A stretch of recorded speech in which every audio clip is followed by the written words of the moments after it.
の花気に入ってもらえるかな。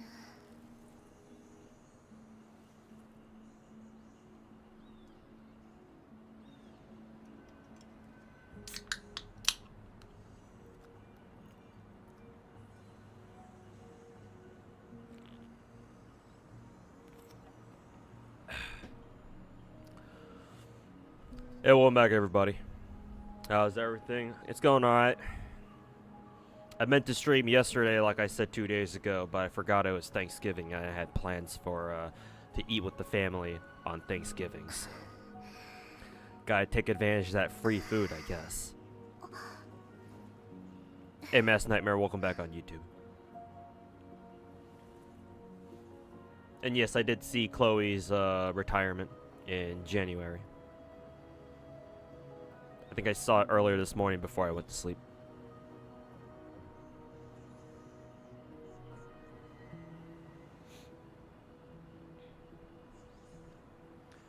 Hey, Robert, welcome back. We're going to get straight into the Gacha-ing. Though, to be fair, I haven't even done all my any of my other Gacha dailies yet so far, so should probably take care of those first. You're gonna hear a lot of ding ding because I'm opening like 3 LD player instances all at once. How does the jingle go again? Something like that. There we go. Pull up Arcweebs. Blue fucking Archive. What's the other one again? Ah, right, Azure Lane. Also, if anybody in chat's been watching the NTE beta that a lot of streamers are playing right now, how's that looking?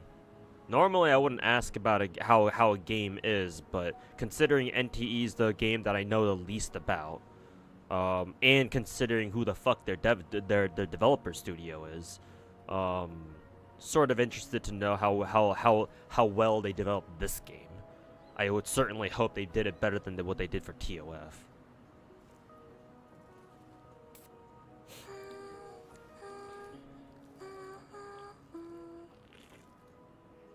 Right, we had yeah, it's American Thanksgiving. It was American Thanksgiving yesterday.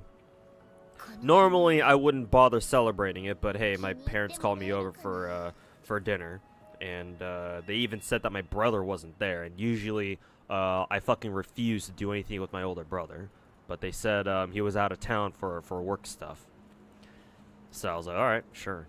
It's free food, and I don't have to deal with my fucking piss shit of an older brother. So, all right, then count me in, I guess. Unfortunately, they called me in right when I was right around the time, like during prime time streaming hours, basically right now, like 24 hours ago. So that was the only problem with it. And I came back home too late to like realistically stream for any reasonable amount of time. So.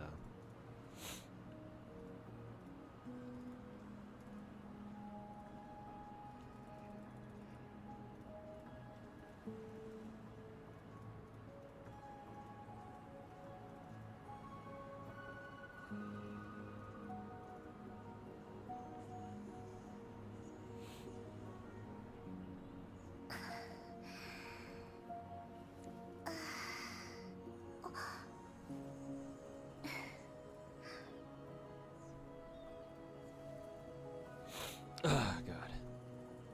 Lighter got you weak, so you swipe for his signature? Damn. Lighter got you in that chokehold. Oh, he's cool, man.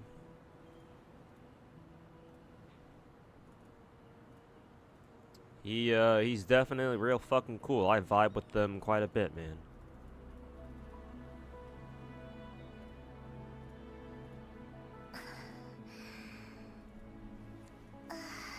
Definitely can't wait to test them out once Shiyu defense resets in like what, a couple days. I forget exactly when it's resetting. Maybe tomorrow or maybe 2 days from now.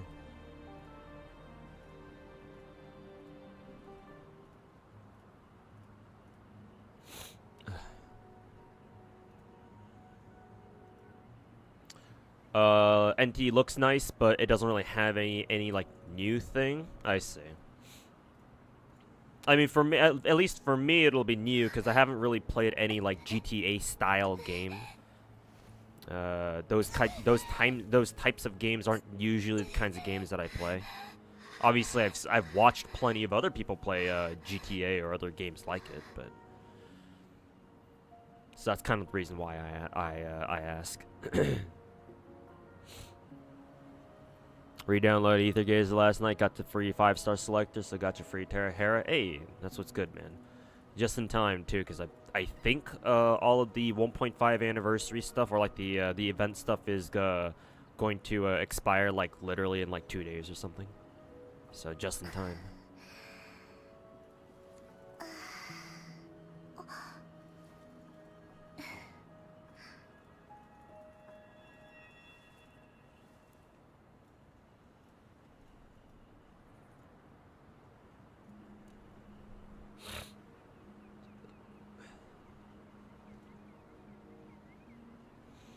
If Lighter's support stuff wasn't just for ice and fire, he'd probably be the best character in the game right now because it makes he makes fire and ice characters do so much fucking damage. Nice.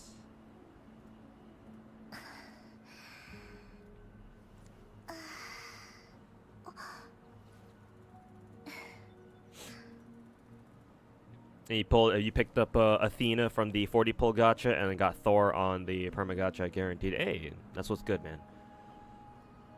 Good to see you picked up a lot of stuff. Some good gacha-ing, yeah. Free food is free food, When you're a broke ass bitch, free food is free food.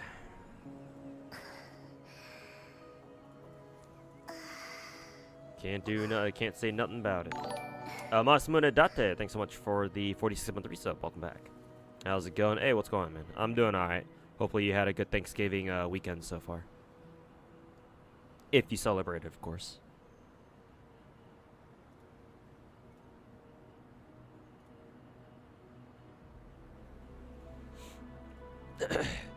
Hey, Squishy Ego, welcome back to the stream.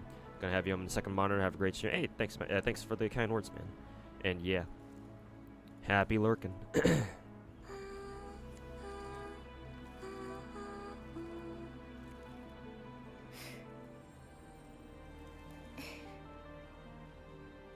see what else do I need to take care of right now. I'll redeem this for now.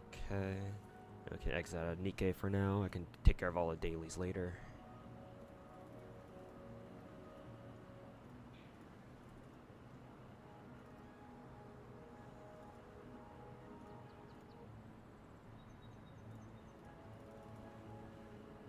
What else do I need to look up? Ether Gazer, maybe?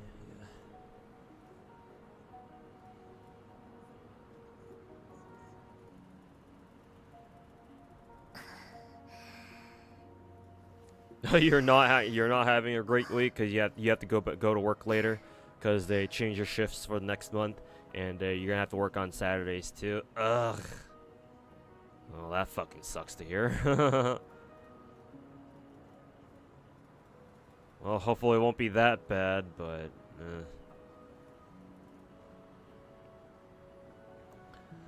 But yeah, that sucks to hear, man. Hopefully you hang in there for next month. Hey, T-Dubs, welcome back, man. How you doing?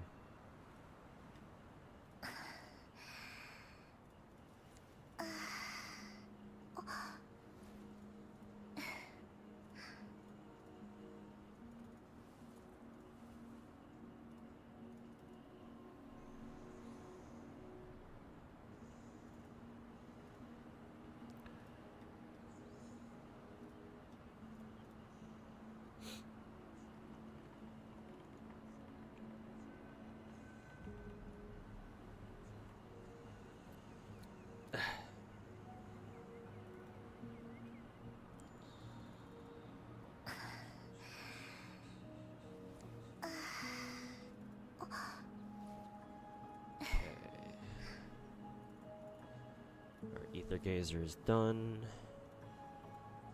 Boom, boom, boom.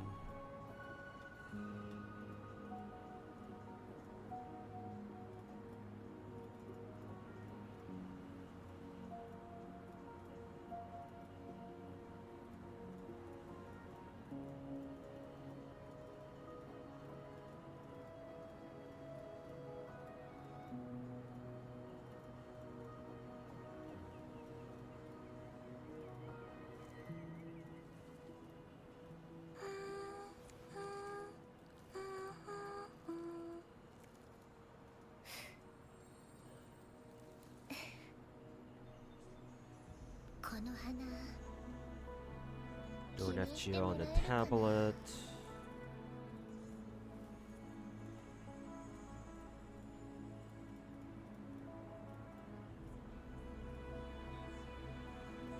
Boom. Collect all.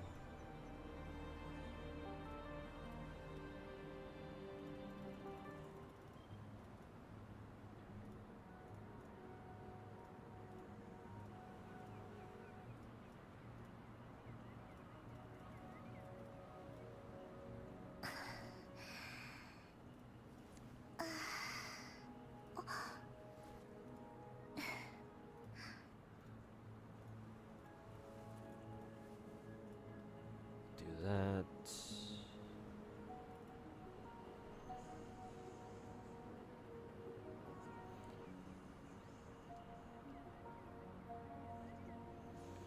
You convince you're gaslighting yourself that it's more gacha money for next year. I mean, as long as they're compensating you for the change in your shift, and that's, you know, at least you're getting something out of it. But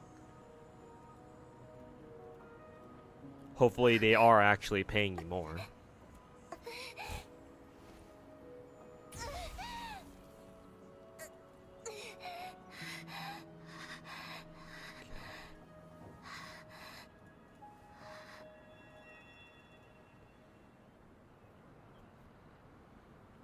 Personally, NT kind of looks like wuwa. Yeah, I know, right? I'm glad someone else agrees with me on that.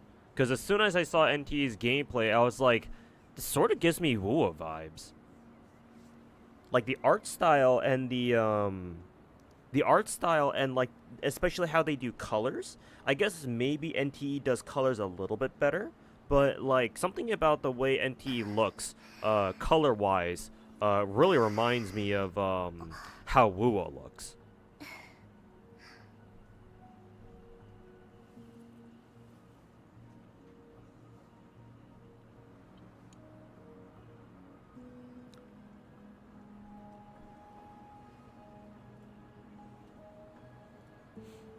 So I'm glad I'm not the only one who thinks that.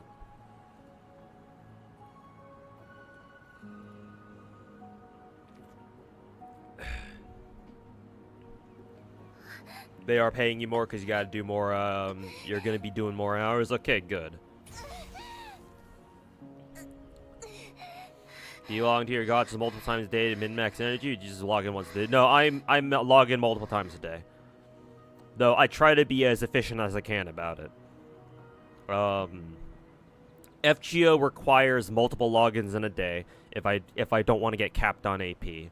GFL technically didn't have stamina, but you want to log in multiple times throughout the day because of their logistics teams.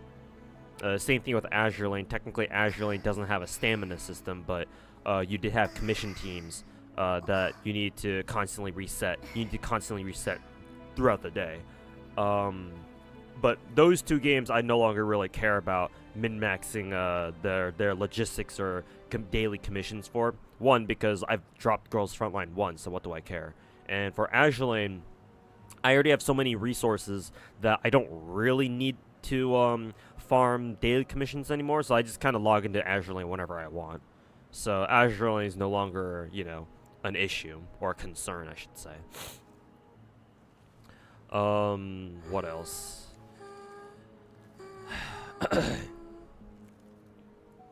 Arc Knights, I have to log in multiple times throughout the day. Arc Knights is very similar to FGO, where Like there's both FGO and Arknights. I know that on the Chinese server for Arknights they have increased the sanity cap, which thank God they finally did. It's been fucking what, 5 or 6 years, or like 4 or 5 years that since they ever touched up the what is it, the sanity cap. Like I've always felt that Arknight's sanity cap was always too low. Cause what?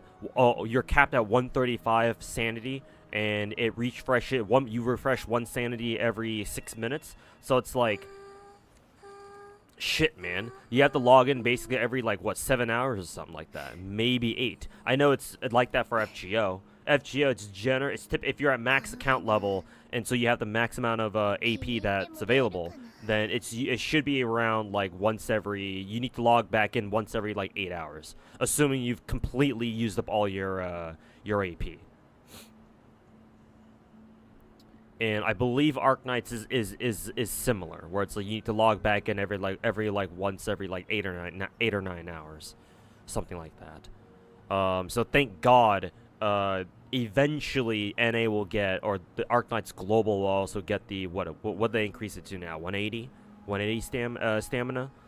Personally, I think it should go all the way up to 240, because that's what other games do, like Blue Archive and Ether Gazer. Both Blue Archive and Ether Gazer have 240 max stamina, and it also recharges 1 point every 6 minutes. So I think that Arknights should go that way too. Max cap of 240, and then with the refresh rate of 1 point per 6 minutes. So that way you only need to log in once every 24 hours. I believe Honkai Star Rail is the same way too, where Star Rail is also 240 max stamina cap, and it also refreshes 1 Trailblaze power point per 6 minutes. I think that should be the standard for gacha games. It's a very nice standard because remember, that essentially means you only need to log in once every day, technically.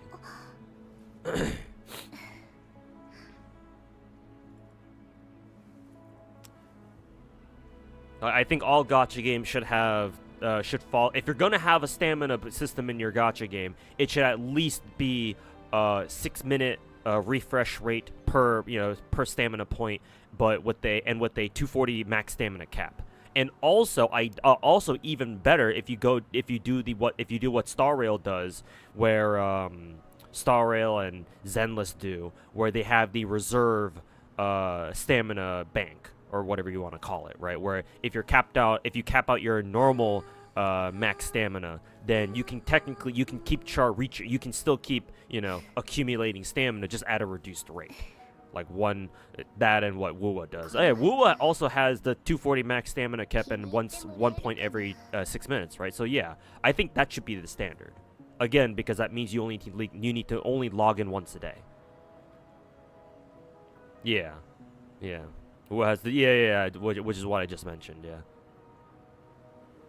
1 point per 6 minutes, 240 max cap. Ideally, you should also have a reserve stamina bank too, for when you max out your regular max stamina cap. I think that's what all gacha games should do.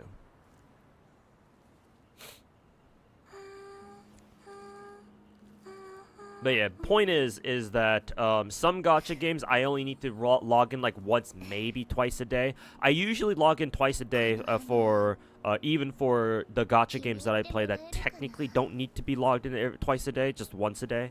I do that for like Star Rail. I do that for wuwa. I try doing that for wuwa. Sometimes I forget.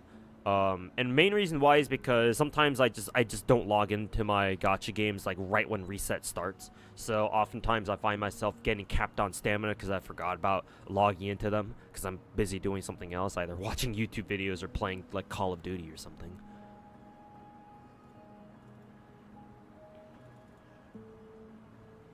What if it's 480 stamina, 1 point every 3 minutes? I guess technically that would be better. Because that way you gain stamina faster. I mean, hey, ideally, I don't want a stamina. If we're talking about ideal gacha game shit, I wouldn't want to put stamina systems in gacha games at all. I think stamina systems are fucking bullshit. I think they're fucking retarded as fuck. So like anything that we can do to make it so that you don't have to worry about your own fucking stamina as much. Because stamina systems in gacha games are fucking dog shit. Let me fucking tell you.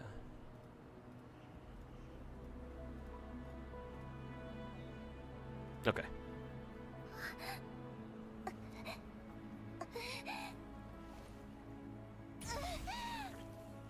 It's a Baba.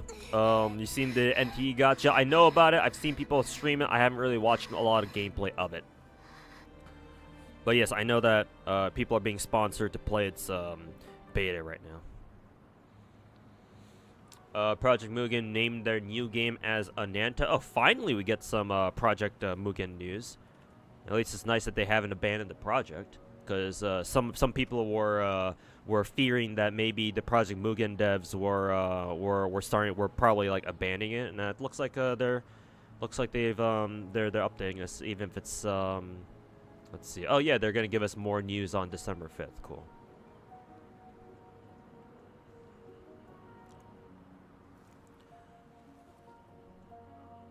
So now it's gonna go by the name Ananta. Okay, we'll call it Ananta from now on.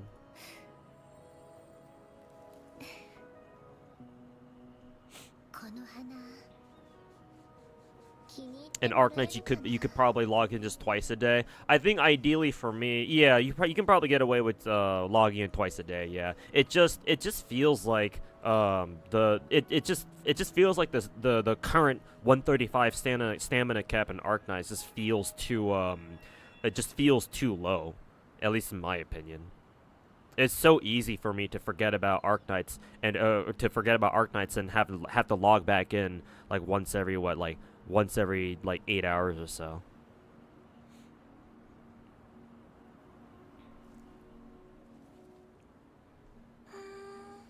Just to make sure I don't cap on sanity. And it's not like Arknights has any like sanity bank system either, so. What do you think about WoW launching one day after 5.3? Do you think it would... Oh, are you talking about the 2.0, WoW's 2.0 release being one day after Genshin's 5.3? I mean, do we know exactly which date Genshin 5.3 is launching? Maybe MiHoYo said it themselves, I don't know. Assuming that's true.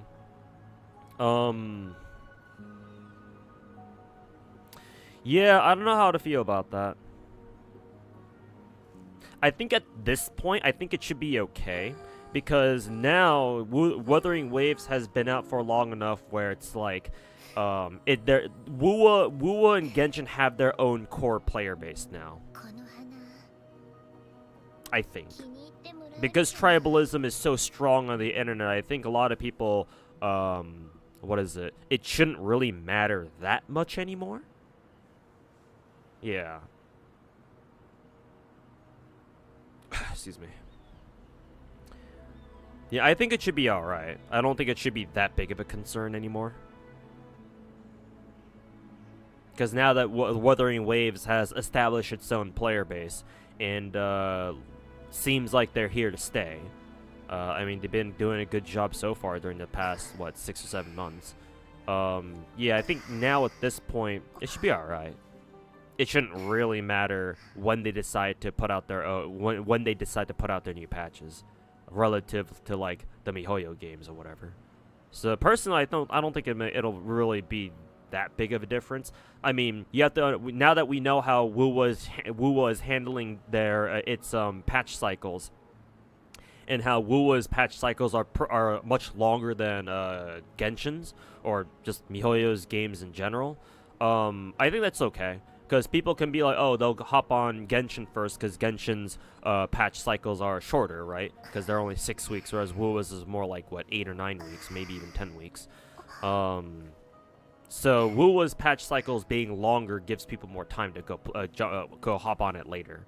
So they can maybe get some Genshin stuff out of the way first, and then once they're done with Genshin stuff, they can hop over onto WoW because they know that they know they got more time to finish WoW stuff.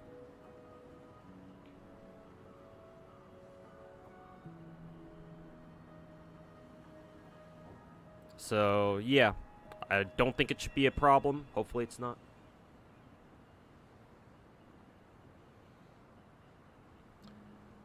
Farming is gated gated though. Yeah, it's because it's progress. It's what, time gated. Ananta is a strange name. Yeah, gacha games have a lot of weird names.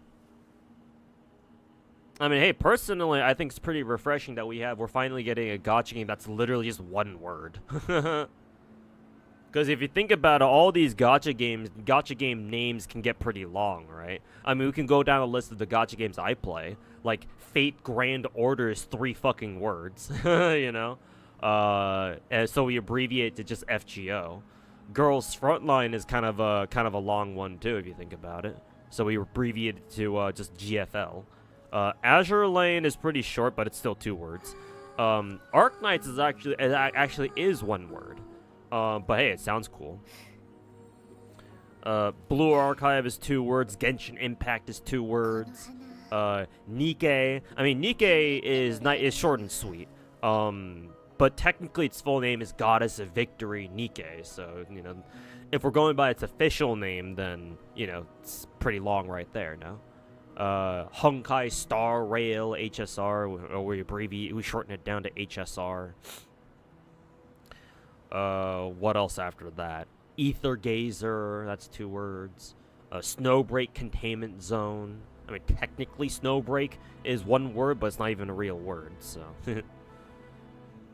But yeah, officially its full name is Snowbreak Containment Zone. That's a pretty long name. Wuthering Waves, Zenless Zone 0. Yeah. So, personally, I don't really mind that they're going by Ananta now. It is a strange name because I have no idea what that shit means. But hey, it's 1 word.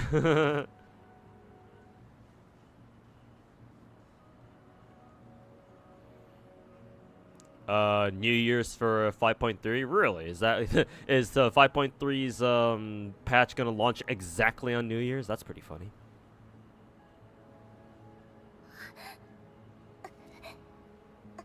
You feel bad for Chloe fans? Yeah, the Chloe one kind of came out of nowhere. Actually, can I say it came out of nowhere? I don't remember her streaming frequently at all for a little while now. Matter of fact, I don't remember the last time she streamed.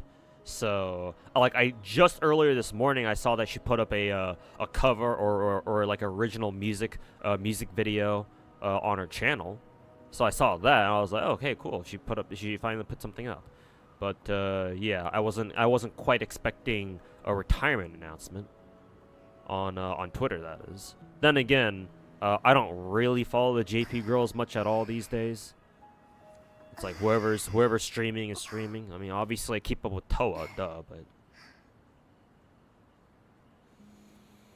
it could hurt to bring in new players since people won't be as interested in new patch as Genshin releases Mavuika and such. I would like to think at this point people have kind of understood how Genshin and these bigger gacha games work. Usually unless Genshin puts out like a new region expansion like they did for this patch with 5.2, usually you don't really have much to do in Genshin. And especially with how MiHoYo's really slowed down our event turnout or our event turnover in Genshin, right? Because back in the day, we used to get like events like constantly in Genshin, right? Every time we get a new patch drop, we have our major event come out basically immediately, and then followed by like 1 or 2 or even 3 smaller events that run for like maybe a week or 2, right? But these days, ever since Natlan dropped, we haven't really been getting that many events. They've more been focusing on like story completion, and like, yeah, we do get major events still, but then not only do they not start right away when the new patch drops, like this current major event that we have in Genshin right now, it didn't start right when the patch dropped. It started like just the other day, like yesterday or 2 days ago. I think yesterday even. So yeah, and we don't have as many like smaller events either. So there hasn't really been, aside from going through story and exploring all the new regions, there hasn't really been that much to do in Genshin. And unless 5.3 comes out with its own new region expansion, like say they put in the volcano region in 5.3, which I don't think they will. Maybe they actually no, they would have to because with Mavuika we get a new weekly boss for Natlin, because Mavuika requires, and I assume Sitlali require, both of them require the whatever the new weekly boss is. So yeah, now that I think about it, maybe we need to maybe we will get a new region expansion with 5.3. Unless of course we already have to fight. We already have a new weekly boss that we need to fight in Genshin, in which case I'm kind of already behind on that.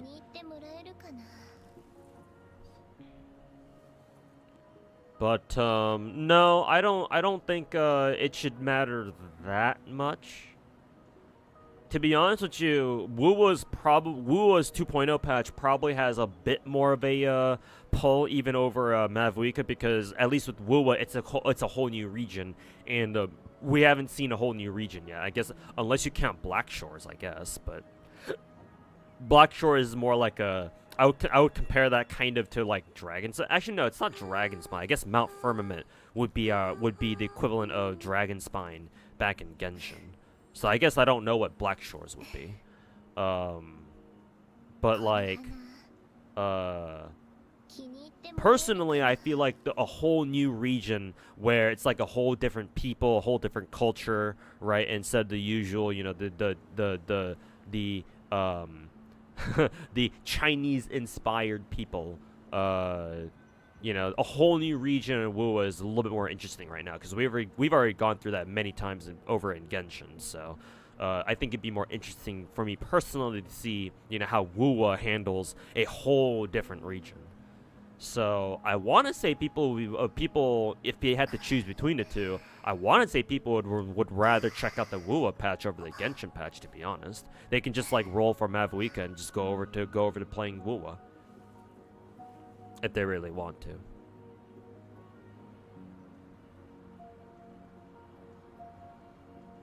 Oh, you were about to do the exact same thing too. Yeah, there you go then. You were gonna do it even without me mentioning it.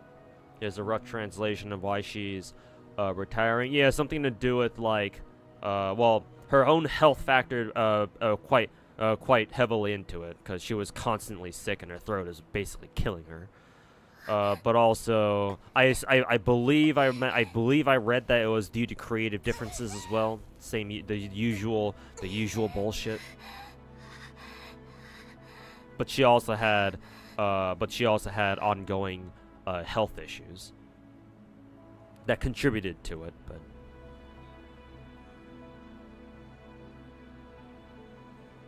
But we still don't know what a Genshin is. Yeah, exactly. What the fuck does that mean? There ain't no title drop yet now, is there?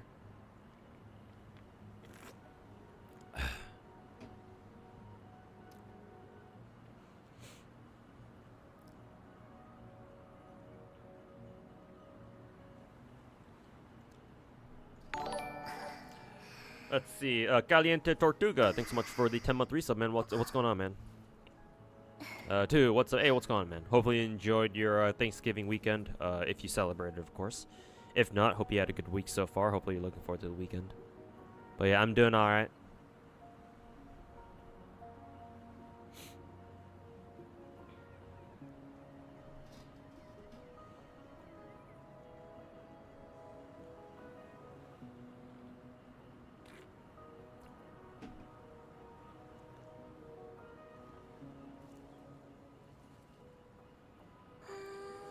Enemy UI looks just like wuwa, and so do the damage numbers popping up.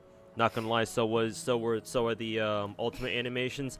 I mean, let's not forget, this is Hotta Studio after all. They've had allegations about them stealing / copying stuff before, but hey, they're a Chinese studio, so what did you fucking expect?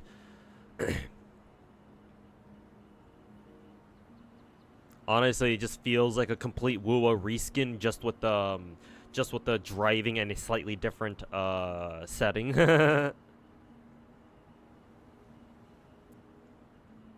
You think it just looks like like an open world zenless instead of a another wuwa?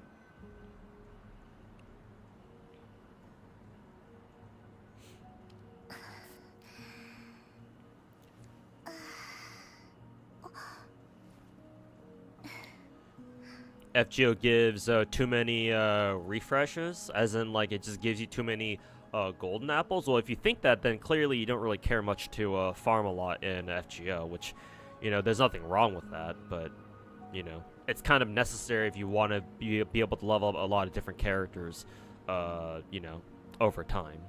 So just because you have no need for the apples doesn't mean other people don't. Did you get access to the NTE CBT? No. I didn't even sign up for it. At this point, I don't even bother. I don't know if I even want to bother signing up for any, like, open or closed beta, because I know I'm not going to get in. So, like, why even bother wasting my time? I'll just play them when when they come out in full. Surprised, 2 games with basically the same thing, same theme in almost all regards of being made. Does China have a quota or something? Remember, in China, there's not a lot of intellectual, like, creativity. Like, especially not in China. Like, East Asia's pretty notorious for, like, East Asians, maybe this goes for, like, just Asia in general, but East Asians in particular, their main thing, as far as, like, education goes, is, like, memorization, right? They don't really teach creativity. Not in a lot of places, at least, and especially not in fucking China. They don't really teach you to be creative much.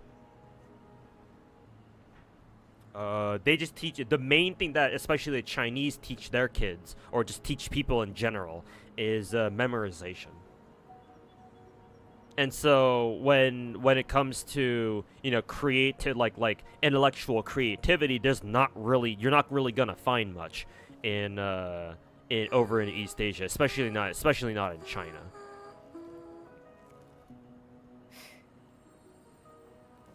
And what with the Chinese reputation of them just copying everything, yeah, you can kind of see why the Chinese have the reputation they do of just copying everything, because in a sense it's true.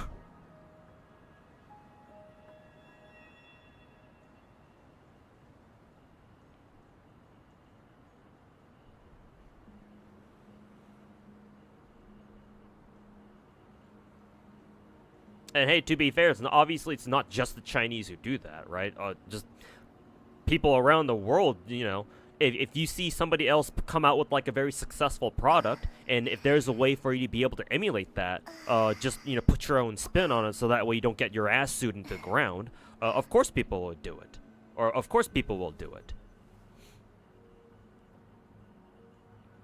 It's not just gacha games either. You know, all sorts of genres are guilty of it as well. Basically everything, to be honest with you. Right? MMOs, shooters, just any gaming genre you can think of.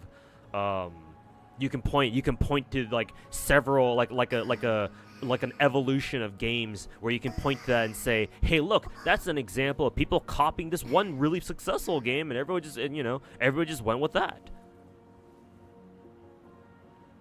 But in China, it's especially egregious.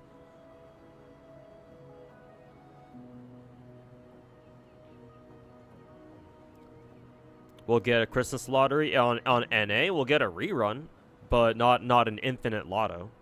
At least I'm pretty sure.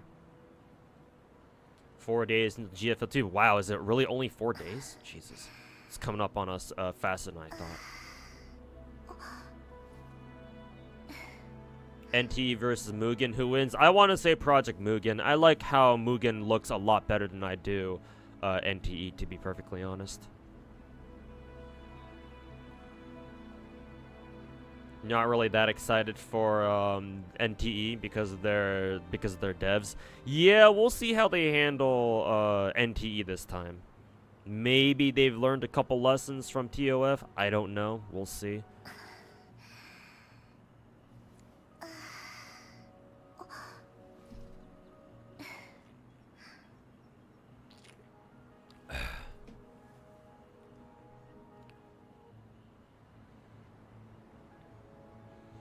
People really don't seem that interested in Mavuika. I guess that whole maybe social media is showing its toll, or the social media damage that Genshin suffered from that boycott Genshin thing. Maybe it's taking its toll now. I don't know. But then again, social media buzz about Genshin Impact can be kind of misleading, just because a lot of its players are casual, or a lot of its fans are casual. I wouldn't be surprised if there are like a number of people out there who are quote unquote fans of Genshin Impact, but all they do is like talk about it on Twitter but not actually play it.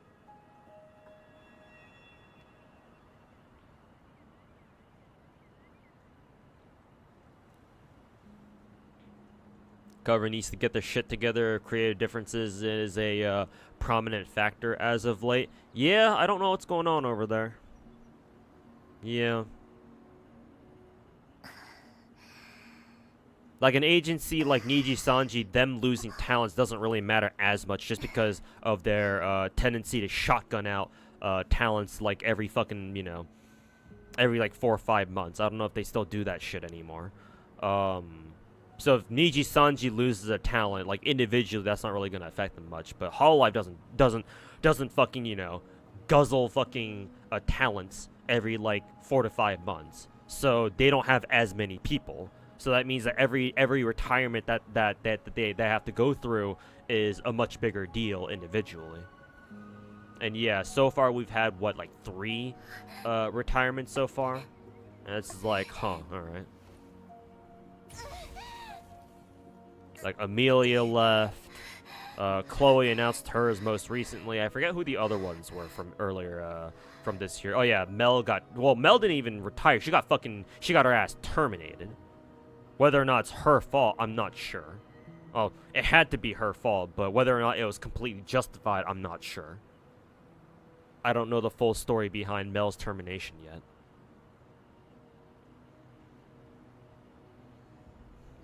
Oh yeah, Aqua. How could I forget Aqua?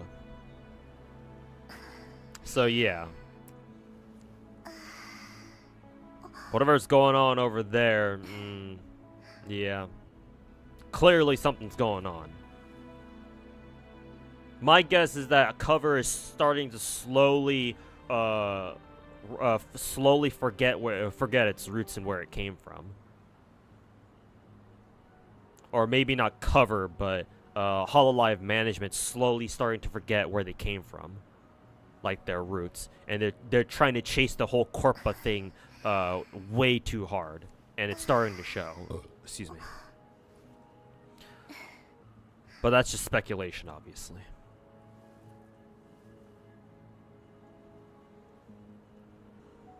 Every game is a Pong clone. True.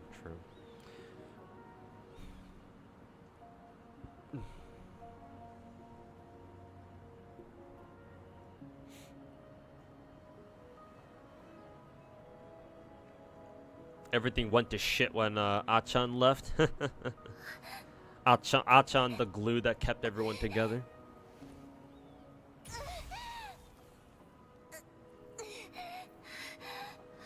Hey Minato, welcome back, man. How's life? How's the full-time content creation going?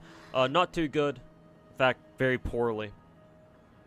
Content creation alone is not able to help me stay afloat. Not in this economy. So I'm still working at it, but we'll see how long I keep at this for.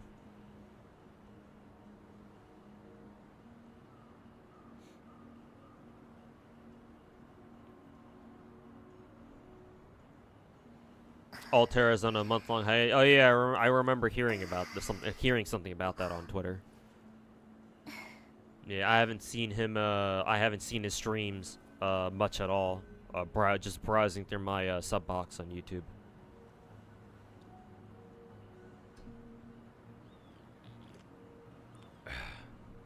When are we getting a Brood War gacha? Oh god, that sounds like something Blizzard would do, but I don't know if Blizzard even remembers StarCraft anymore. Okay. Good yapping. Now we shall do TOA. see. Ooh, havoc damage bonus. And this is fusion damage bonus. Very good.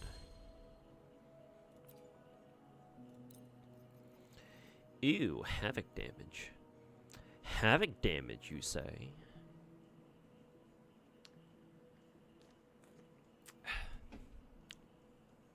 Hey, GS Linux, how's it going, man? Welcome back. Let's see, which character should I use here?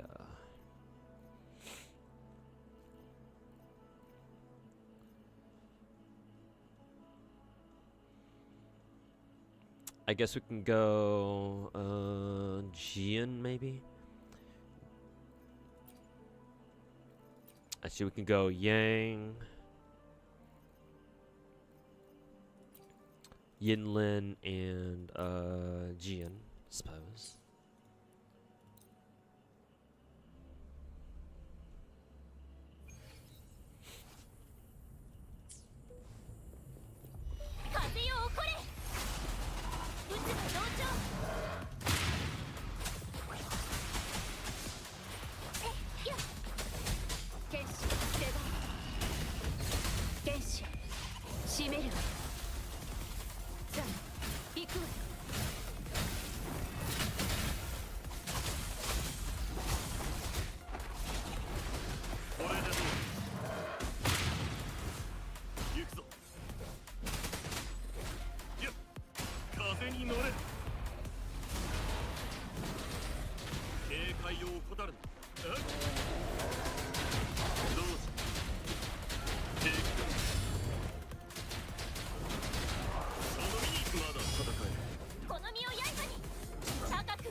Nah, they don't. Both Brood War and SC2 are on life support. Brood War isn't on life support necessarily, just because they have it has the Korean scene to keep it propped up for basically, you know, for basically forever. But StarCraft 2, I'm not too sure about. Yeah.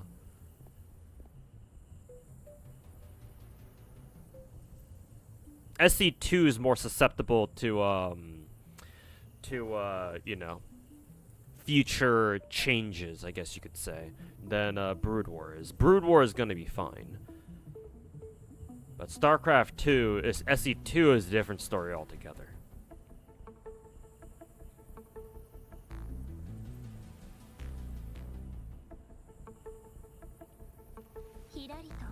Blizzard doesn't remember shit. Yeah, it's because basically all of the OGs, except for maybe like Chris Metzen, have left Blizzard at this point.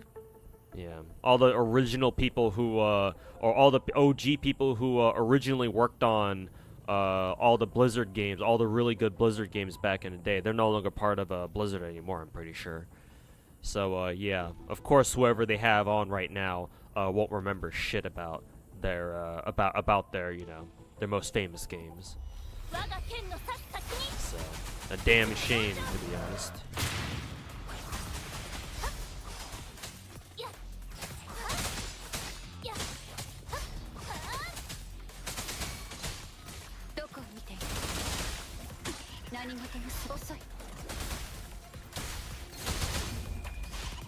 Hey, Finkel, welcome back, man. How's it going? Hopefully you enjoyed your Thanksgiving weekend so far. Bitch froze me out of my heavy attack.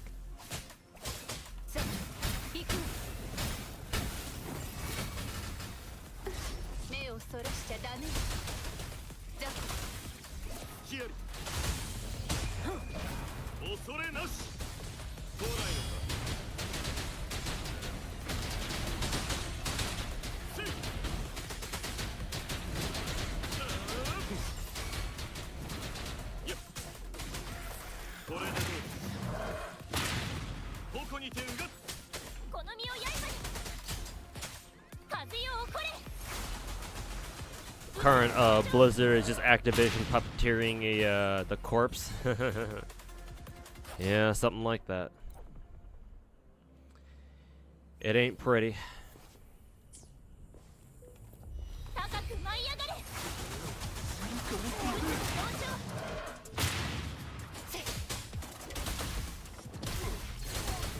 原始閉める。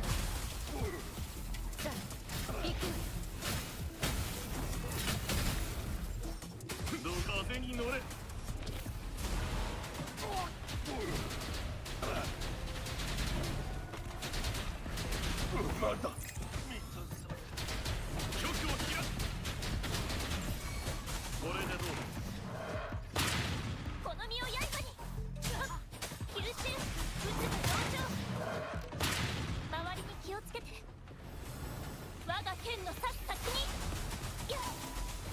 I believe these guys are resistant to what is it, electric? At least I'm pretty sure they are. Actually, are they? Yeah, they probably are.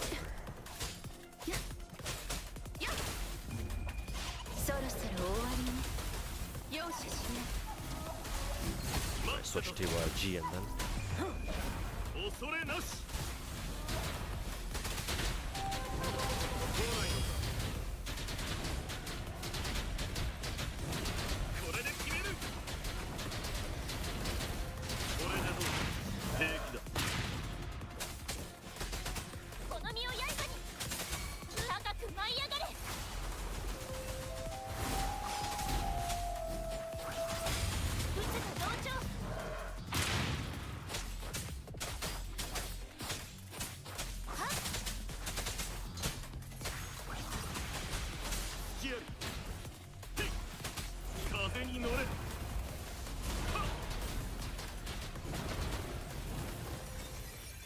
There we go. Alright. Now we shall bring out the heavy hitters. My Havoc Rover isn't ready yet. I need to go get her a more proper 4 Echo. A crit rate one. A crit rate Dreamless, I think. I have a couple, but I don't have the Echo enhancement materials just yet. So I won't be using Havoc Rover for now. So we will have to use somebody else. I wonder who we could use here. Let's see. Since I have 2 viable teams.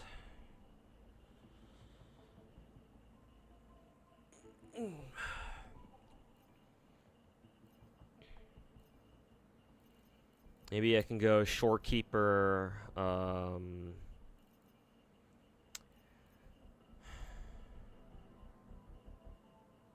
Shorekeeper, Zeji, and you, probably.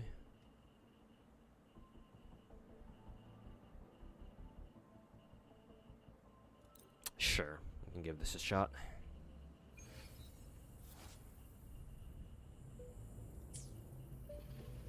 Almost got enough Pilgrim mold fragments from Tower. Watch you get purple shit out of it. My last Pilgrim mold was purple on my end too, yeah. Hopefully yours is an actual Pilgrim.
人間さあ絵の中に画風を変えます。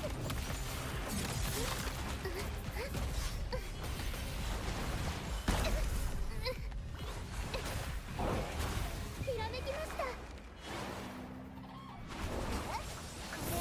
止まった。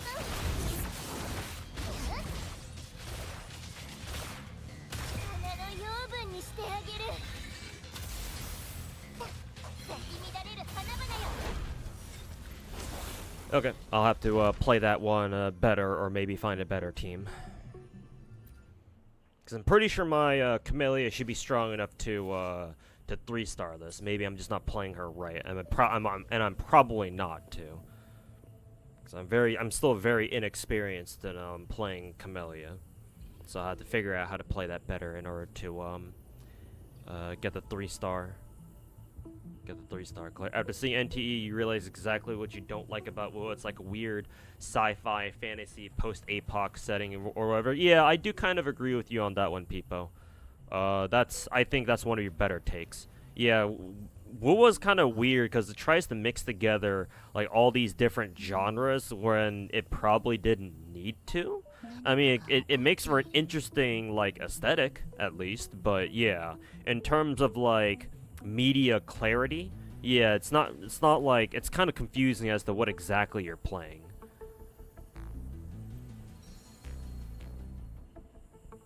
The only thing you like about NT so far is just the setting. Yeah, you can call it just the setting.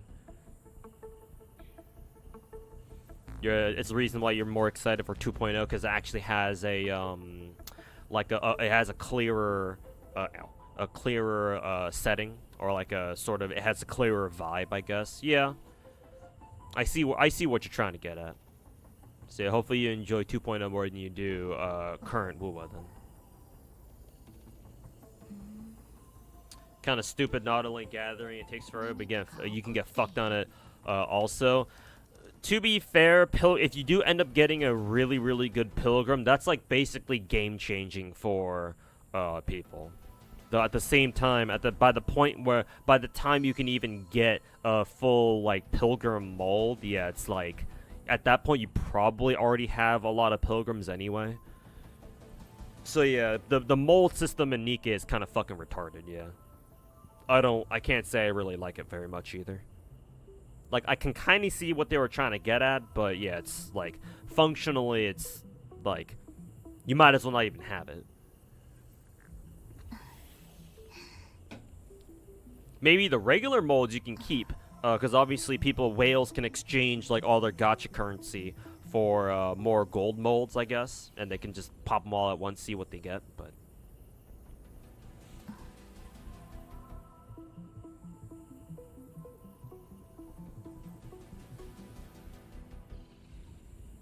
one thing you don't like about WoW is that you don't see the difference between the materials clearly. Yeah, the XP tubes and the XP weapon and echo tubes, they all basically look the same. Yeah, they're just in different positions. Yeah, that's kind of odd.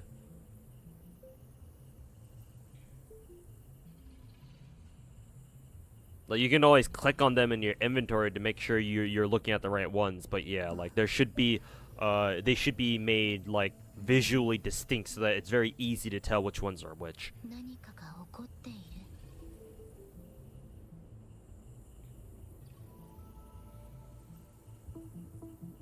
Ananta / Project Mugen and NTE are probably the two that are going to compete with each other the most. Yeah, for sure. Though, to be fair, if NTE is already having its closed beta right now, we might be getting news about a closed beta soon, this upcoming December 3rd.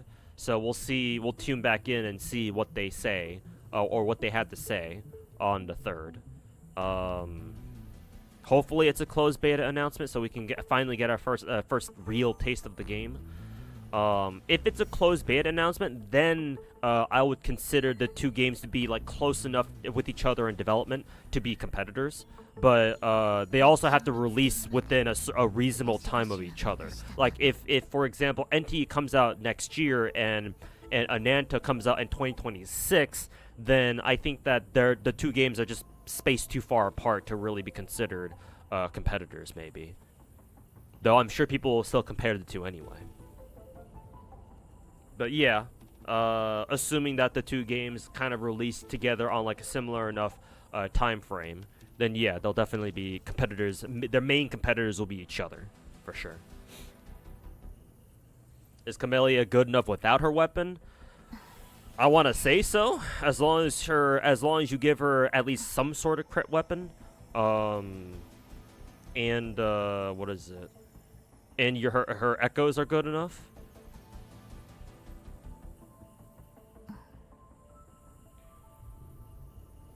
Like, she feels powerful enough on her own. Even better if you've got supporters like Shorekeeper on the same team as her.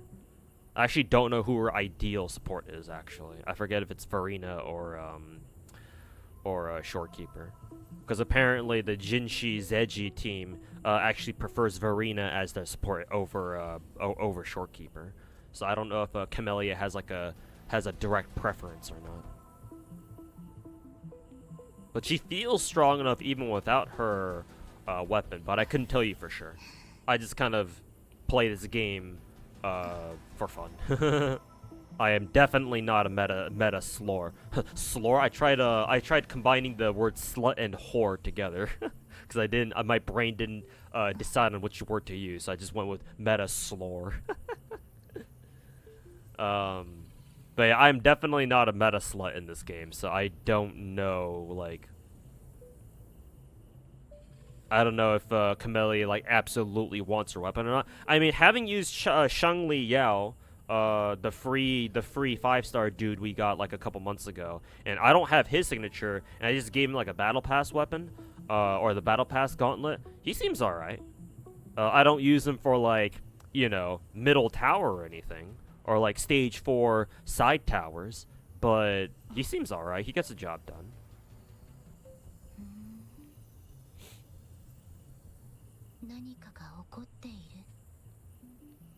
Yeah, I said Verena, yeah. Kind of sounds similar to Farina from Genshin.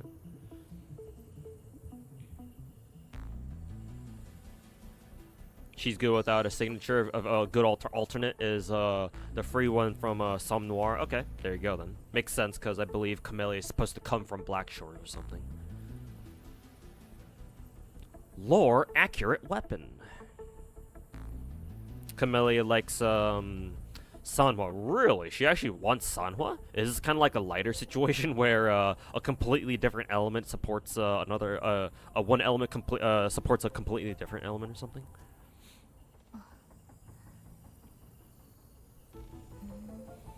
Every time you look at Chaska, her designs grow on you. I know, right? Dude, I want to grind the entire new region to get to farm as many primo gems as I can to try to go for Chaska.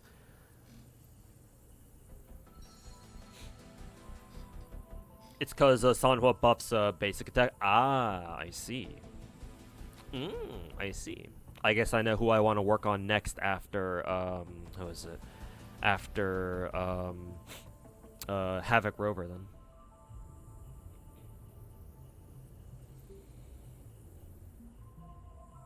Run Shorekeeper plus Verena for hyper carry. Baiji and Sanhua also works for budget. Damn. Then I'll definitely need to level up or invest into Sanhua and Baiji then. Alright, good to know. Good to know.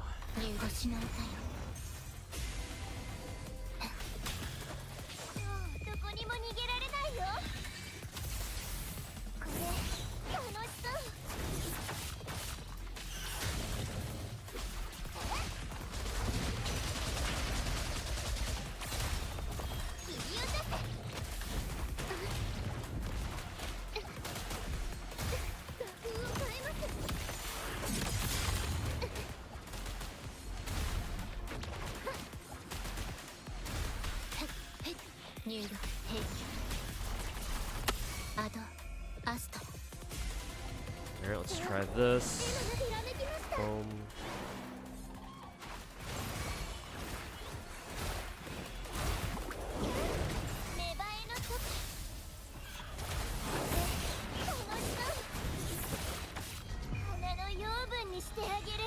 Use the Echo for extra havoc damage. Ult into this, and then explosion, and then heavy attack.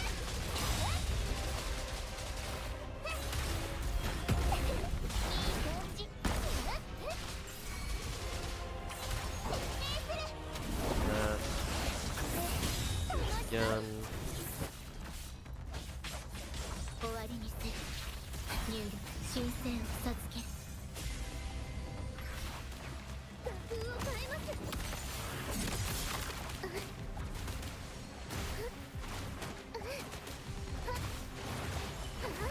Zeji's skill, there we go, boom, boom, boom, ultimate. And switch back over to Havoc, or to Camellia to finish the job. Echo for the extra Havoc damage boost, then ultimate. Boom. Explosion. Actually, I guess I wasted the explosion. Yeah, probably. So that wasn't ideal. Got the explosion back. There we go. Much better. Much cleaner. Alright. Side tower, or right tower now. Fusion bonus, alright. I know exactly who we're gonna use here. Boom, boom, and I guess we'll go with Mr. Shangli Yao. That should be the run. Yep, and it was. Yeah, it was a much better idea to use instead of swapping over to my Zeji or popping my Zeji's ultimate immediately on first wave. It was better to clear most of first wave with Camellia first, and then switch over to Zeji to use all her shit. So yeah, that was definitely better.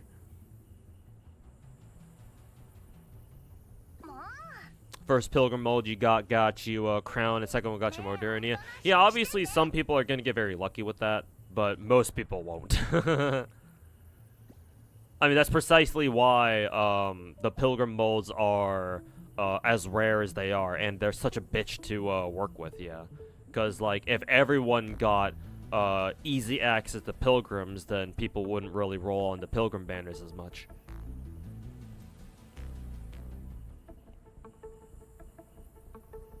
Sound was super underrated. Don't like how the story just underuses and undermines her. Well, that's shitty. Forgot what game it was that lets you have a house with a bath. Was that NTE or Mugen? I'm not sure. I don't remember either of those games having that sort of feature. I know Snowbreak has like a dorm system where you can technically watch your characters, your waifus take showers, but obviously it's censored. But hey, I wouldn't be surprised if either of those games had had that feature.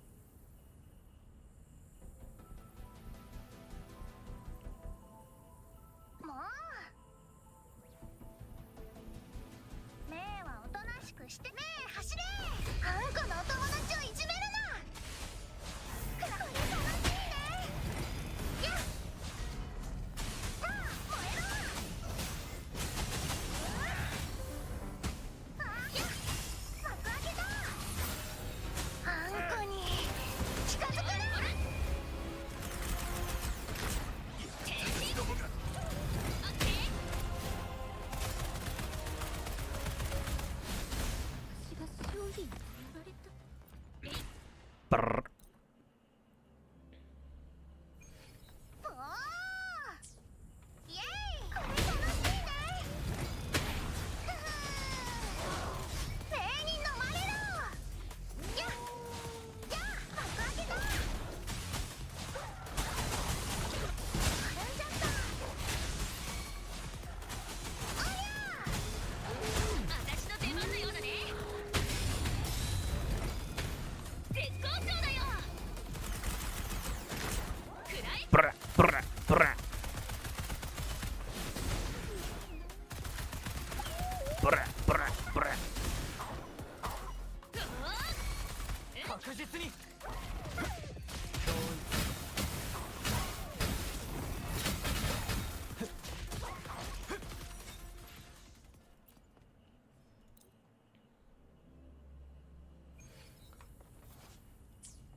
実にこれが僕の真理だ同一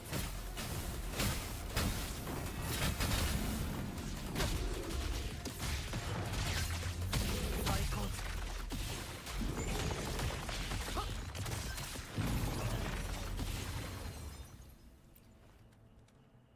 Pew pew pew.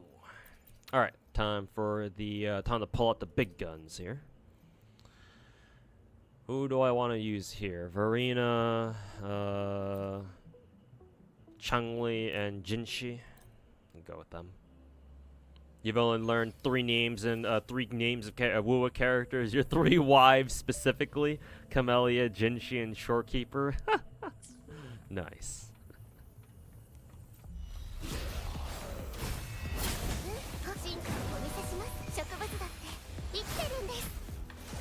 カゴの中の鳥は誰？わからない。こんな手はどう？これでどう？え？試練よ。焼き尽くせ。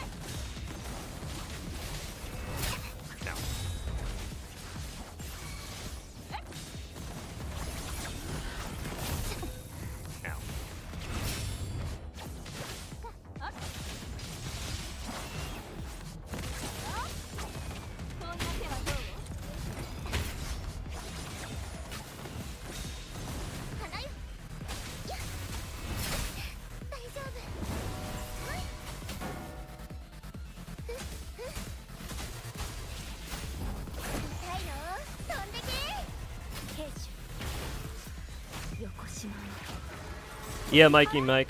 My chat just let me know about the Ananta / Project Mugen stuff. So yes, I'm aware. They changed the name officially to Ananta because I think, at least to me, I always knew that Project Mugen was just a placeholder name. Like, I saw a couple of people replying to their official, like, oh hey guys, we changed our name thing tweet from earlier today or yesterday or whenever they made that tweet, with like they were surprised by it, like, oh, we like Project Mugen better. It's like, hey bro, like, I don't know about other people, but like I always felt like Project Mugen was a placeholder name. So I wasn't very surprised when I just saw what they did earlier. It's like, oh yeah,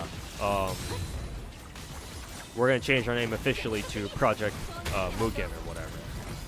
Or officially to Ananta or whatever. Yeah.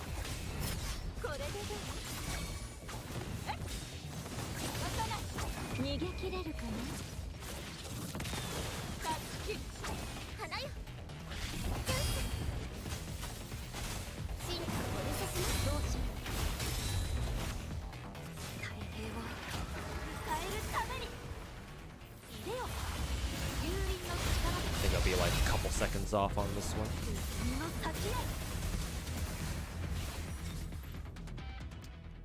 Could definitely play that better.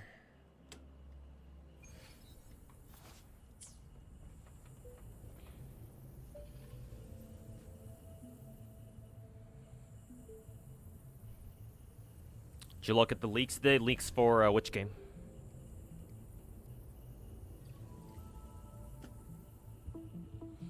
You have a question, why do people hate Ling Yang? Well, Westerners and foreigners don't like him because people don't think he's very good. That and he's a permanent character, so you can spook people.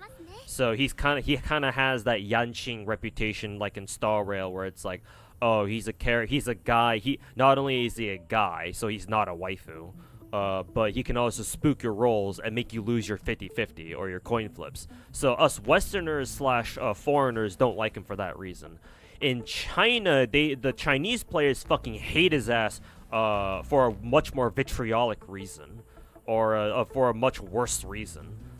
Because I think in Wuwa's story, I don't know if they changed it yet or not, but at one point in the story, right, when you get introduced to Ling Yang, there was a scene that I don't quite remember how it went.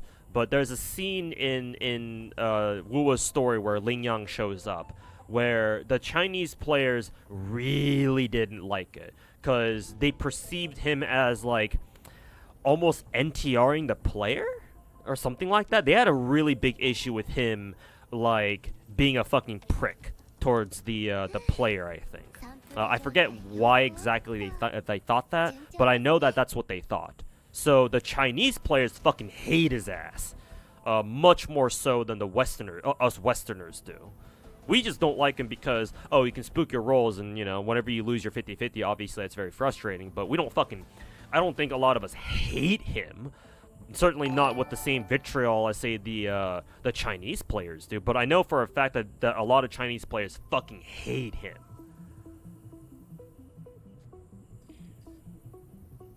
Maybe I'm exaggerating, but I'm sure the Chinese players don't dislike him even more than us Westerners do. I think that's for certain. Go Train Chaser, thanks so much for the 39-month resub, man. Welcome back. Hey, how's it going, man? Thanks so much for the 39. You've been playing HBR, fire game, not gonna lie. Hey, glad to hear you're enjoying HBR though. Yeah, if it's up your alley, then yeah. By all means, have fun with it. But yeah, good to hear that it's a good game. I've heard nothing but pretty good things out of HBR so far, other than its gameplay, of course. But yeah, glad to see you've been enjoying it. Thanks for the answer, but yeah, no problem. But yeah, you may want to fact check me on my explanation. Like my explanation for why us Westerners don't like Ling Yang should be accurate more or less. But the Chinese, on the Chinese side, yeah, it's almost a whole different story. So, however, like I kept saying, like, I don't know the full details of the situation. So if you're curious, you may want to like do a little bit more research or digging, or ask around people who are more familiar with the matter, to really, you know, learn what happened over there. Don't just take my word for it, but that's what I think happened over there. How's the story for wuwa? Has it gotten better since launch? I don't follow the story for wuwa, so I can't tell you personally. However, from what I've heard, Manny, it hasn't really gotten that much better. No.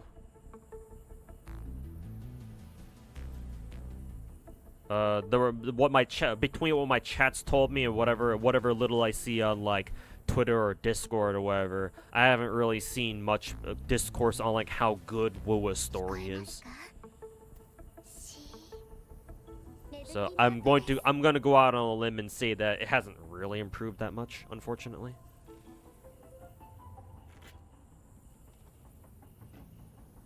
Speaking of NTR, how about GFL2? I think so far GFL2 has survived the worst of it. Yeah, because the NTR situation in GFL2 was like, what, a year ago or something? It's been a while since then. So the fact that GFL2 hasn't EOS'd yet is probably a good sign. I mean, they better go hard on the Mika team. Better go hard on supporting their global servers, because they got to make up the money that they lost on their main Chinese server somehow.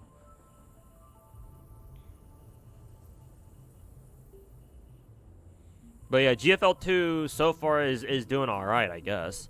I don't know how successful it is in GFL2 in China right now or these days, but hey, the global server's coming out in what, like 3 or 4 days, so we'll see how well it does out here.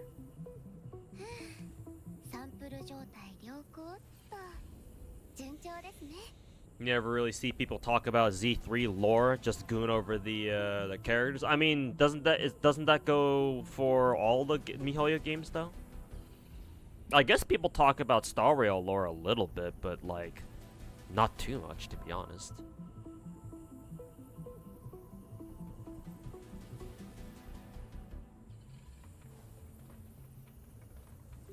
But yeah, like you could say that about both Genshin and Star Rail. Maybe people are more interested in like the lore of Genshin just because it's a much bigger game, but you are certainly right. People don't usually talk about zenless lore, I don't think. Though I'm sure there are like lore videos about zenless out there somewhere on YouTube.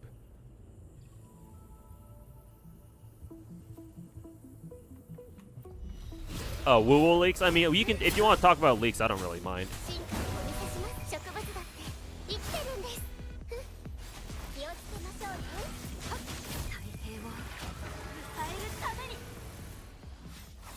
Like if you're talking about, for example, that dragon lady that I saw, that we got leaked pictures for on Twitter or something, then yeah, I've seen those where apparently she's got like wings and shit. カゴの中の鳥は誰？勝ち切る。こんな手はどう？正確に。進化をお見せします。フォトンシンセシス。レオ。本性計算。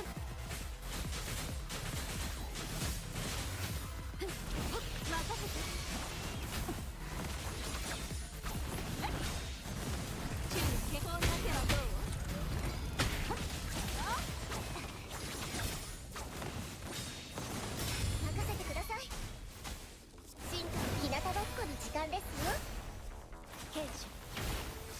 Isn't Zanny like a devil though? I don't know. Hell if I know, bro. Your guess is as good as mine. I'm waiting for GFL 2. Yes, I am. I will be playing it when it comes out for full release on the 3rd.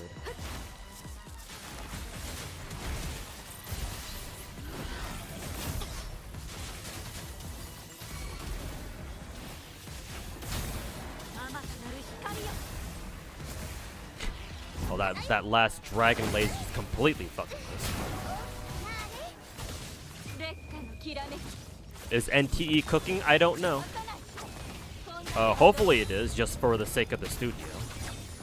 But we'll see. I haven't really been watching a lot of what is it?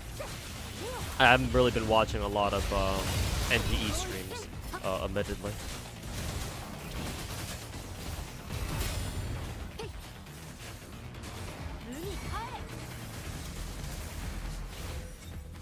Hey, got the 3-star clear.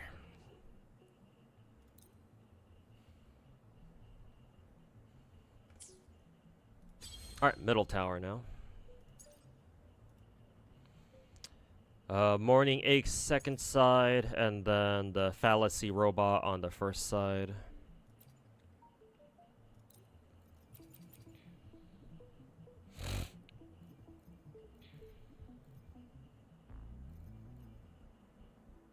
I think here I'm gonna rock Shorekeeper. Can I get a Shorekeeper, Chun-Li, and Camellia? We'll rock this team, and we'll run my more classic Jinshi, Verena, Zeji team on second half.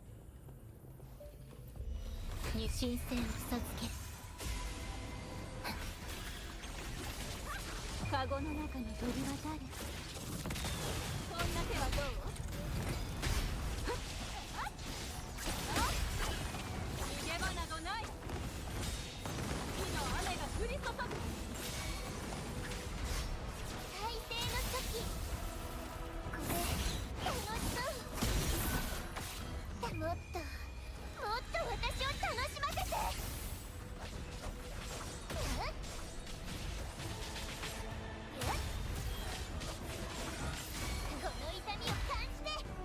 Wow, she get Camellia can actually get hit out of her fucking explosion. That's pretty fucking lame.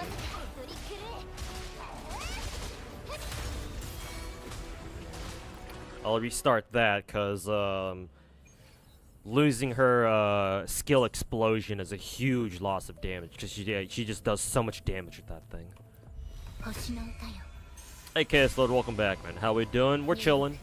Just going through wuwa's TOA because of reset earlier this week.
時にはステーション必要よ。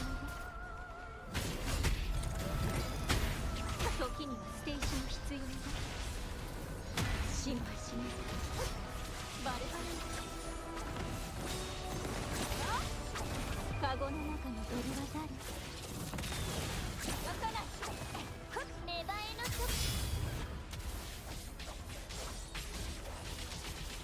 これ楽しそう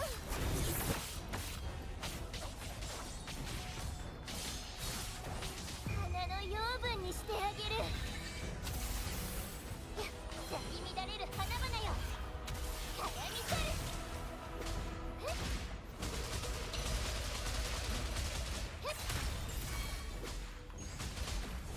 終わりにせる入星の歌よ大事ない任せてこんな手はどう注意山などない姫よ焼き尽くせ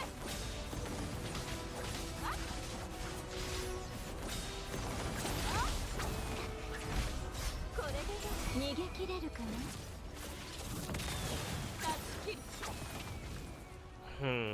I wonder if I should swap. I wonder if I should use my Jinchi Zeji team on this side. Because it's kind of annoying because this dude likes to teleport around everywhere. So having to chase him down with Kameli or Changli is kind of fucking annoying. Whereas with at least with Zeji, you don't really need to worry about tracking. What is it? You don't have to worry about running him down. Because at least Zeji shit tracks for the most part, and so does what Jinchi's stuff, I guess. But sometimes her dragon laser can sometimes miss, so it's kind of an issue. Not only that, but I think they're better suited towards one wave enemies. I think. Actually, so yeah, let me check it out then, or let me try them out. Let's reset them. Let me try running the Verena Zeji Jinchi team. 12 gotchas, here we go. Yep. Back to 12 gotchas we go. You hate this boss? Yeah, this dude has a lot of strong attacks, and he just attacks so goddamn often, and he teleports around everywhere, yeah. He feels like a massive pain in the ass to deal with, for sure.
Will this even hit? Okay, it did.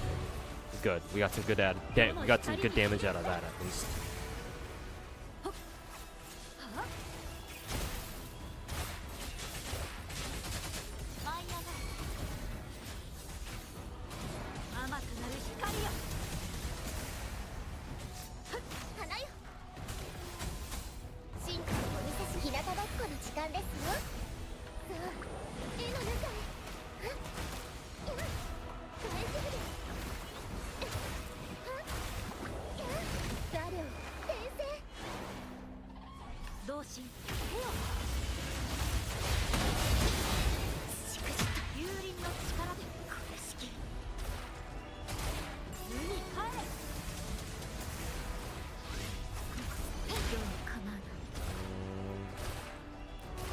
Not quite it, unfortunately. Honestly, it felt like the first team did even better. But then again, the Morning Aches on second side, that's probably resistant to Spectre damage. Considering it's the Morning Aches, so I probably should be using this team for this side anyway.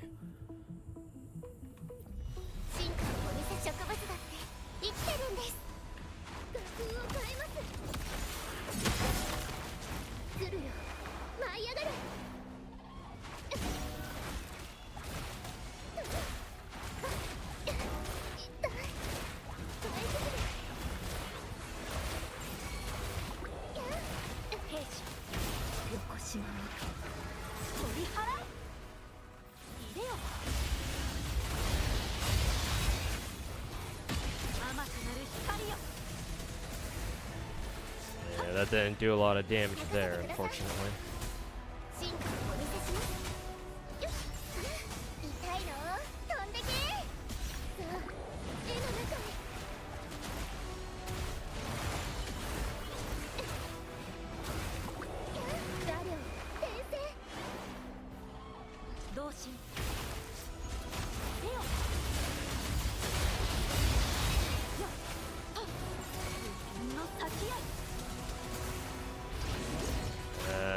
Genshin is not hitting as hard as she should be, honestly.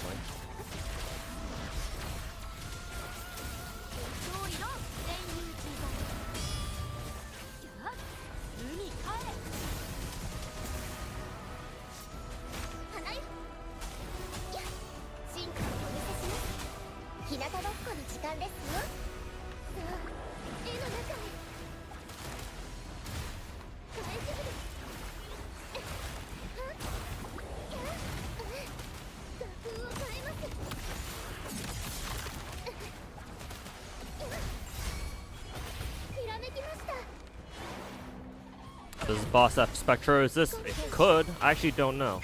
That'd be a good question to answer.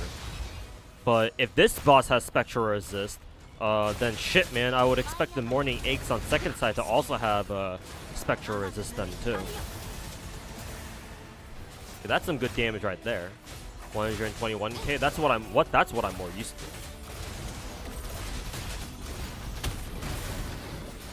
So it's like, if I can't use Genshin here, then I'm kind of fucked, because I don't know if I want to use him on, or I don't know if I want to use her on second side either.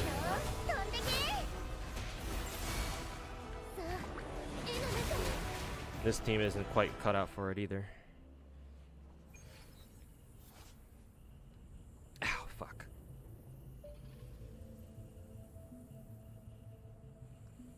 It does? Oh, that's unfortunate.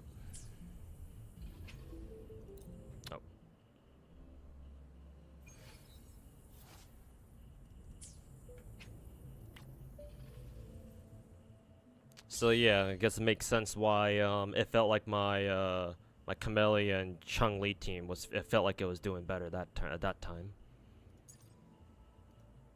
But then again, I would also assume that Morning Aches would also have Spectral Resist too, so Genshin is just straight up not even usable here, at least not to me. I'm sure you could probably brute force her anyway, but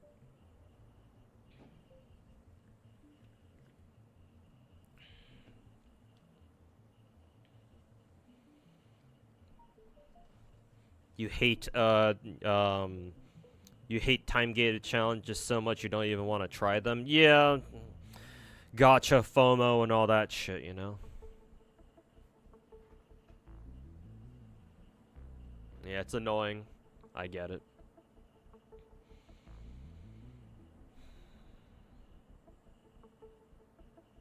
Genshin middle tower this time, not very good.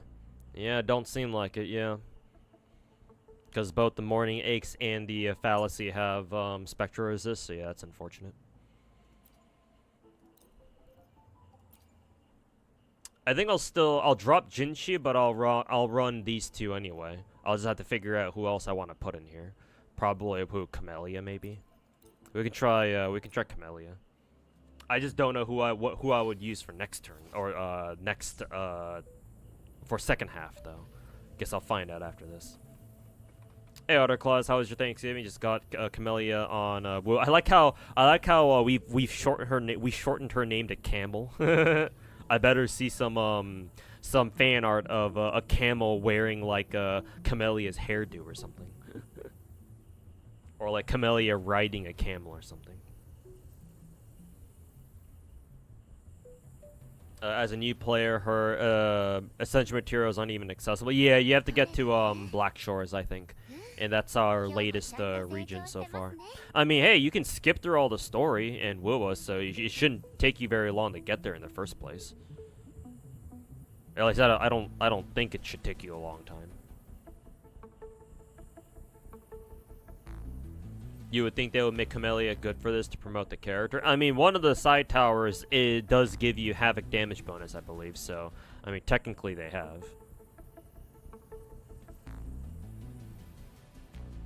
Oh, fuck. Like time limit stuff. Yeah. We've had that shit already in Genshin. Now we have it all over again in fucking. Well, I mean, hell, even Star Rail and Zenless are the same way too. But I feel like Zenless is the most lenient of all of the resetting like end game challenge game modes or whatever.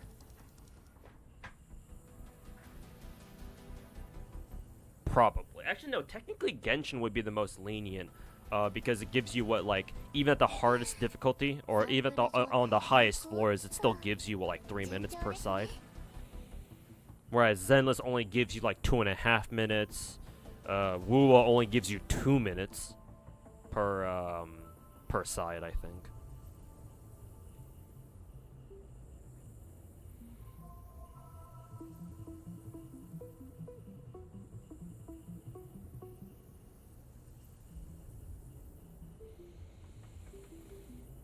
Okay, let's try it again with this team.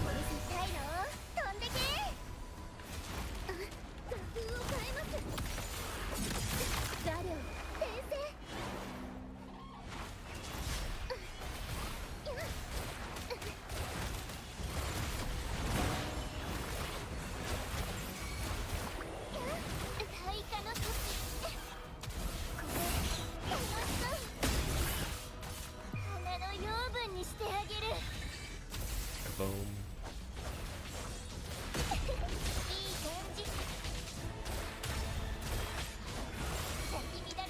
Explosion.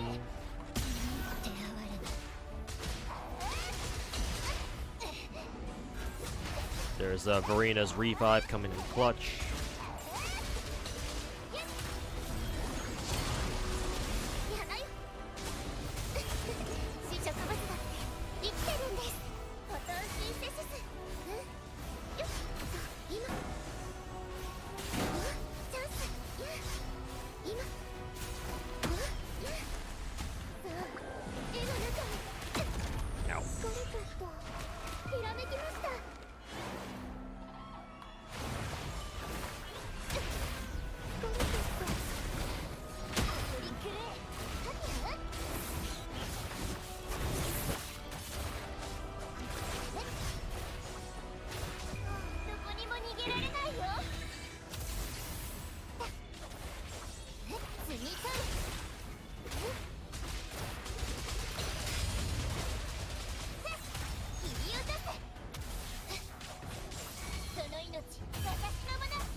Yeah, only 20 seconds left, and we still have like a quarter or a third of its health bar left to go.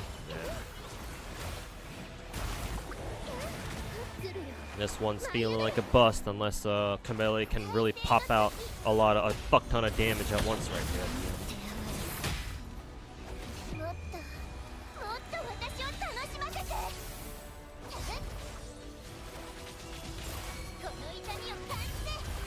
That's some good damage right there.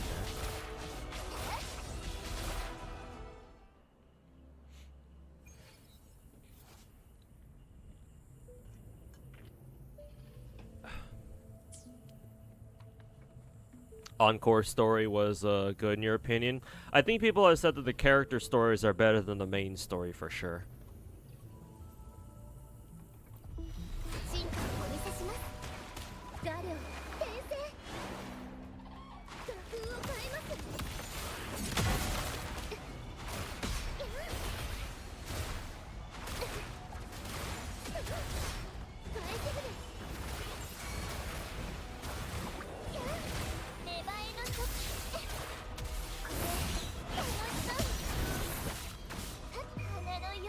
してあげる。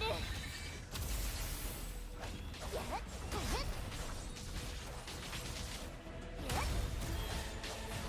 その命私のもの。痛いの飛んでけ。気をつけましょうね。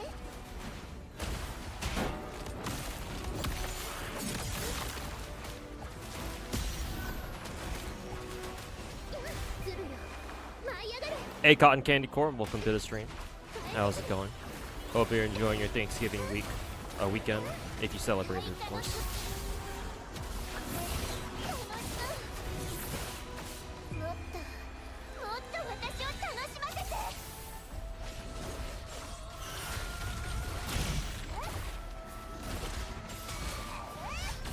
咲き乱れる花々よ。 Oh yeah, right. I forgot that Camellia can fight up all the way up in the air. Honestly, Camellia is probably good against this boss, just because she can fight him up in the air too, whereas most characters can't even fucking reach him. ちょっと待って。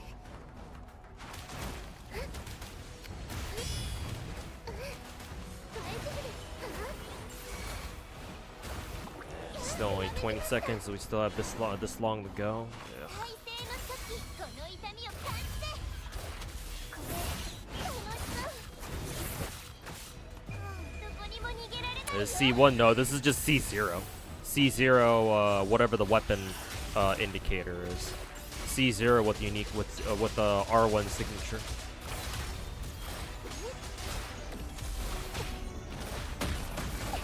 い感じ。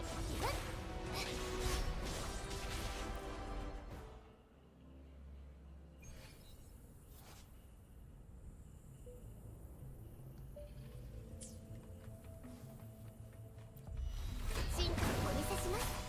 画風を変えます。シャドウ転生。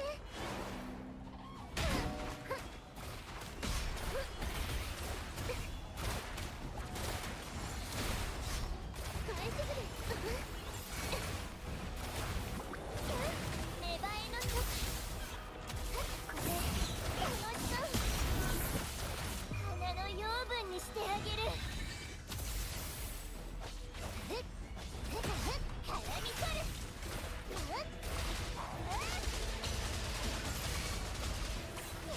その命私のもの。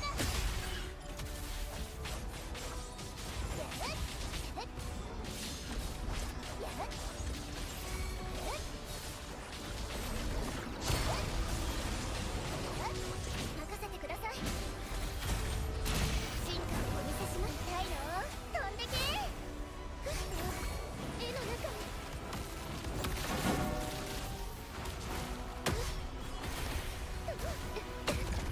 疲れた人ひらめきました。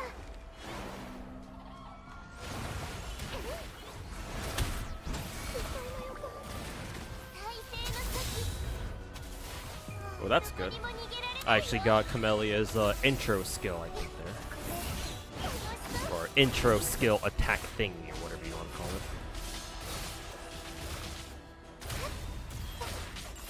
Explosion, there we go. Do a skill rope thing, do heavy attack. Ba-da-ba-da-ba-da-ba-da-ba-da. Then cancel out a bit. Ow. 進化の日向ぼっこの時間ですよ。行きますよ。安心してください。絵の中に。 15 seconds. This is, I think, my last chance at this, but that's assuming that I get Zeji's ultimate in time. And that's definitely not going to happen with me getting hit out of my basics twice in a row now. And that was definitely my closest one. If I just kept dodging and stopped getting fucking knocked back, I might have been able to take it. Do you play Star Rail? So you pull for Sunday? Yes, I will. I do, and I will. I think that Sunday will probably be our next super meta Harmony character. Just because of what 3.0 is going to bring us. So. Yeah, the interruptions in this game are fucking brutal, man. And I mentioned this as a kind of an issue. It's not really an issue. It's basically, oh, if it is an issue, it's a skill issue.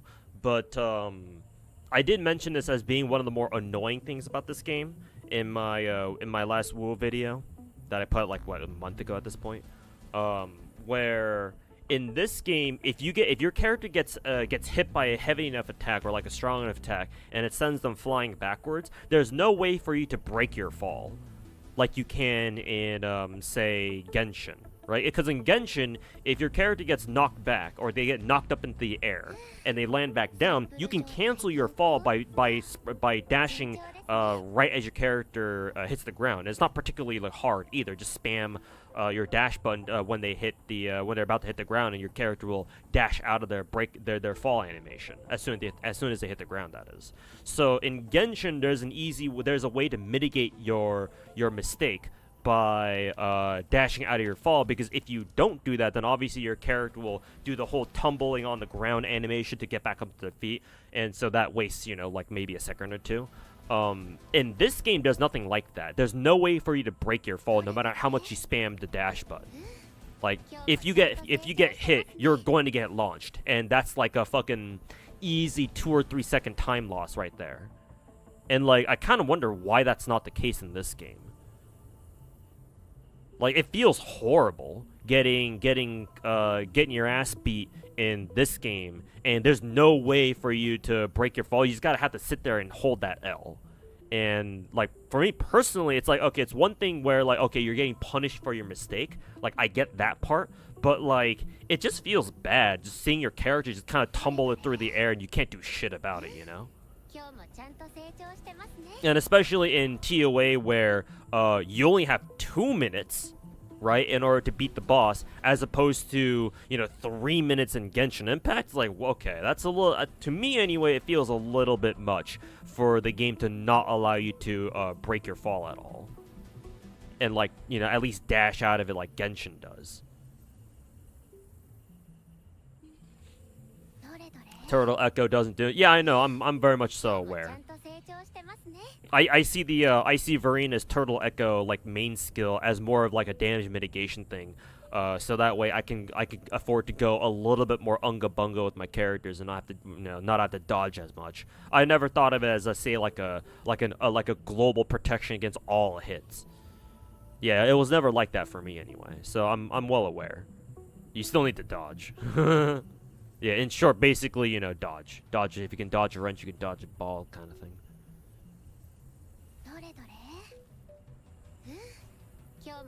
Shorekeeper has the ability to make a character get out of their fall. That would be a weird one, because why would they give that to why would they give it to one particular character? And I've never been able to do it myself, to be honest. Maybe she just gives your characters like super interruption resist or something like that. I don't know. I'd have to have Twitch chat corroborate that to see if Shorekeeper really does have an ability to like let your characters like break their fall or something. But that feels very weird for one particular character to have, because it should be like a universal thing. But I don't know. Maybe it is. I don't know. That's not a thing. Yeah, no, I didn't think so. I've never seen my Shorekeeper do anything like that. So yeah, maybe I just wasn't doing it properly. But yeah, I don't think she has anything like that. Meta over Fox Girl in Star Rail. I'm shocked. No, I will still be rolling for Fugue though. Don't you worry. Or at least I'll try. Assuming that I don't lose the fucking coin flip for Sunday, that is. But we'll see.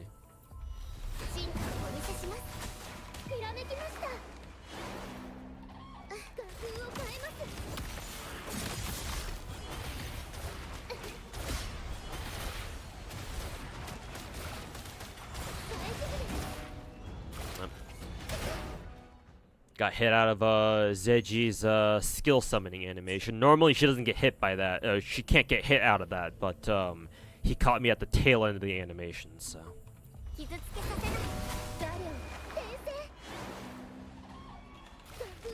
If I lose the 50-50, will I keep going for Sunday or just save for Fugwe? I'll probably keep committing to Sunday, to be honest.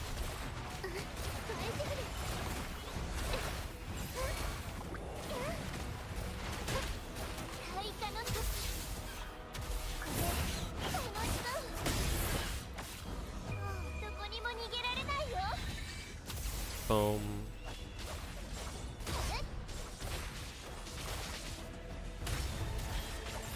Explosion. There we go.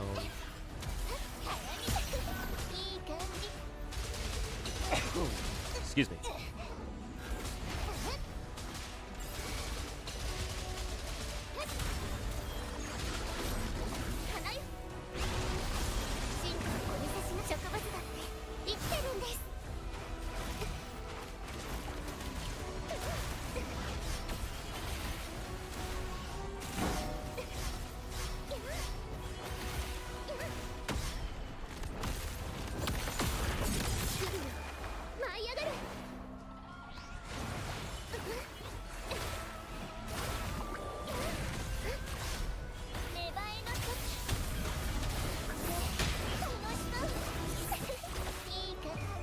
It's a good thing that the crownless echo tracks an enemy.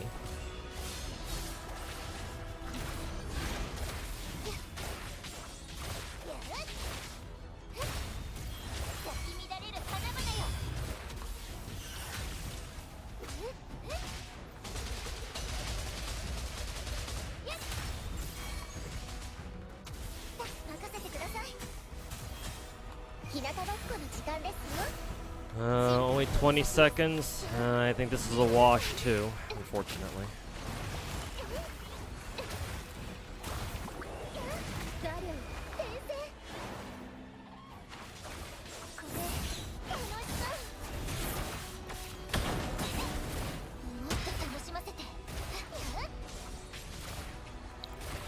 It's not even close too. Maybe I should try Changli on this floor instead. Let's give Changli a try. Maybe she might be better for this.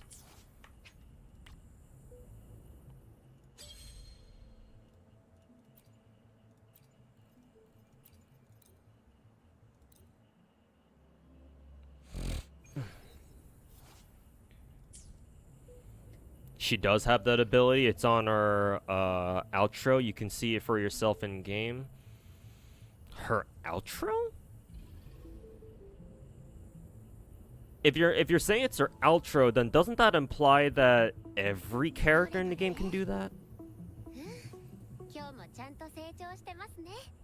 It's either that or I'm not quite understanding what you mean by her outro. I mean, her outro skill is the shit she does that characters do when you swap them out, no?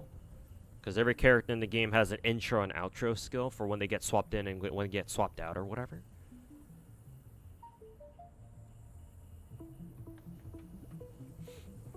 Not a true Foxwife enjoyer. I will try going for her anyway. Her and her signature, but I don't know, man. It depends on how my free-to-play funds will hold up for Sunday. And hey, don't blame me. Blame Starrail for being a fucking power creepy piece of shit. But I'll go for Fugwe regardless. Or at least I'll try. Well, perhaps easier said than done.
カゴの中の鳥は誰？動かない。 Thought I dodged that. これでも逃げ場などない。任せてください。進化をお見せします。今中に。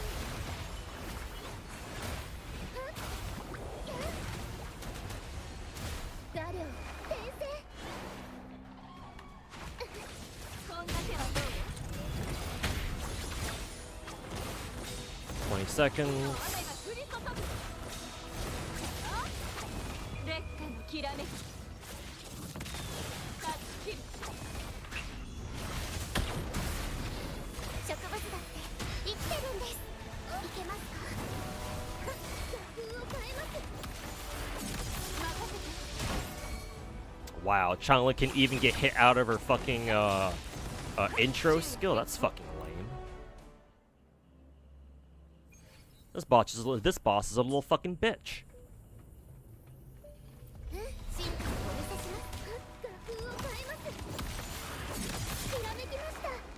Got closer this time. Yeah, Changli made a huge difference there, being my main DPS. So I'm thinking I stick with Changli on this one.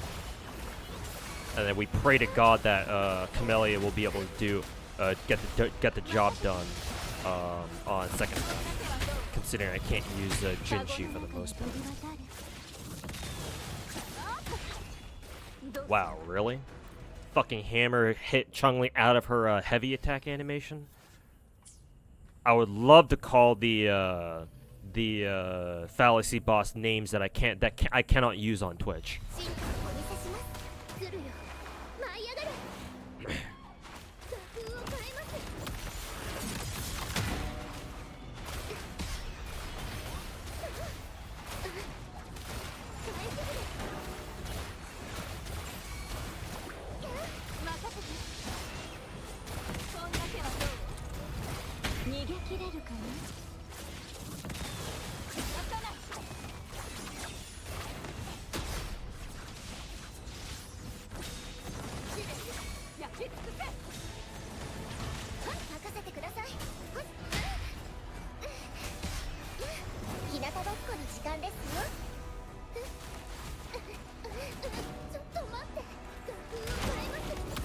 I fucking hate that shoulder tackle too, because it comes out so fucking fast.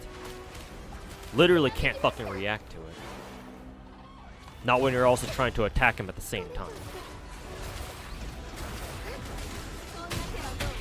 Yeah, this one's a bust too.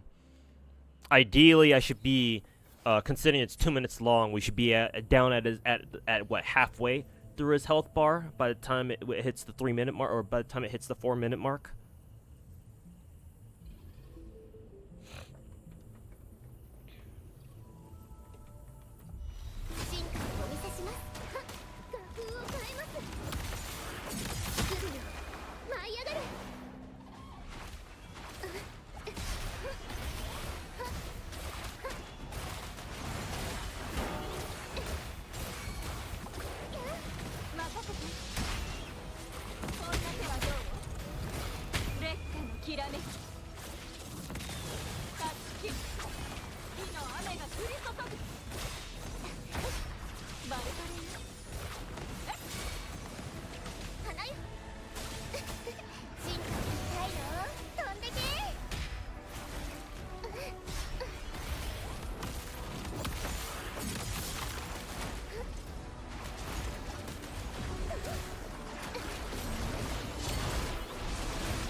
Love watching my characters drop from full HP to 0 in basically under half a second.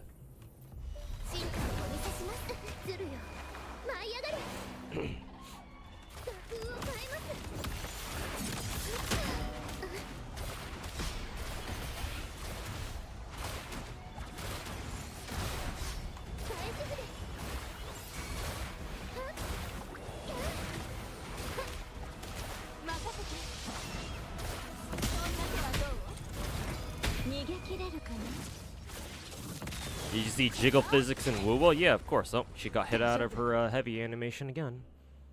Fucking bitch.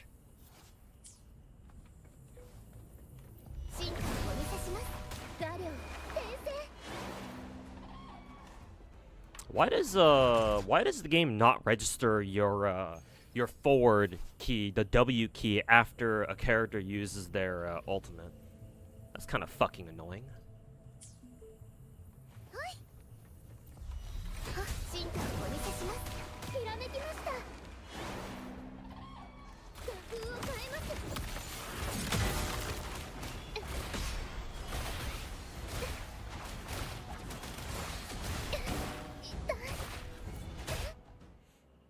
There's that shoulder tackle again. Motherfucker should be in the NFL with shoulder tackles like that.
I understand we have 40 seconds. There might be a chance here.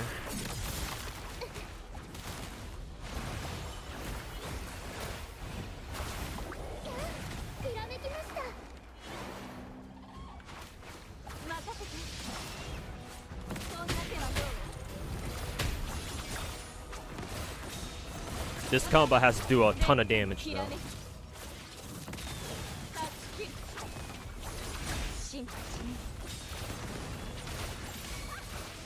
15 seconds. There we go. That last heavy attack, ultimate heavy attack, was clutch. We got all the damage we needed out of that last little combo there. Now the big question is, can my Camellia do enough on this side though? Is the real question. Because what are our remaining characters here again? Normally I would use Spectre, or normally I would use how is it? Normally I would use Rover here, but my Havoc Rover isn't ready yet. I guess technically I can use her if I give her a what calls it? If I give her a crit rate Dreamless, I think, but I don't have enough XP for that. I guess I could sacrifice one of my spare plus 25 echoes, see if I can get it leveled up enough. Because I can't use Genshin. I guess I could try using her anyway, but you know, God knows what's gonna happen if I do. Can't use Shangli Yao because I already used his ass for like three stages. Honestly, I think my only option right now is Rover. I might have to feed Rover a crit rate Dreamless then. And I have no idea how to play her too, so this will definitely be a fucking baptism by fire moment. Because right now I have a crit damage Crownless on her.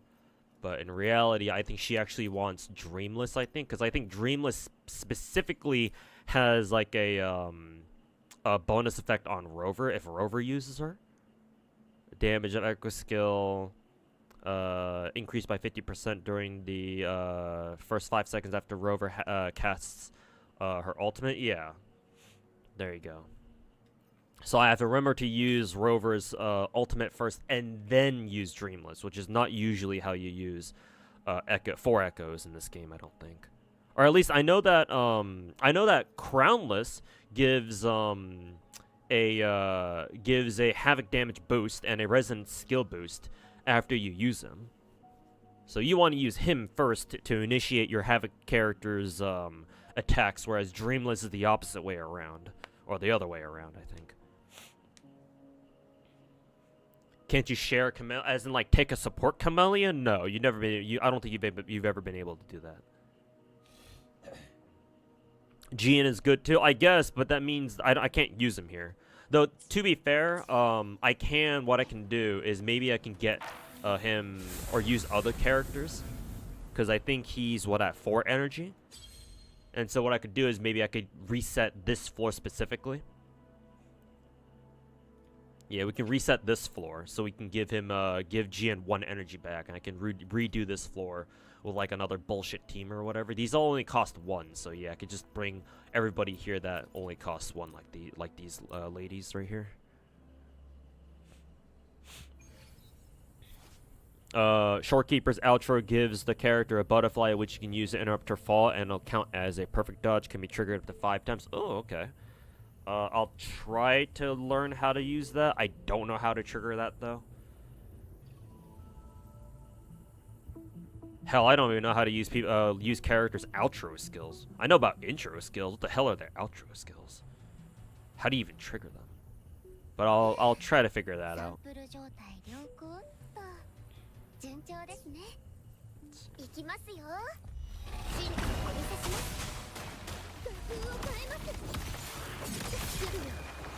How about Sanhua? I don't have her built. I didn't even know that Sanhua was a good budget support for Camellia in the first place.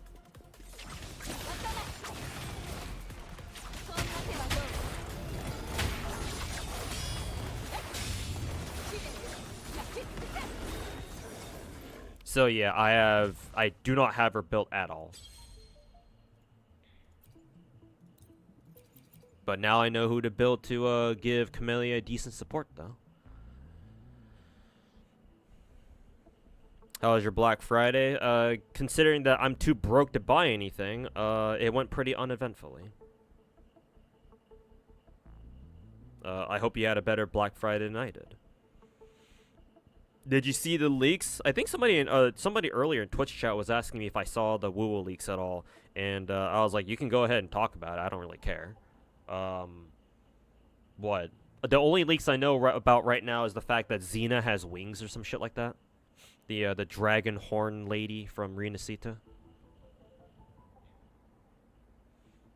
Outro skill gets triggered when you trigger into the intro skill. Okay, so when you trigger an outro, or when you trigger an intro, you also trigger an outro at the same time. Got it. So they're tied together pretty much.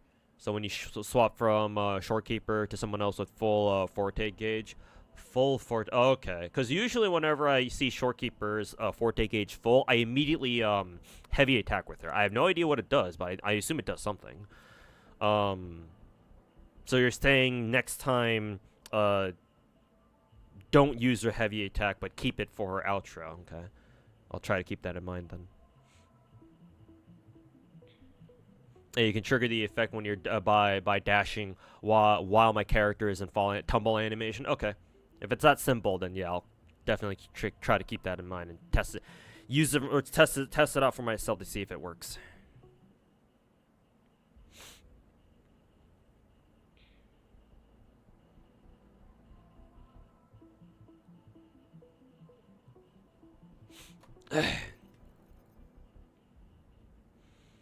Can't you share as in her echoes? Oh, normally I typically don't normally share gear across characters.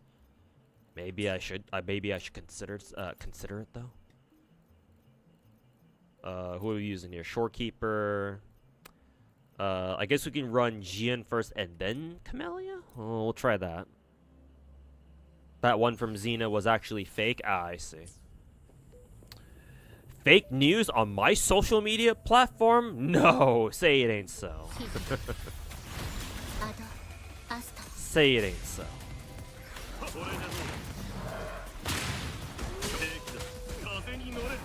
Why did that howl do like half of fucking Jian's health and damage? What the fuck is constantly hitting me too? Oh, these fucking worms back here, I bet.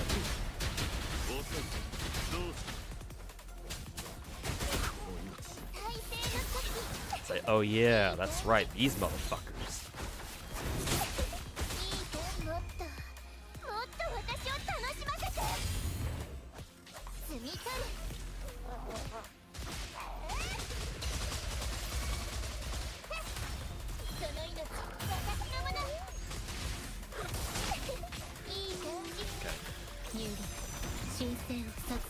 Okay, full forte gauge.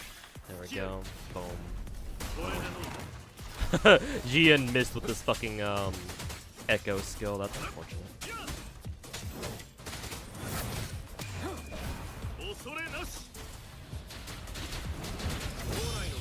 Nice. I forgot that Jian has really good parry abilities when his ult is up. Ow. God fucking damn it. Did that fucking miss? It probably. I think I wasted the skill blast too. No, it's still here.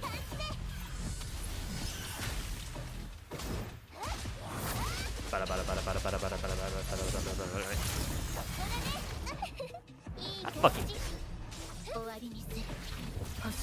Have I ever told you guys that I hate attacks? I hate moves that fucking interrupt your shit in this game. Have I ever told you?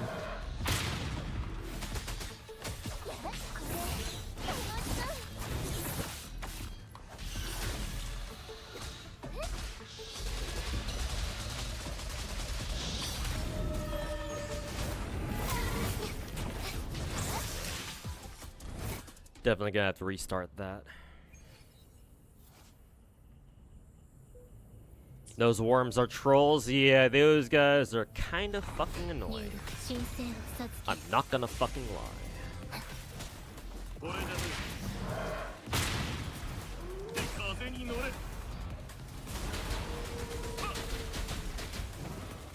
Where are you facing, Jian? Wrong way, motherfucker. It's like he can't target the worms properly. It's kind of really fucking weird, to be honest.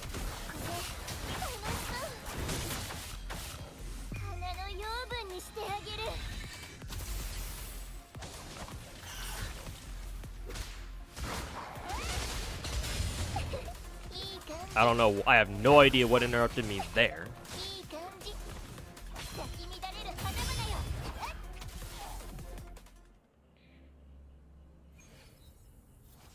Gotta do those switch shifts. See ya. Thanks for the stream next time. Alright, thanks for hanging out, man. We'll catch you next time. Have a good one.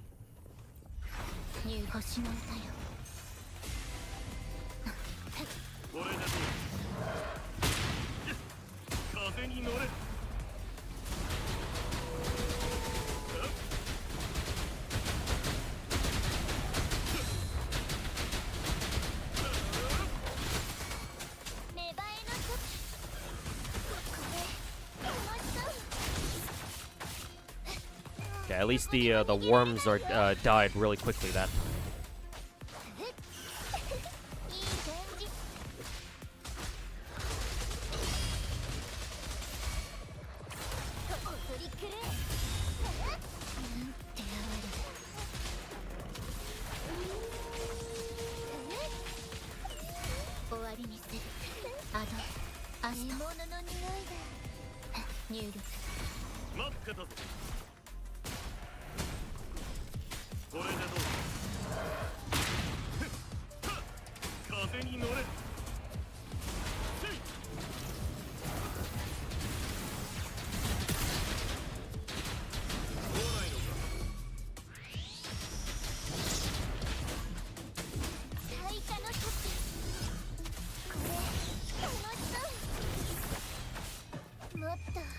Is that gonna hit?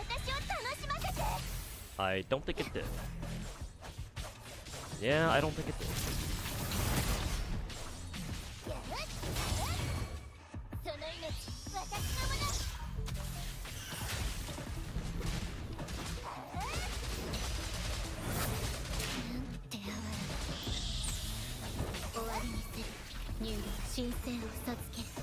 Alright, peace. If you're talking to me, Finkel, then yeah, have a good one. If not, then ignore what he said.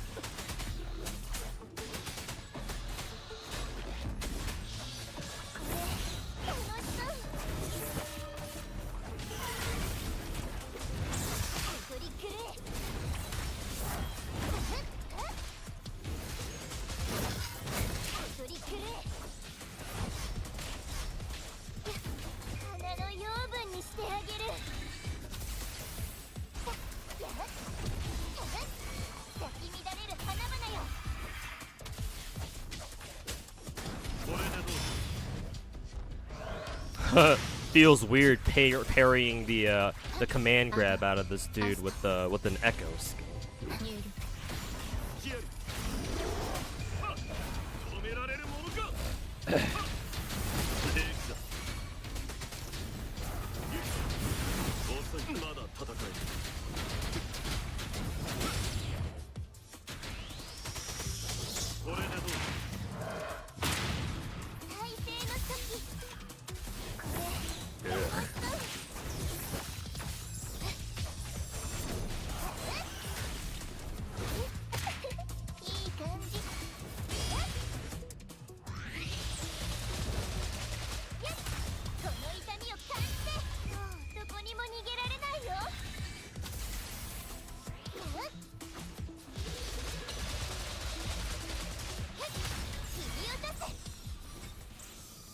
Wow, it wasn't even a 2-star clear, it was only a 1-star clear? Jesus fucking Christ, dude. This floor might be worse than the last. I mean, technically it is, yeah, because this is 2 waves, whereas the first half was only 1 enemy.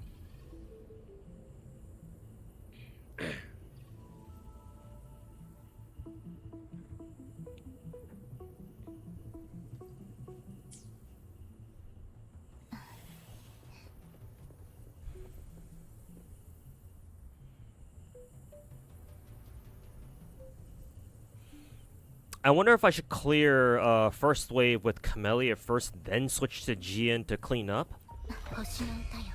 Can try that.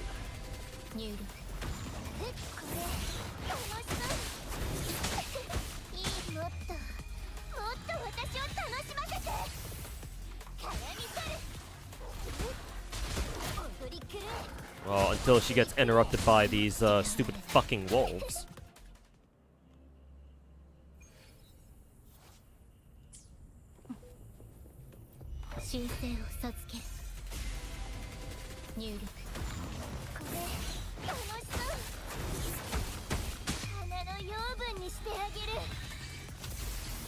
Time for some blobs. Hey, enjoy double XP weekend, man. I've been grinding it in my spare time myself too. 24-hour stakeout, baby.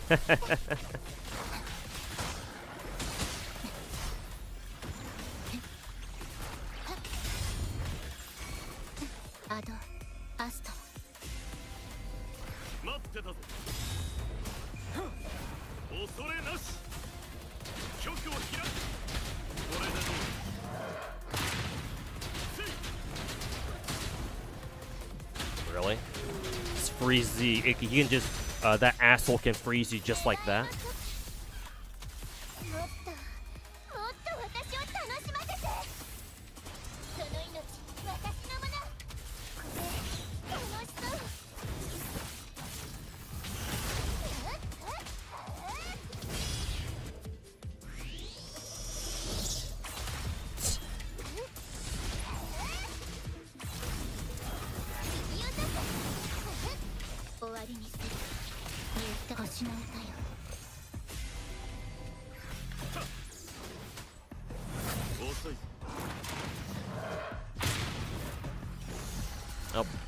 As soon as you get command grab, that's the end of the run.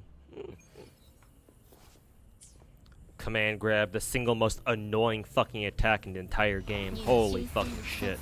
Whoever thought giving that boss that sort of move deserves to get fucking fired.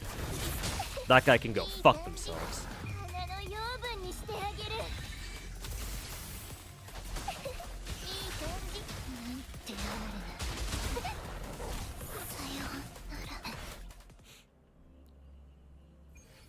Camellia getting gang banged by enemies on middle tower second half is more likely than you think.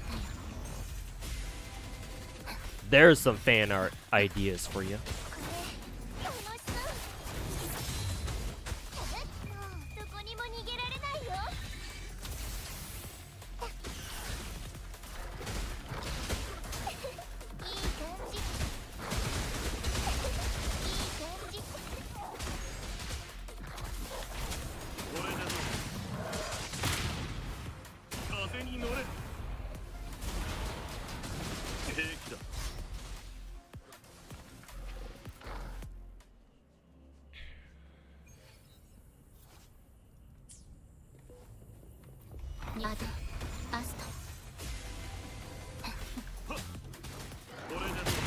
Switch to the wrong character here. Whatever, we can work with it.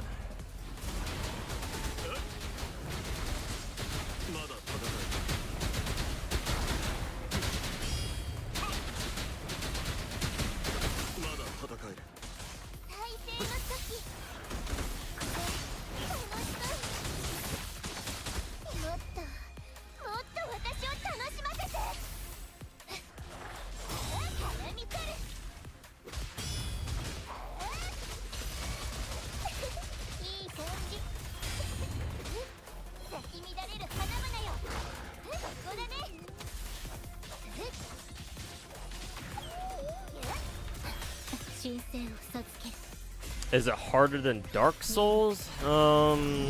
Yes and no?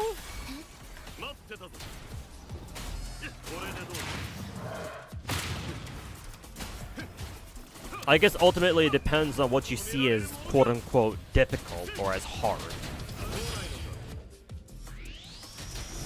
I'm sure in terms of raw skill, playing Dark Souls is more, you know, actually skill-based. But there are definitely some aspects to wuwa that are a little bit more difficult, simply because it's a fucking gacha game.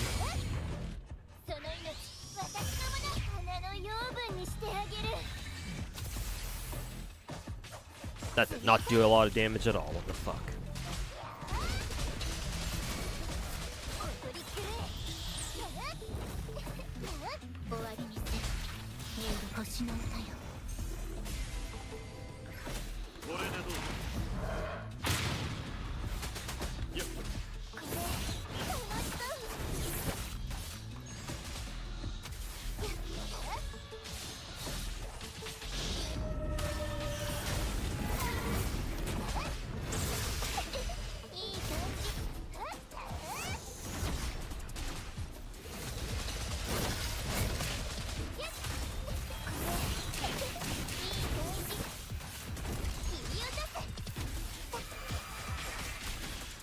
Ugh.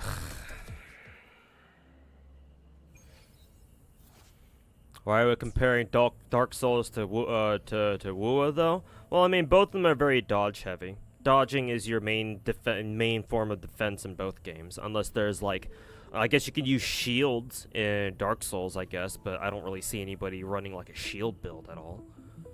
But then again, I don't play Dark Souls, so what do I know? All I know is that people just spam dodge rolls all the time in Dark Souls.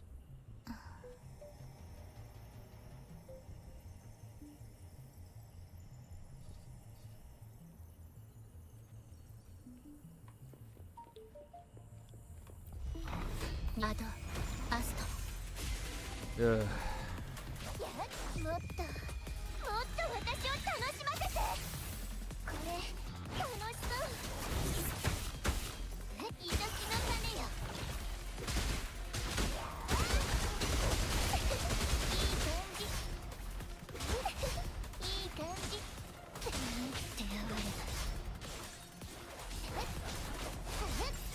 I'm not quite satisfied with that run either.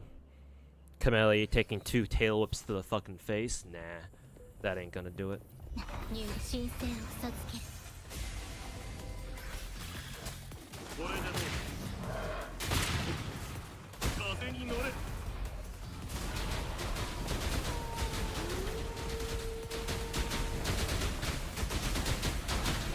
平気だいい感じどこにも逃げられないよ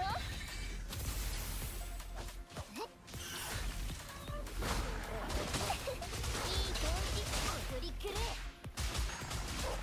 んてアドアスト入力これでどう開花の時おとりくれ Yeah, nah, that's not gonna do it. If I take longer than like what? 30 seconds to take out all the mobs on first wave, then realistically we can't beat the boss afterwards. 星の歌よこれ Fuck these wolves. Yeah, these motherfuckers fucking freeze your ass. してあげる On top of interrupting everything that you do. So that's really fucking stupid.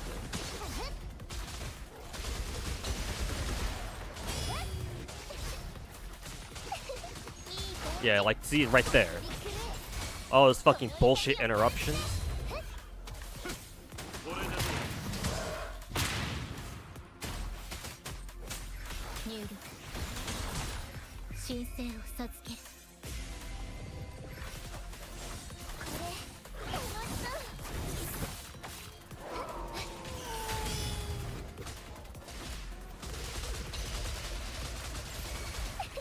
いいのどこにも逃げられないよ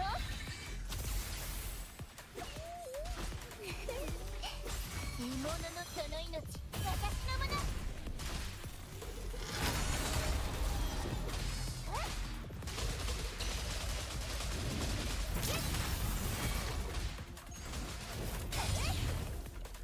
終わりにする入力アドアスト待ってたぞ恐れなしどこにてうがどうぞ遅い平気だ Why did I bring up my, what even was that? What did I just bring up? Was that like the gadget wheel or something? What the fuck? もっと私を楽しませて Can you advise which emulator you should use for FGO? You can use whichever one's most comfortable for you. Like for example, I use LV Player just because that's the emulator that I know personally. But you can use whatever you want for the most part.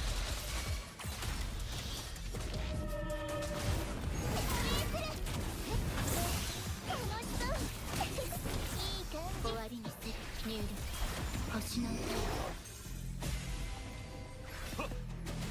See if I can't at least get a 2-star out of this. どうぞ平気だ風に乗れ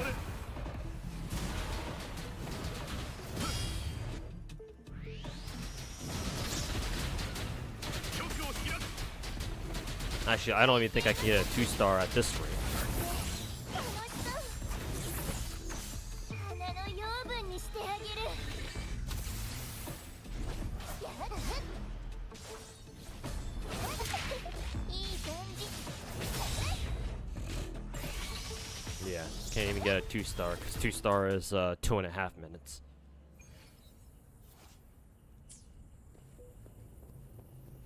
Hey Kiari, me, how's it going, man? 入力アドアス At this rate, I won't be able to do any events. So much for saying I'm trying to speedrun events. どこにも逃げられないよ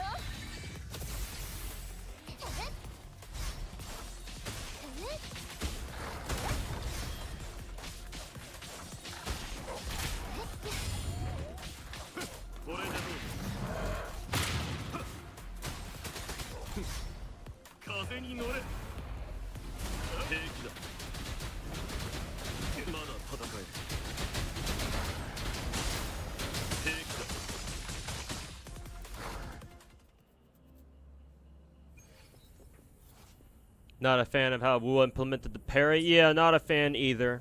Parries should be a dedicated button instead of something that you have to attack.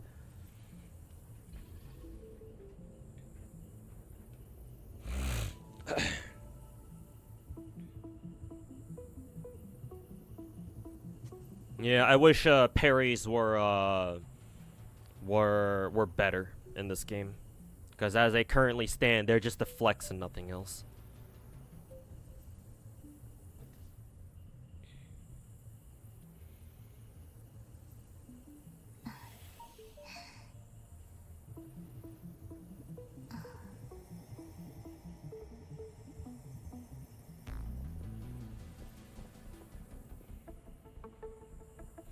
Isn't that how DMC implemented parry? What, Devil May Cry? I don't know. I've never played any of the DMC games.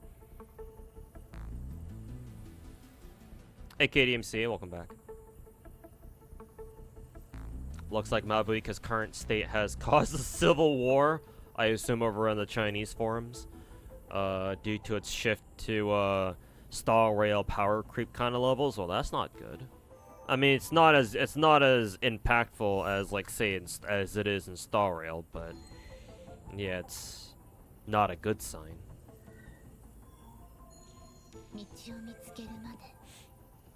You gotta get to work at like around 2 p.m. But you've been doing good. All right, good to hear. Ugh.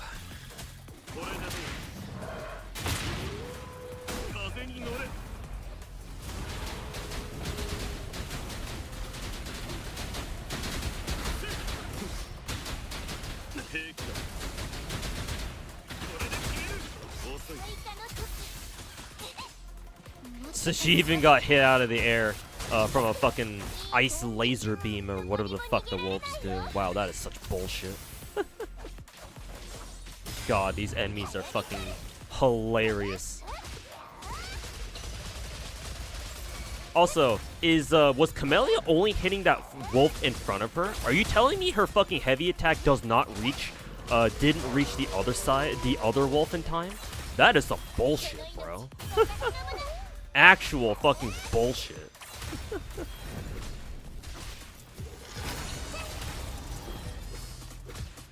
Damn, what am I playing? A fighting game? What are these busted ass fucking what are these fucking broken ass hitboxes? And not in a good way either. What the fuck am I looking at?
Alright, I'm just gonna stop it there.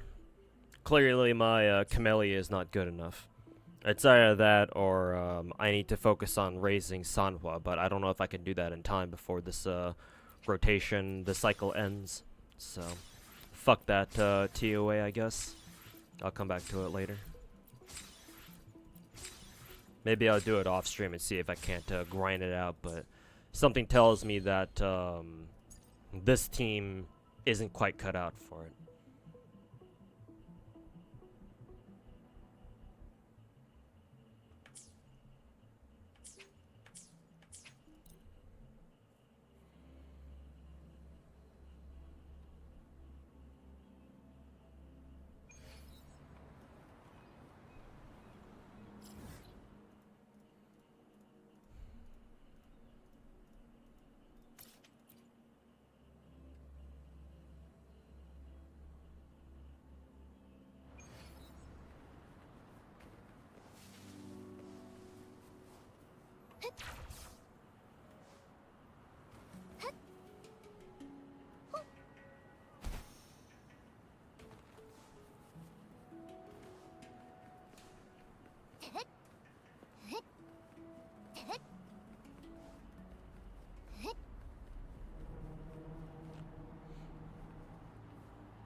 You want to pick up wuwa, but it's hard to drop Genshin with how much time you've invested, especially with Mavuika coming up. I mean, you can always pick up wuwa, unless you're to type to like 100% stuff, but you know you're not gonna have the time for that.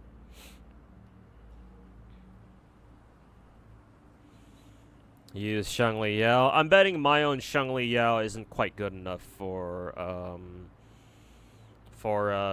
middle tower on TOA. Cause like my Jian is pretty good. I don't think he's any slouch. I don't think he's my Jian is a slouch at all. Like what 73 CR, almost 260 CD. He's got his signature weapon, and he's got a full echo set. Actually, he actually has one of my best echo sets that any of my characters have. I mean, his 4 echo is probably his weakest one, to be honest. But hey, at least it's giving him double crit. But everything else, all his other echoes have double crit stats on, I'm pretty sure. Because that one does, this one does, that one does, that one does, yeah. He's got double crits across the board.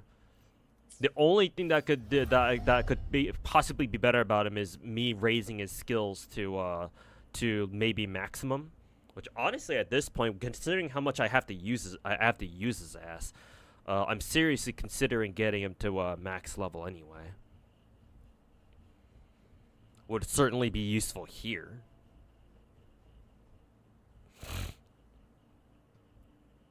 Who I'm gonna pull next in wuwa? Whoever our next character is. Not going to roll for Lumi because she's only a 4-star. And she could always spook me in future rolls like how Yohu did. So next time I'm rolling for a character in or next time I roll for anything in WoW is gonna be with Rina Sita. I assume Carlotta's up first because they've been going hard on her drip marketing. Your Shangli Yao used the BP weapon. Oh, same here. My Shangli Yao also has the BP gauntlet, Stone Art or whatever. His stats aren't very good though, but I mean I guess they're okay. Could be better though. But I mean, hey, if he worked out for you, then I'll give it a try next time. Maybe I'll do that off stream or something.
Just claim it once. You get anything good.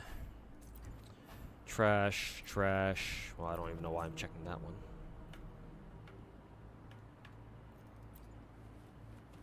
分かった。みんなと一緒にいたい。これからも。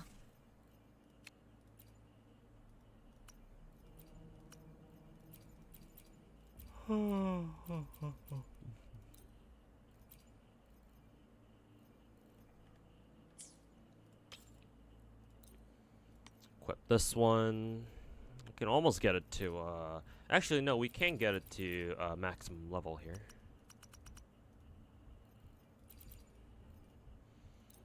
Try leveling this one up and see what it rolls.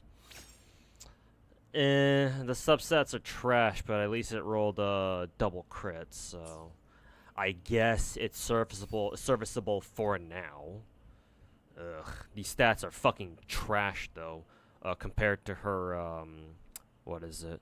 Compared to her Spectro Echoes though, because at least with her Spectro Echoes, my rover can hit what? 70 CR, 200 CD. It was more like 73 CR and like 210 CD or something. So seeing this just makes me want to fucking puke. How much damage does my Jin do? He's okay. I think what's holding him back is the fact that his talents aren't max skill yet. Maybe I should get his talents to max skill, because most of my playable roster, they're all normalized at, or they're all standardized at level 7. There are exceptions though, like Chun-Li, Camellia. I want to work on Shorekeeper, which is why I've been sort of like farming these materials on the side.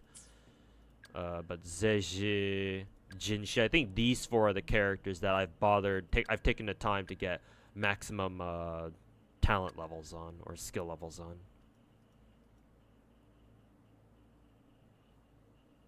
But I want to say my Jian's okay. Like, he's been able to, up until now, I think for the past, like, 3 or 4 TOA cycles, whenever I've used Jian, he's gotten the job done. I mean, I'm pretty proud of my Jian build, right here anyway, because his stats are pretty damn good for what they are.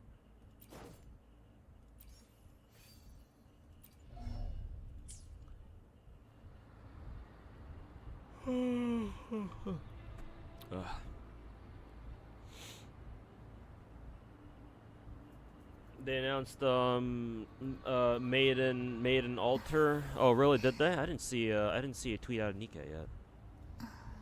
Let me look up the Nikkei thingy.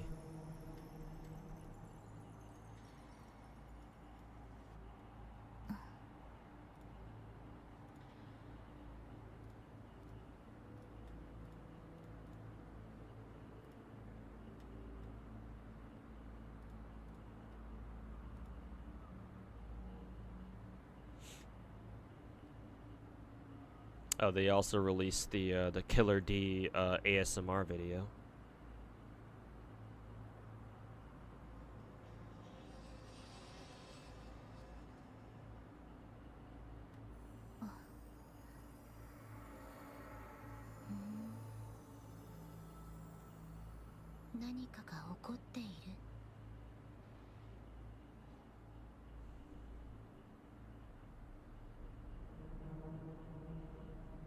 Oh, now it makes sense why they released the what is it? The extra side story for Maiden, I think it was.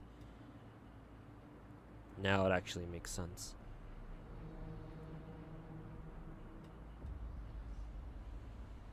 Someone said, "Oh yeah, Kiari, I have to answer your question from earlier now that you're back. You've been playing Arknight since like after a month after launch, same as Genshin, or you actually quit after having Raiden, okay. What happened to Star Rail power creep? Star Rail's power creep has been becoming more and more of an issue lately. I think over the course of the past year, new characters have just been getting stronger and stronger and stronger, at a rate that, you know, is kind of alarming. Like, it's kind of a concern now.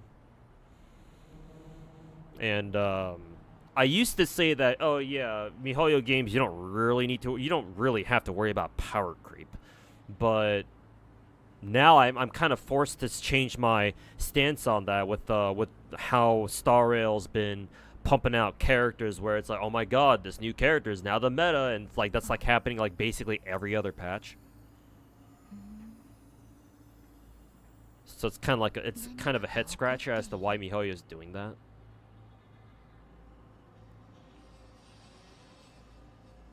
Have you ever played Honkai Impact? No, I have not. I know about it, obviously, but I've never played it myself. Are you gonna play Ananta / Project Mugen on release? Yes, I do want to try that game out as soon as it comes out.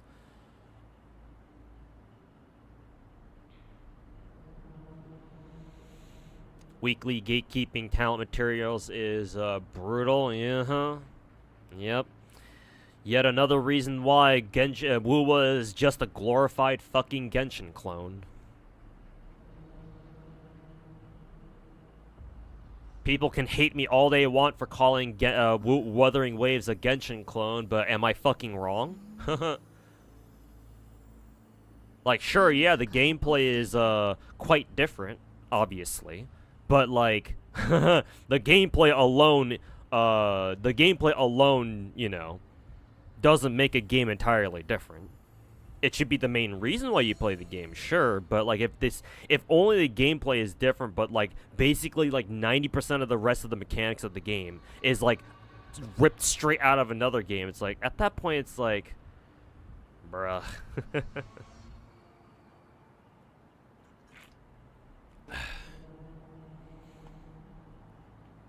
Is it worth getting more copies of characters? And well, they'll make your grind through TOA significantly easier. That much I can say. Technically, you don't have to, but you have to make up for the lack of character eidolons with better echoes and shit, and just having more characters. And I believe I remember hearing about how, you know, back when wuwa first came out earlier this year, that, yeah, like, if you have, like, I don't know, fucking C6 or S6 Jian or whoever, like, he just kind of breaks the game at that point. But then again, that was, like, the very beginning of the game. I don't know if people really consider S6 Jian broken now. Times can change, after all. It's been, like, 6 months.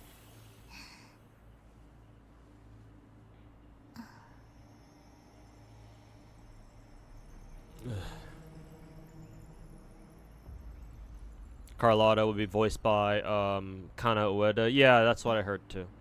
So that's cool. Our resident Renface. Who are the girls on my wall? Let me switch to my full cam.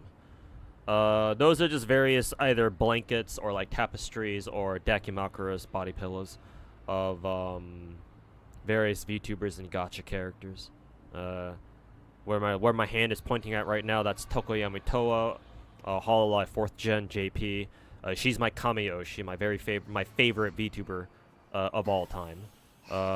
Next to her is Taiho from Azure Lane. Official merch, by the way, that one. Matter of fact, that image of her is actually an in-game image too. It's her wedding dress in game. Behind my head, that's obviously Ganyu and Shenhe from none other than Genshin Impact. That's a fan one. That is not official. That's a fan-made one, obviously. MiHoYo would never sell something like that, where Shenhe is literally showing off her ass to the camera. So you know that's not official. It's just a fan-made one that I picked up from Anime Expo 2022, I think. And then to the very left, your left, my right, those are Crony from Hollow EN Gen 2, Council, now known as Promise, and then Mori Calliope from Hollow EN Gen 1, Hollow Myth. And those two those two body pillows are official merch. But those are all the girls up on my wall. Let's see, Maiden, Christmas Maiden, huh? Interesting, interesting pick.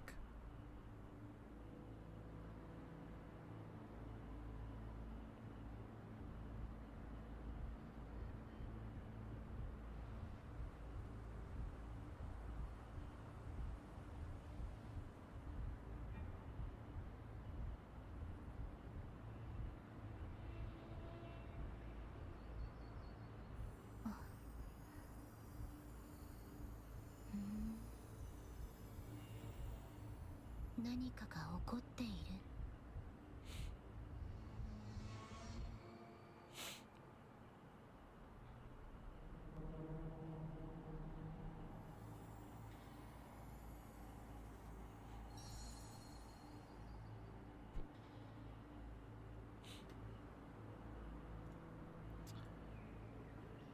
Oh, you're like Hollow Girls? Yeah, the Hollow Girls are among my favorite VTubers.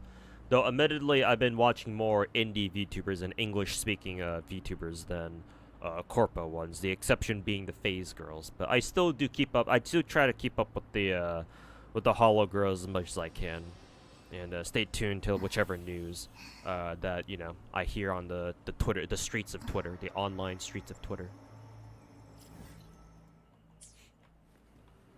Okay, let's go do the whole Elusive Realm bullshit thing. Because I have yet to do that. Yeah.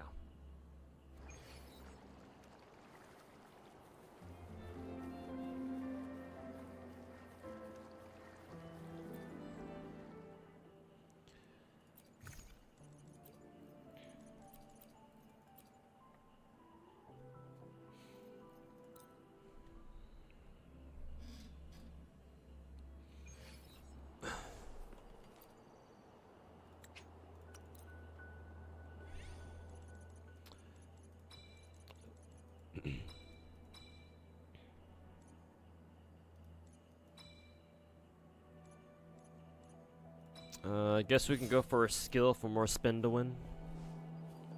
Here's Lumi. Memphis or Dreamless? Why is Dreamless considered a fucking arrow thing? I guess we'll go with Dreamless, I guess.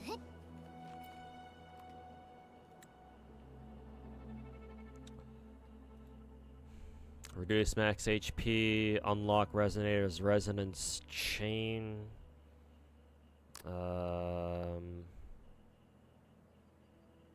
Increase the progression efficiency of Symphony Ring. I have no idea what that does, or I forget what that does, so fuck that shit.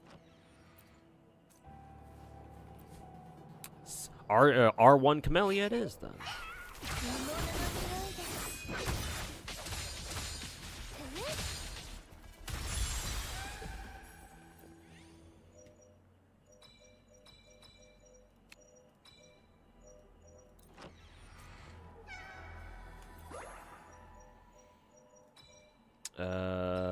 Sanhua.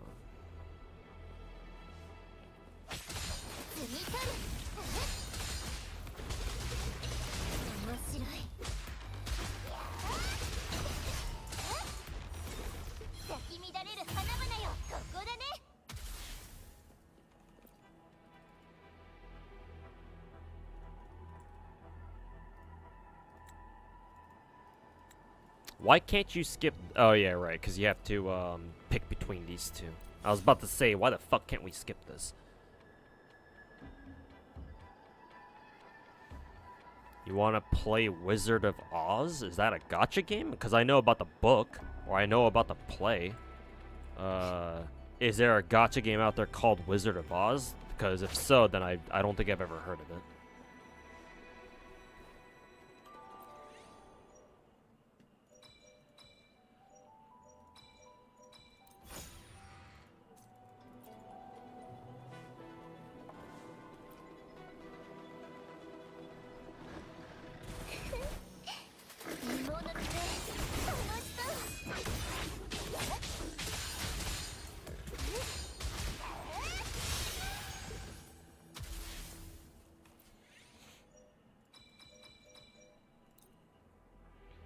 They should have more power creep in Genshin with more generosity, but also have to hire security and have life insurance to protect themselves from the rabid Chinese parasocial fan base. If you're suggesting that MiHoYo do something to put themselves in danger, then my answer would obviously have to be fucking no. Weren't you the guy who suggested before that people should be able to dox MiHoYo employees or some shit like that? Am I remembering that right? Weren't you that same guy? So why am I not surprised that you're coming out with another fucking dog shit take? No, shut the fuck up. Get the fuck out of here, dude.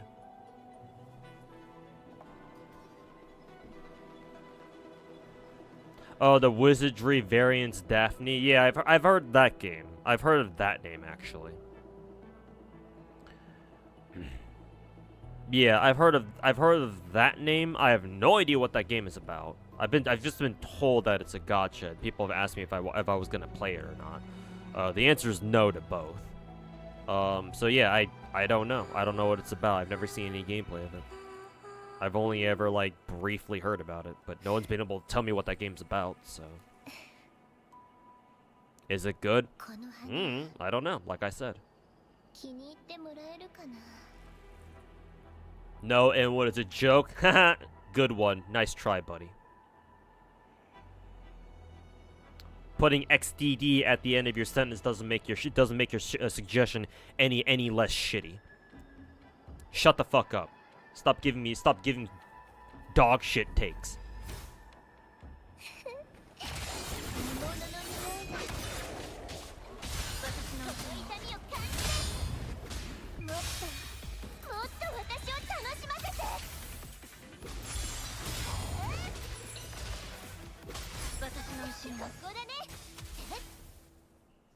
What sounds more interesting to you, modern anime or anime high fantasy? Modern anime. Like you can make any genre interesting if you write the story well enough. But for me personally, I like my preferred genres or like settings are things where like I can personally relate. Like it's very easy for me to like relate to them or like it's a much more believable setting. Right, so modern anime fits that bill much better than obviously a high fantasy setting like, you know, elves and orcs ever can.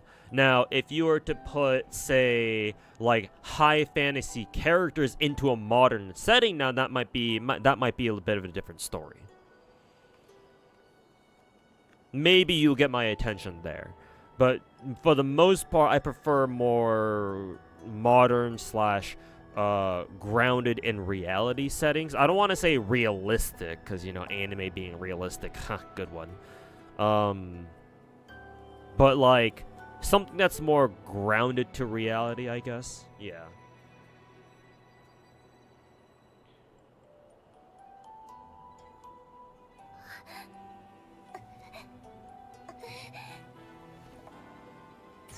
Like Dun Dun Dun. I've heard of that anime. I think it's what people are. It's like the new hit anime of the season or whatever. I know I like have very tangential knowledge about it, but like if Dan Dan Dan is like an anime about like kids who live in the modern day, but then they find that they have like superpowers or whatever, but they try to live as normal of a life as they can, but they, you know, they do what they can within their means or whatever, then I guess that's kind of what I'm looking for, kind of. But, like, if Dan Dan Dan is the usual bullshit of, like, the usual generic-ass anime trope of, you know, high school kids find that they have these secret powers and, you know, blah, blah, blah, and shit, it's a fan like that, then I'm a little bit less interested. Because, honestly, at this point, the whole, I mean, it has been like this for, like, years now, decades even. But, like, I'm a lot less interested in, like, you know, high school kids discovering that they have superpowers and, you know, blah, blah, blah, you know the rest. I guess I'm sort of looking for, like, a Yakuza style, like, oh yeah, you have grown-ass men and women and adults and shit, and that's not necessarily in a fucking high school setting, like 98% of animes are. Like, if it's gonna be in a school setting, at least make it a college setting. I don't know how many animes are out there that take place on a college campus. But, you know, that doesn't sell to the home Japanese audience, so you know, why would anyone make an anime like that, right?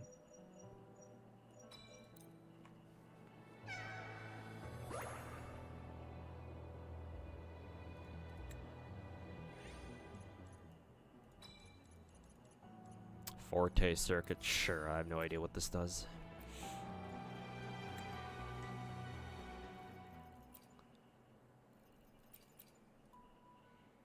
What were my things again? Arrow and Electro? We'll pick that up at least.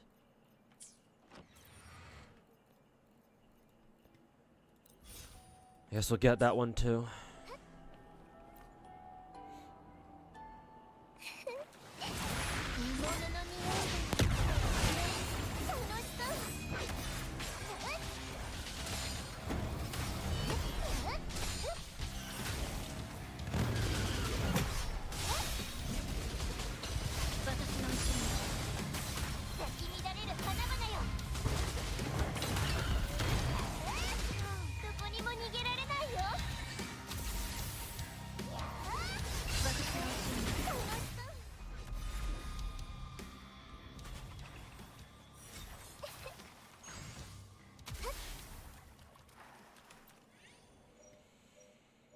Arrow.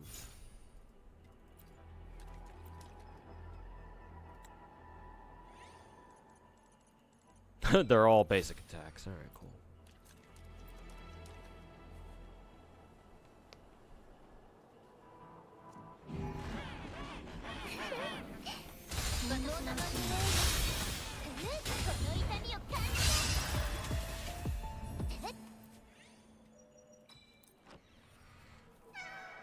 Oh.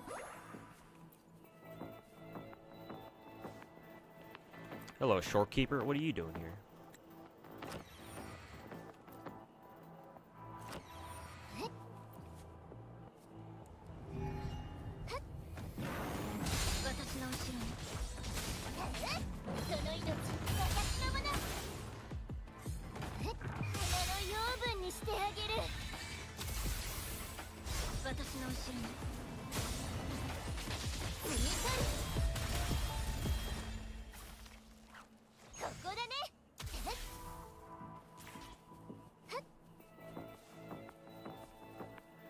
Is losing your character in a gacha from a fight more hardcore than you building your character wrong?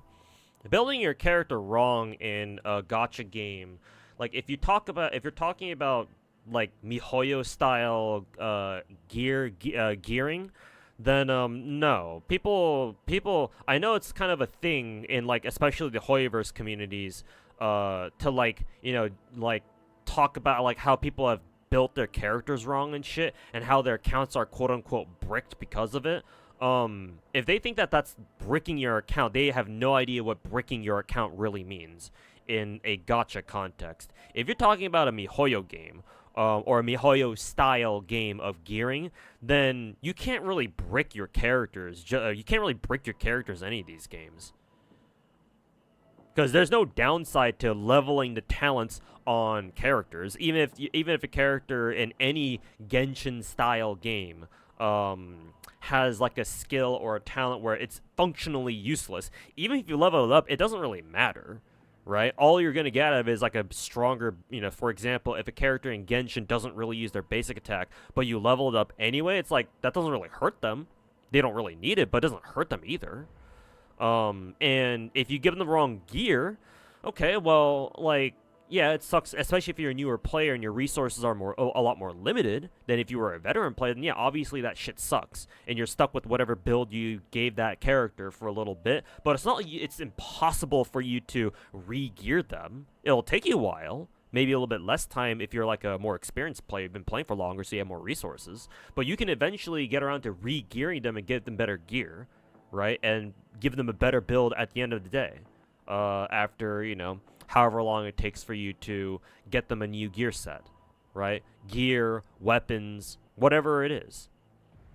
So bricking your account in like a Genshin style gacha game isn't really a thing, despite what people out there might tell you.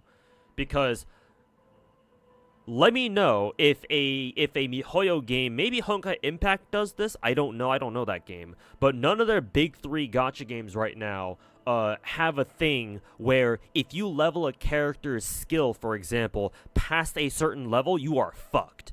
And if that game has no way for you to be able to reset your skill level, then you are fucking screwed. Like, I'll give you an example. I'll give you a mild example here. In Blue Archive, there's a 2-star character named Akane, and one of her passive skills is that she moves faster. She physically moves faster than the normal base like movement speed of all your other characters in that game. Normally you wouldn't think that's a big deal, but it actually is, because if you're going for like really specific strategies, or you're using like specific teams that have Akane in it. Thankfully these days we don't really use her anymore for like raids and shit. But back in the day, we did use Akane quite frequently because she was a pretty good support unit, or she's a pretty good support unit with her skill putting a defense down, and she has a really cheap EX cost and all that, EX skill cost and all that. But the problem was that if you didn't realize how impactful her movement speed passive was, and you leveled it all the way up to full, then there's a good chance that your Akane team, or your teams that used Akane back in the day, couldn't work anymore because her movement speed would fuck up the cover, the pieces of cover that your students would take, or like the positions your team would take on the field when they would get into a fight, especially if they have to travel a long distance. Because team positioning is extremely important in Blue Archive, and it's something that the game does not teach you at all. It's just something you have to learn, or like you'd have to go watch YouTube videos to see how people set up their teams exactly to get them into positions that they want them to get into. But if your Akane is at max level 10, or like past, like, I don't know, level 3 or 5 movement speed passive, then you're fucked, because there's no way for you to be able to reset the skill level of your characters in a game like Blue Archive. Not that I'm aware of. And let's not even get into what the fuck kind of shit you have to do in prison in fucking Preco during PvPs or whatever. Entire fucking spreadsheets of like, oh, you have to level your characters to this exact fucking stat, no more, no less. If you level more than that, then you're fucking screwed. You're fucking bricked. And you can go fuck yourself. Yeah, bricking your account isn't really a thing in MiHoYo games. At least not to the extent that I know that other games, not to the extent that you can brick your account in other gacha games. College sucks ass. Hey, speak for yourself. College was alright for me, aside from the fucking crippling student debt.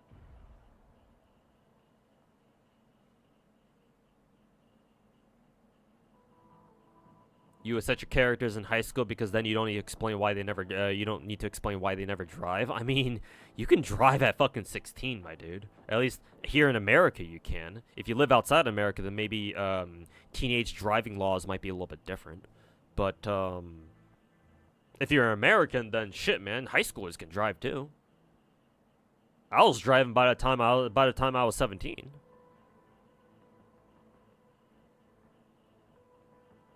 Steka is a fucking horror film and half the enemy team is knifing. I know, right? They rush you with the knives and power drills and baseball bats. I was actually leveling my my knife and my power drill earlier today, actually. earlier this morning. And are a lot of gacha games going the Snowbreak route? Not really, not that I see. Not that I see, no. Snowbreak's kind of an anomaly because it's a really Coomer-ass Chinese game. And you don't really see Chinese games go that Coomer, with the one exception being Azure Lane. But Azure Lane is a big exception, though. If other gacha games go Coomer, then it's more because they wanted to go Coomer in the first place, not because, Snowbreak's had a trend or anything like that.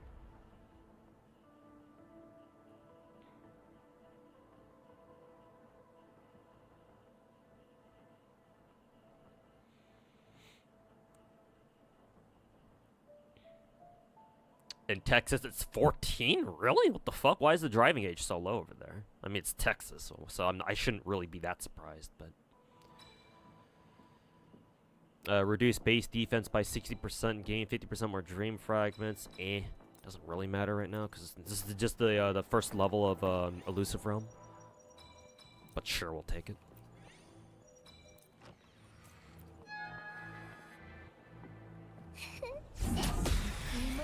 Oh, this fucking asshole again. We meet again, you fucking prick.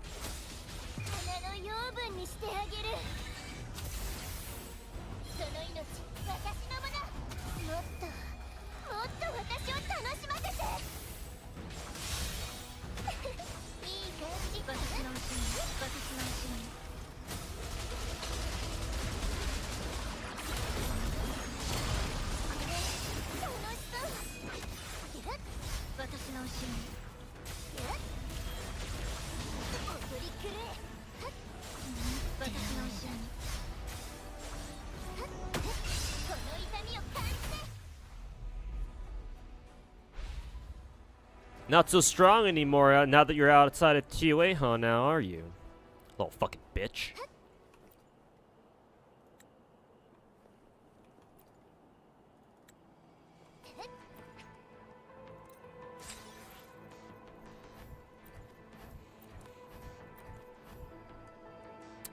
Ooh, this one's actually havoc damage bonus. Got another chance at a 3 echo at least.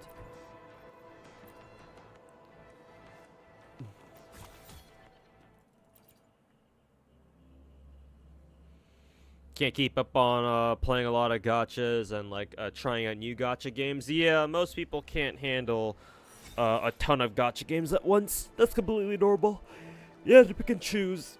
Ugh, after I'm done stretching, you have to pick and choose which ones you're really interested in and stick with those.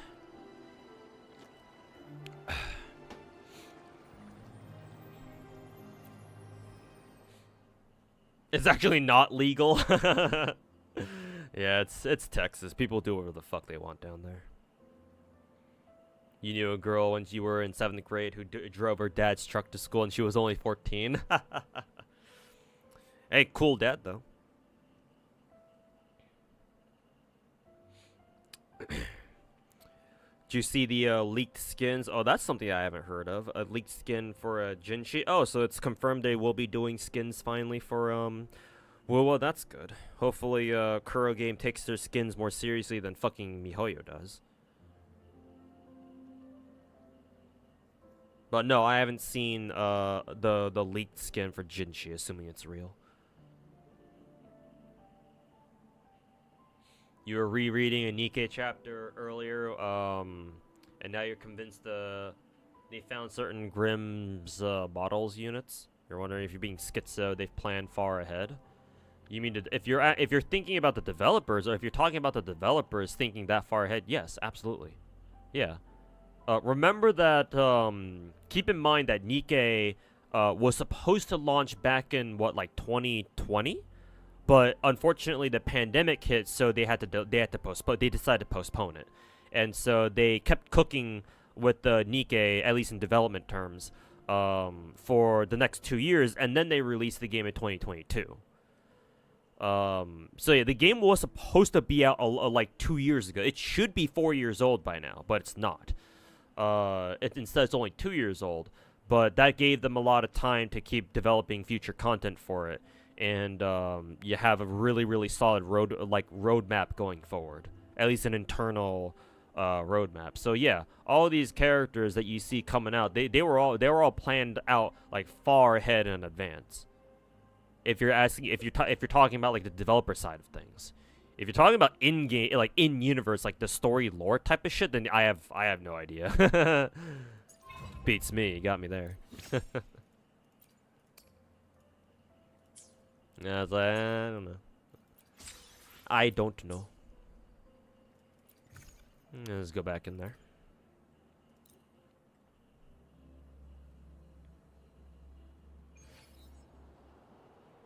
You had to abandon Azure Lane. Your phone was burning. Yeah. Azure Lane is definitely kind of hard on the phones.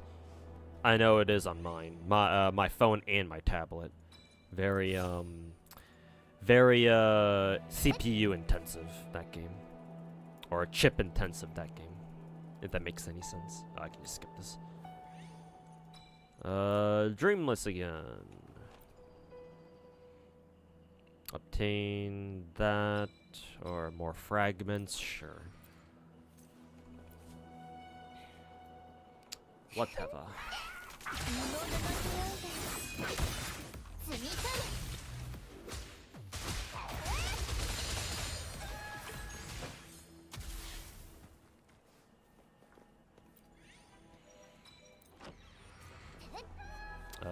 Bridged landscape. Yeah, we can go here, I guess.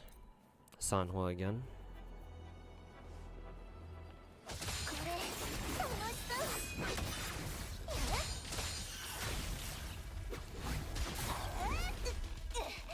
Really? That didn't dodge it?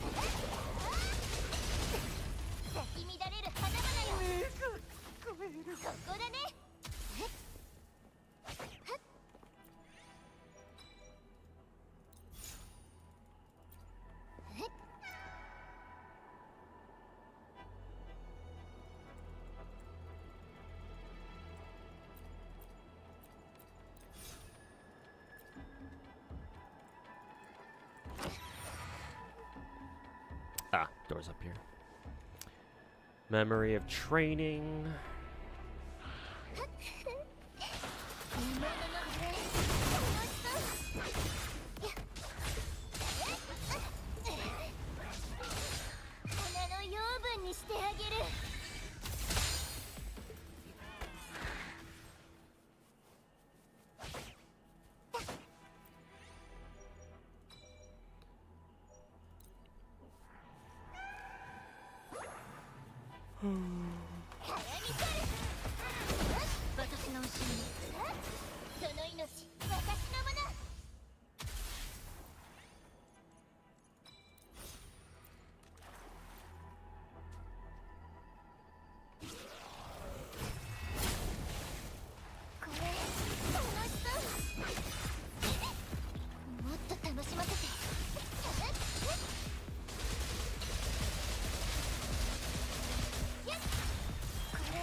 Consume 1 reward attempt. Sure, okay. Havoc damage. Fuck, it's on the fucking Glacio set. Fuck you. I'm surprised they even give you 4 echoes during here too. It's kind of a surprise.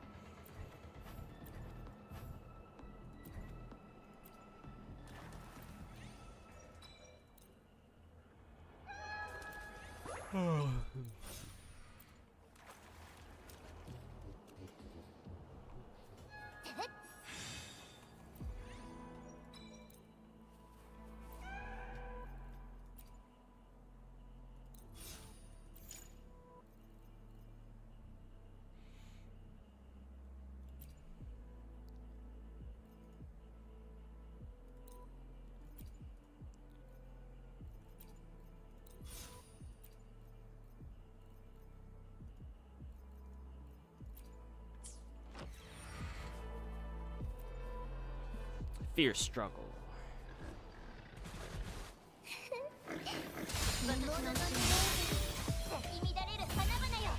Oh, everyone's dead.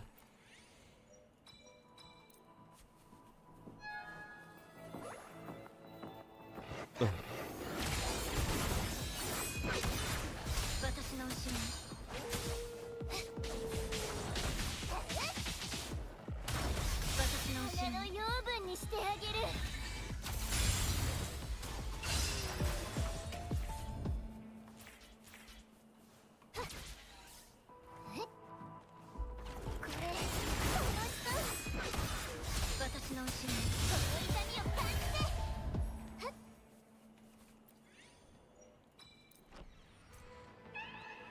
Well, the chapters appearing piece by piece, going back and thinking back on earlier plot lines is part of the fun. If a story has you doing that and it's enjoyable, then yeah, that's one of the good marks. That's one of the marks of a good story. Because I remember reading through the Gotobun no Hanayome manga like years ago. This is like, at least, I want to say, like, what, 2-3 years ago? Probably been longer than that, to be honest. It was like 4 years ago, I think, when I read through the Gotobun no Hanayome, or the Quintessential Quintuplets manga for the first time. That manga did that very well, too. Where it's like, there were clues hidden throughout the entirety of the first half of the story, and then when you get to like the climax, you realize, oh wait a minute, the clues were there right in front of our face all along, and it makes you go back and read it over again to see where all the clues were. Yeah, if a story can get you to do that, then it's probably pretty good. Yeah, just waiting for Lost Belt 7. Christmas, so you've got like what, another less than a month to go, but still like got another month on it.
What is this, Mystery Dreamland place?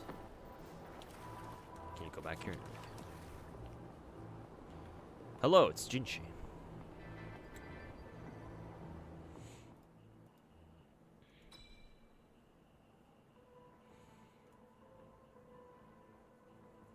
Unlock RC or unlock S2, or after successfully clearing them, or we get a permanent 60% attack increase after what, 3 memory zones?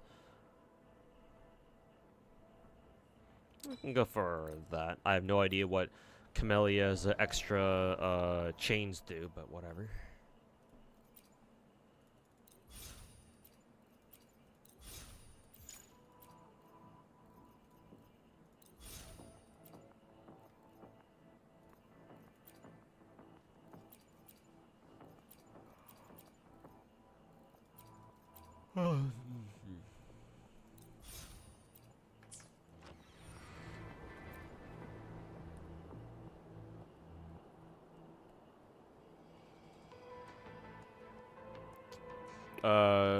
The series, the world God only knows also describes that too. Isn't though it's the world God only knows about that, that dude in the glasses, who like plays plays like fucking harem visual novel games in his spare time, and he gets like some fucking, I don't know, some weird girl from like another world or some shit like pops up and like has to work with him for it to do something or whatever. Was that it, or am I thinking of a different series?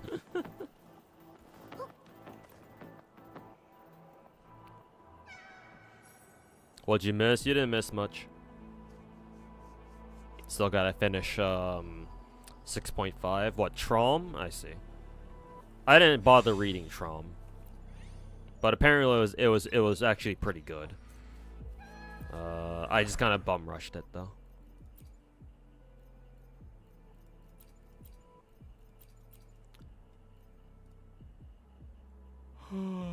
Where is it? Skill damage? I'm pretty sure we don't even need that.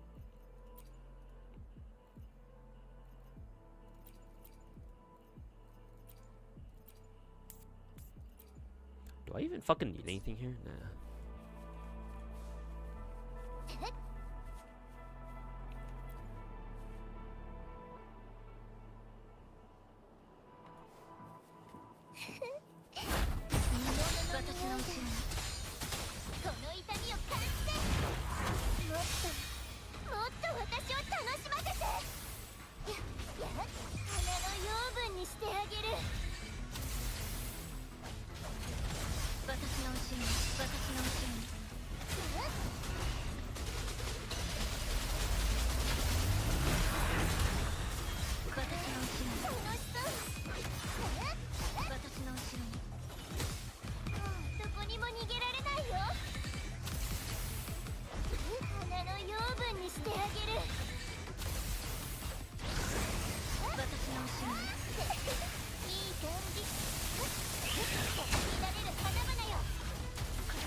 Kuro Game still hasn't figured out how to make what is it, enemies fade out properly, huh?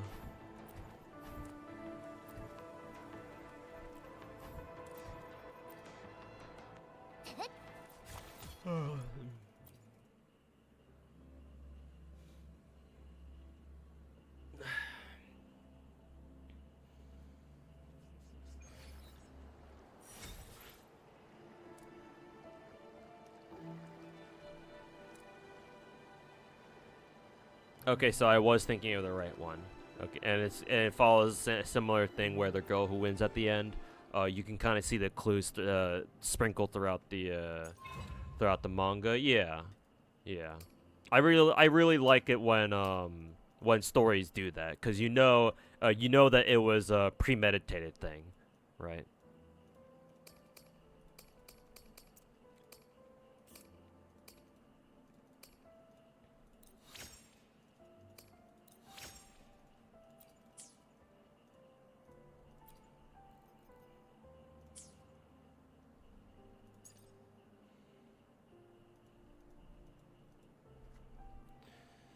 see.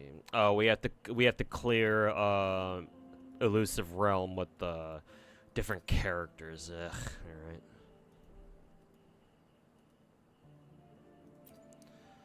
Oh, they're using different characters. Characters it is then.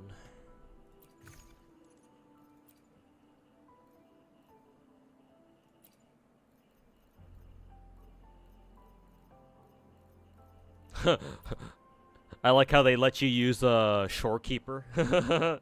What are you supposed to do with what they support in a game mode like Elusive Realm anyway?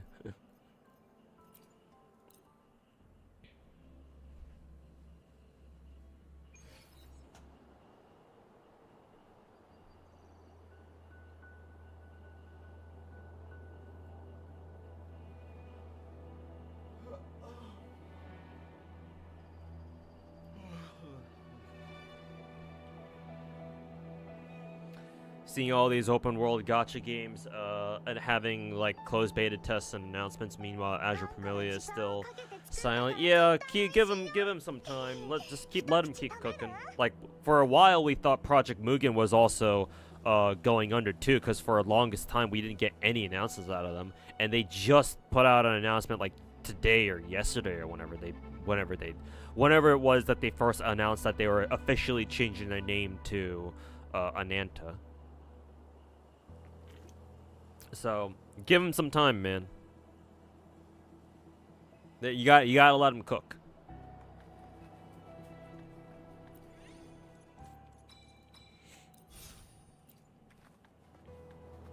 Yeah, you gotta let him cook. Wholeheartedly believe Azure Lane will be the Genshin killer. It's got the best chance of doing so, yeah. And I've explained my reasons before too. But yeah, I generally agree. Finkel. Yeah. Let's see, let's go for the 40% attack increase. Limbus Company. No rush for them to push it out. Yeah, exactly. They gotta take their time with it, for sure. For real, for real.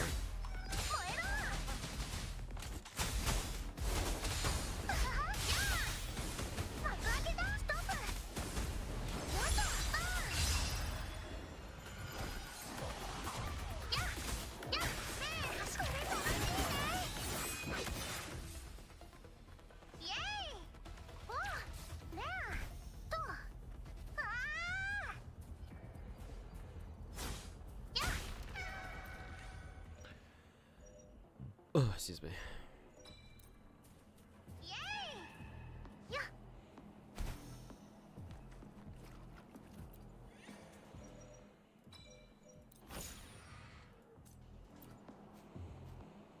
Let people get bored of existing open world gacha and then strike. How diabolical. I like it.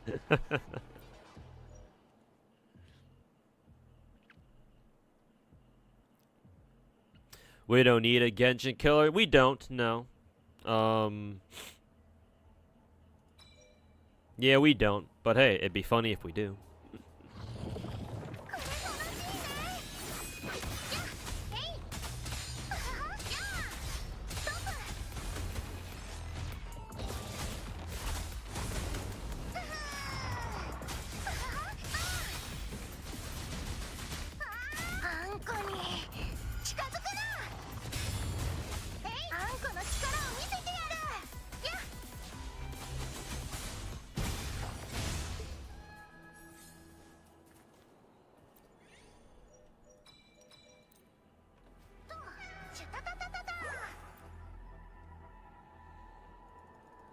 Which gacha am I personally most excited about? Either, well, I'm excited for Enfield, Arknight's Enfield. But I'm also excited for both Project Mugen, now known as Ananta, and Azure Familia. Yeah, those three I'm most looking forward to. Hey, Solo Hero, welcome back, man. You really like the Icebreaker event, the co-op one? Yeah, the co-op Arknights is very fun. I only streamed it for like a day, and I only played it for like 2 days to get all of the minimum number of rewards and all the medals for the medal set. But yeah, I enjoyed the co-op. Yeah. And it felt like they improved the netcode, the connectivity in the co-op mode too, so that's good. Or at least maybe I'm just talking out of my ass with that one. I don't know. But yeah, the co-op event was fun. Hopefully we get more co-op events like it.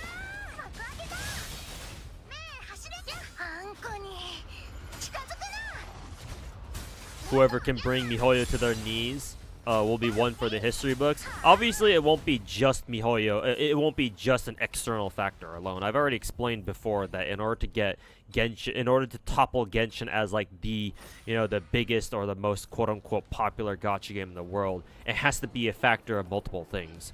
Both other gacha games catching up and then delivering a better experience / product than what MiHoYo can do with Genshin, and that combined with MiHoYo failing to live up to their players' expectations as to developing a game that they want Genshin to be, right? If MiHoYo keeps developing games with no regard for their community or very little regard for their community, and they just keep pumping out updates for the games with their head up their ass, then eventually people will start rebelling, as you apparently is happening right now over on the Genshin Chinese server, with people not being very happy with how Mavuika is turning out, of her basically having star rail levels of power creep, apparently. Yeah, Genshin Impact is definitely the World of Warcraft of gacha games. If it's gonna die, it's gonna have to, in big part, kill itself in order for that to happen.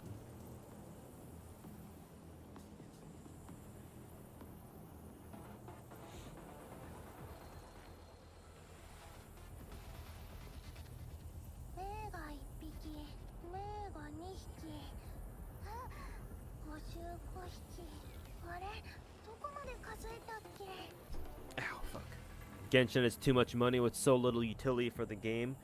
It's kind of wild. Well, I mean, that's what happens when most of your player base is just casuals or normies who like paying for fancy new characters, but don't actually play the game itself. So what else did we expect now, really?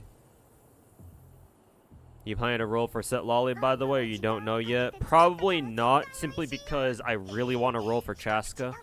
But I also want to roll for Mavuika afterwards. We'll see, though. Apparently, MiHoYo plans to change up their banners across all their gacha games. This is just a rumor that I've heard from Twitch chat. But apparently, MiHoYo plans to make it so that whenever any of their 3 big games enters a new patch, whoever are the new banner characters for that patch, their banners will last the entire patch. So instead of banners only lasting for 3 weeks each, they're all going to last for 6 weeks. And that's kind of a huge change. Which means that if that's true, then maybe there's a chance that I can also roll for Sit Lolly later. I'm not too sure as of right now. I'd have to see how that, if that rumor is true, I'm going to have to see if, how that plays out in reality. But I hope I can roll for Sit Lolly.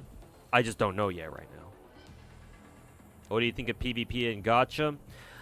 Normally, PvP in Gacha games is a horrible fucking idea because of the nature of Gacha games. Because the nature of Gacha games relies on you. It hinges on players having more characters, right? The more characters you have, the more likely you'll do better in that Gacha game. Because of that nature, that just means that people who pay more to have more characters, not only more characters, but better characters, higher quality characters, will absolutely just steamroll anybody else who doesn't.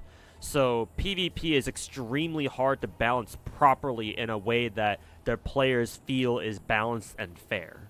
So most developers don't even bother trying to put in PvP into the games. What few gacha games that do have quote-unquote serious PvP, actually, let me take a step back. What gacha games do have any sort of PvP at all, a lot of them don't even have any sort of serious PvP. The PvP that some gacha games have are just auto battle, your PvP team fights against another player's preset PvP team, and you can't even control your units. They just kind of attack whoever, right? So it's completely RNG, right? So PvP is kind of a meme in that sense. What few gacha games do actually have legitimately competitive PvP, Epic 7 is the example that I like to use, those kinds of games obviously have big problems with like power creep and oh you have to have the latest gacha character and yada yada yada so on and so forth. It's very hard to put in PvP into a gacha game because of its nature. Not saying it's impossible. It is possible. It is possible. It's just that in order for you to put in like a quote-unquote fair and balanced PvP, you have to take a hit to your profits. There's no way, there's no getting around that. And obviously most developers don't want to do that. Developers slash publishers. So functionally, it's impossible for current age gacha developers to come up with a PvP that's actually any good for a PvP, or for a gacha game anyway. I have yet to see a gacha game that actually has PvP that's known for being fair and balanced and and actually fun. Maybe there's one like that out there somewhere that I have yet to hear about. I would love to know which games they are, but as far as I'm aware, there doesn't seem to be one like that. So, if you're not serious about creating a competitive PvP mode, then I would say just don't even bother with PvP at all. Just make it PvE. Or if you want to add some sort of like competitive edge to your gacha game, then you can maybe put in like competitive PvE, where instead of playing other players, you just put in like a raid boss or something that the entire server has to fight against, and players can see how well they do against that boss based on like score or something. If you score higher than other players, then there you go. That's a lot of gacha games do have competitive PvE. But even then, I would argue that even competitive PvE is not exactly a great solution either, because at the one, it's not PvP, so it's not quite the same as you playing another player. You're just playing against bots still, basically. And the other one is, competitive PvE can have its own, whole host of problems too. It's not perfect. Not a lot of competitive PvE modes, game modes for gacha games are anywhere near perfect. So I would say PvP doesn't really belong in gacha games unless you are confident that you know what you're doing. And most people do not.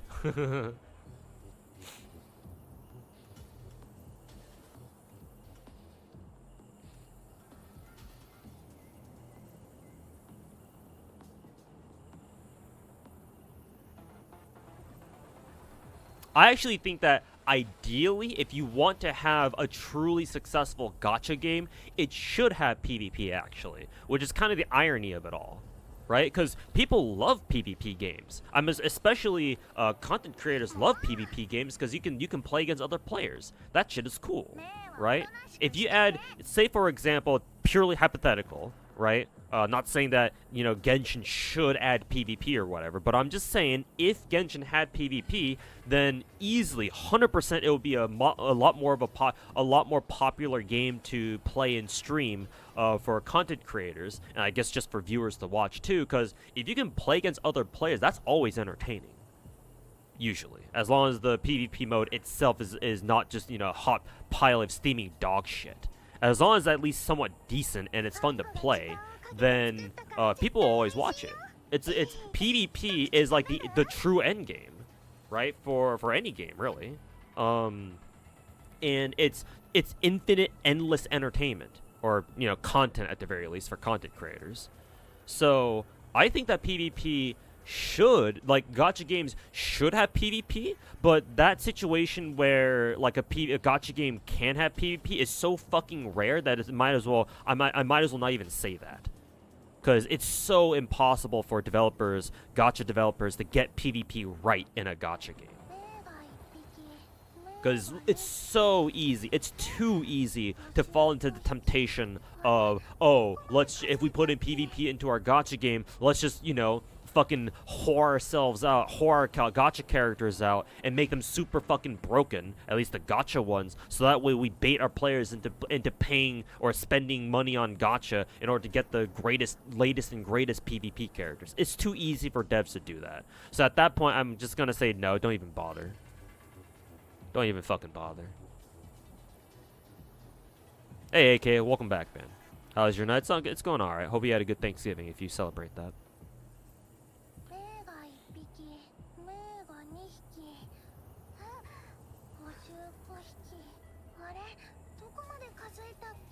Hey, Season, how's it going, man? Rare chance of you catching a stream. Hope you've been doing alright, my dude.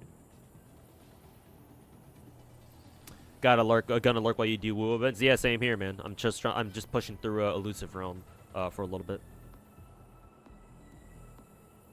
Hey, Chief, how's it going, man? Over on Twitch chat.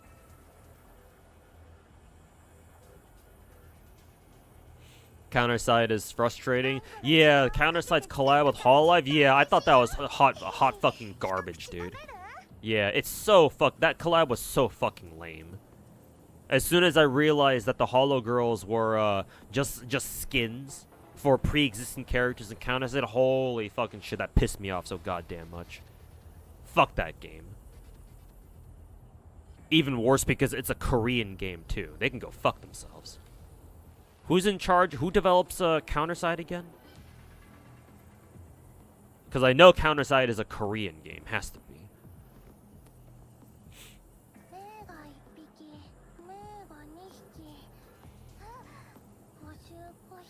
You feel like in most cases, if a game has good PvP, people won't really care about PvE mode? No, that's not true. That doesn't necessarily always happen. If you have a situation where in a gacha game you have people care more about PvP than PvE, that just means that you didn't do your PvE good enough, or you don't have enough reasons for people to do PvE stuff. No, it's not always. It doesn't have to be like that. Like, I get where you're coming from, but it doesn't have to be like that. That's at that point, that's on the developers to make PvE interesting enough to where people actually want to balance their time between like playing PvP and PvE. And even if that weren't the case, there are still going to be people who say, nah, fuck PvP, and they just want to stick with PvE instead.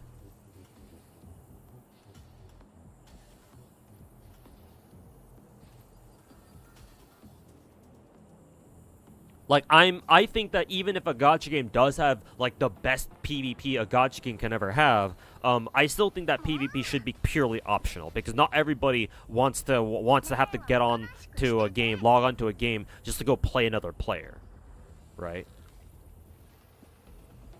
Like, this is just a gacha game, man. Gacha games are meant to be fucking casual at their core. So like, forcing people to play PvP matches is kind of goes against that. So, like, as long as you make your PvP, like, purely optional, and you make it very clear to your player base that, yeah, you don't have to do PvP, it's just there if you want to play it, right? If you want to grind some ranks on the leaderboard or something like that. And the leaderboards don't, like, give you, like, any sort of, like, amazing reward or anything. Maybe it gives you, like, a little bit of, like a little cosmetic thing, right? Maybe a badge, maybe a medal, but, like, you don't have to have it. It doesn't do anything. You just have it just to show off to other people. Right, just for pure flex reasons, for pure bragging rights, right? As long as just for bragging rights and nothing else, maybe a little bit of rewards, but nothing too crazy. Yeah, you don't want to force your players into playing PvP. So as long as you don't do that, then you have a better you have a better shot at maintaining a good balance between your players playing PvP modes and PvE modes. Yeah, it doesn't have to be like that. There are ways to mitigate it, or mitigate that situation, or mitigate's not the right word. To rectify that situation. Counterside had a collab with Hololive. They had a collab either last year or 2 years ago with a Hollow EN Gen 1, so Hollow Myth, where they put in the Hollow Girls from Hollow Myth as skins for pre-existing characters in Counterside, and that shit was so fucking lame. Like, they weren't even their own standalone characters. But yes, Counterside did have a collab with Hollow EN. Gen 1 specifically. Hollow Myth. PvP feels more like an option. Yeah, it should just be an option, a side thing for you to do in case you wanna participate in it. Again, the true end game of that gacha after you've done everything else. Now you can go test your, quote, skills and your characters, your roster, and put them. You can put them up against other people's, other players' rosters and skills. So.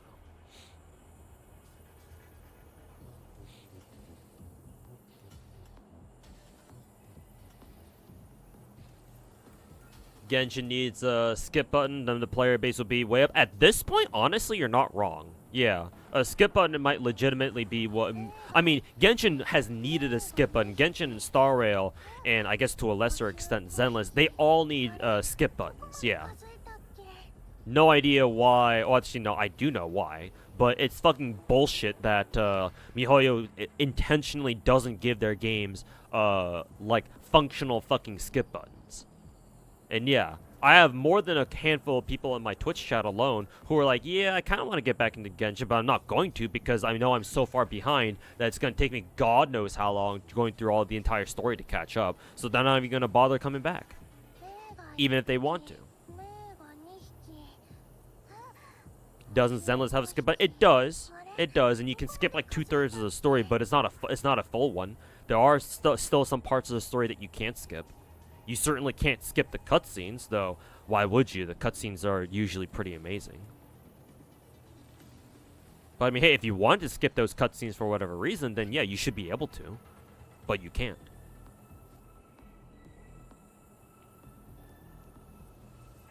Which is why I said, to a lesser extent, Zenless also needs a skip button, because I know that it already kind of does, but it doesn't let you skip the entire game. Does PvP matter in Nikke? Depending on your placement on the leaderboards, it does give you extra gems once every 2 weeks. Currently at my ranking, for example, Max, my Nikke ranking placement, I get like anywhere from like, I don't know, 1,800 to 2,000 gems every 2 weeks. So it's certainly not nothing. However, should you concentrate on PvP? No. You should concentrate more on PvE, like clearing story and doing solo raids and guild raids. PvP should be your last priority, in my honest opinion. So, yeah, PvP is important, yes. It will give you some extra gems. But don't focus on PvP. Focus on PvE first. That's where you're gonna get the majority of your account progression, not PvP.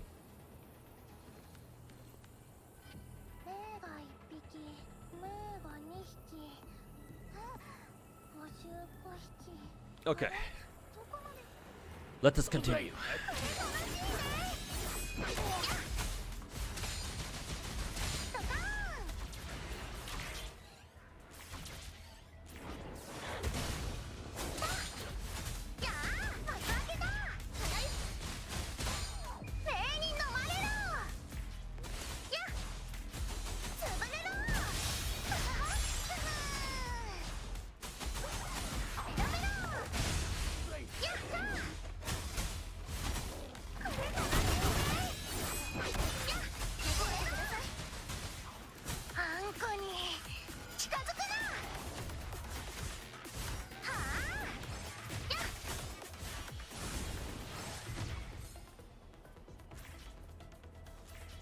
Alright, we have the other side right now.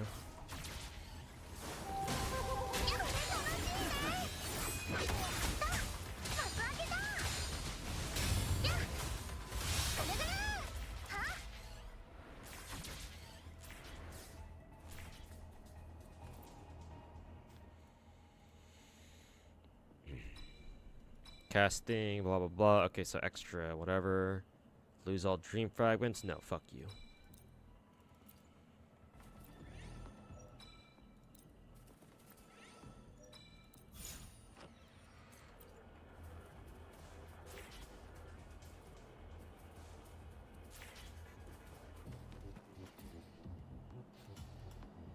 メロメロ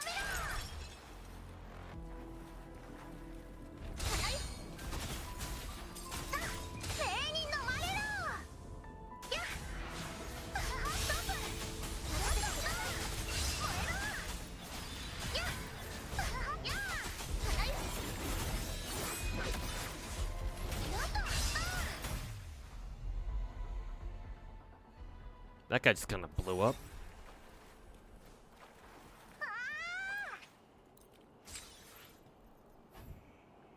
Ew, fusion and havoc. Fuck you. Oh, here's a crit rate one though.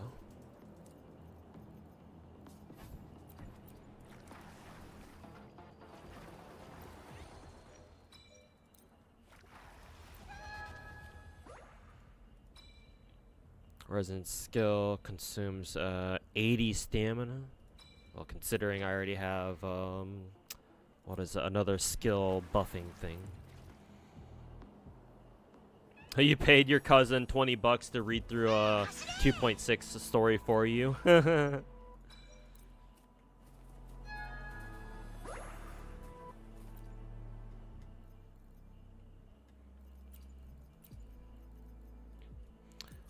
Echo cooldown, energy regen. Should I buy the key?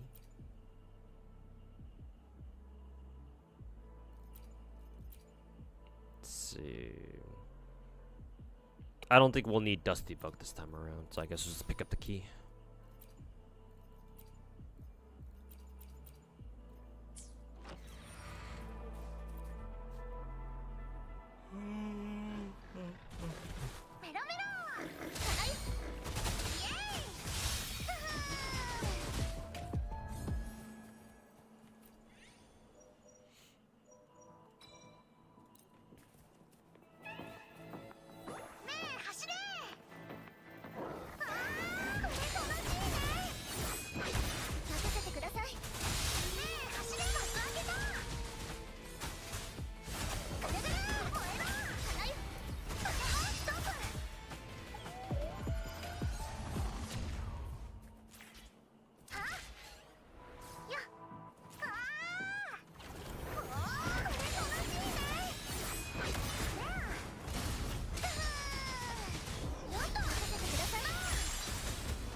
Can I break these boxes over here?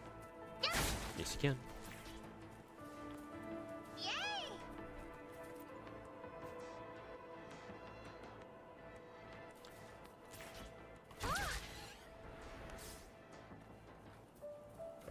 Oh, do I have to like protect this thing? Yeah.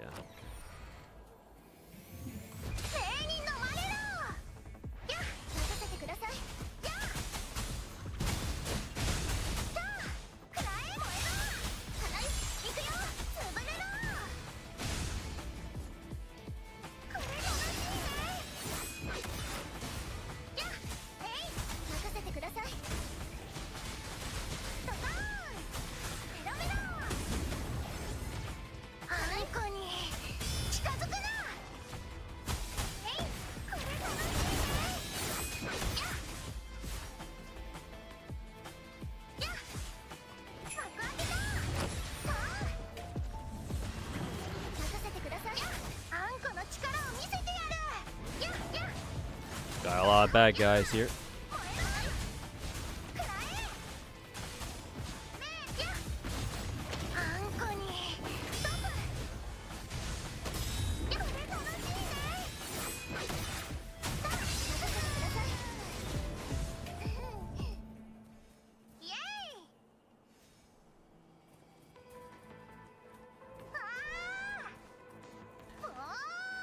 Breakable box right here.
More fragments.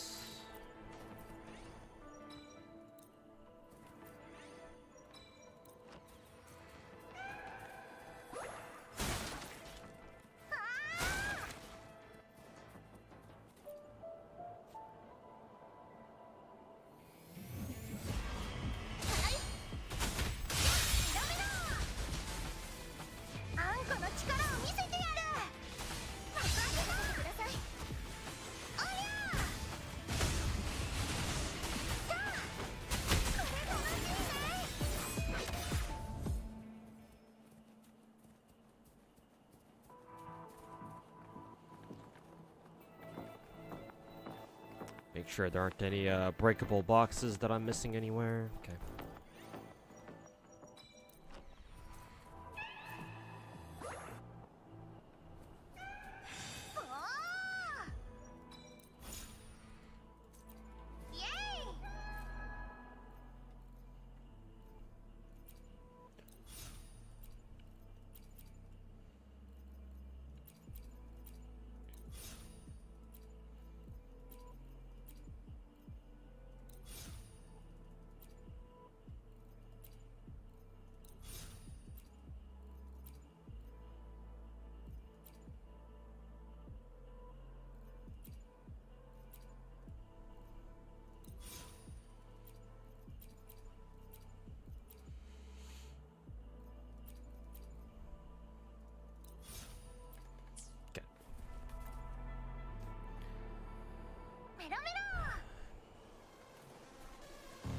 Alright, this guy should be the final boss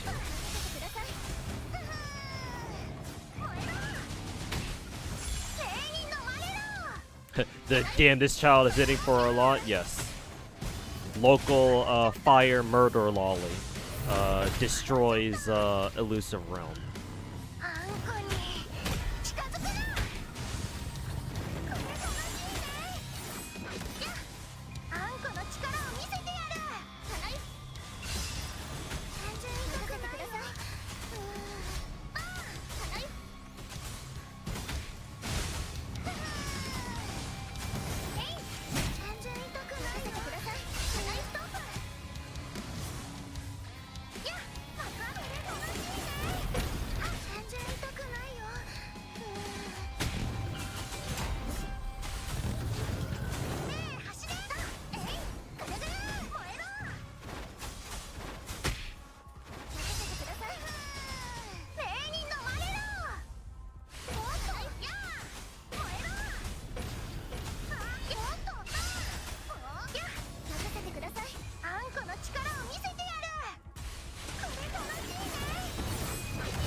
Well, couldn't finish that because I can't see what the fuck's going on.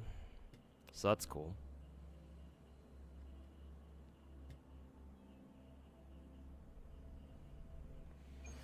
What I was gonna say, during the first half of that fight, I couldn't see shit for what was going on.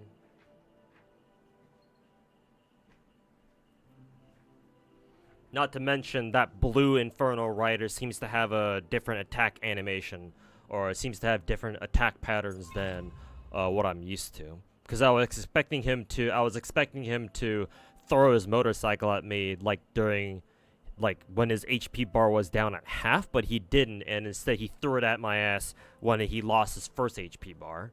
I just forgot that he has two different HP bars. one when he's on his motorcycle and one when he's not. So I was looking for attacks that weren't coming.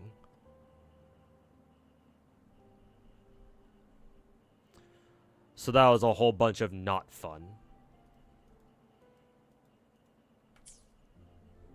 So now I get to go do that shit all over again.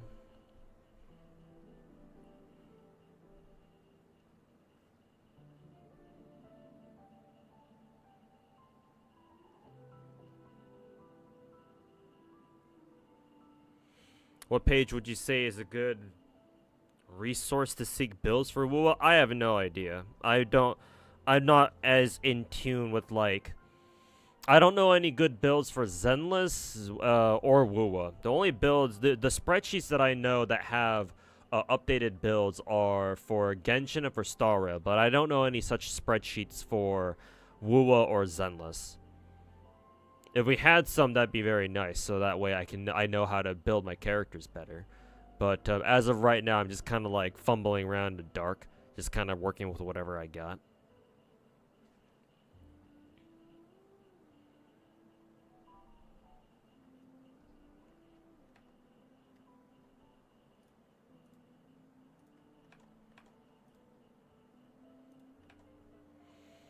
Are you tripping, or do they not give Lumi?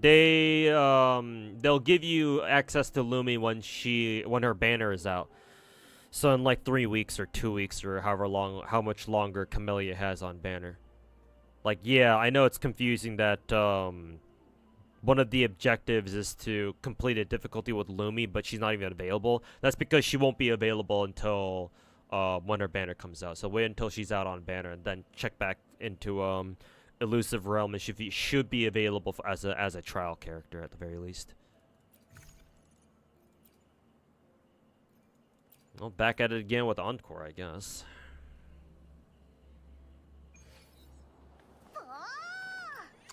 Time to go do all that shit again.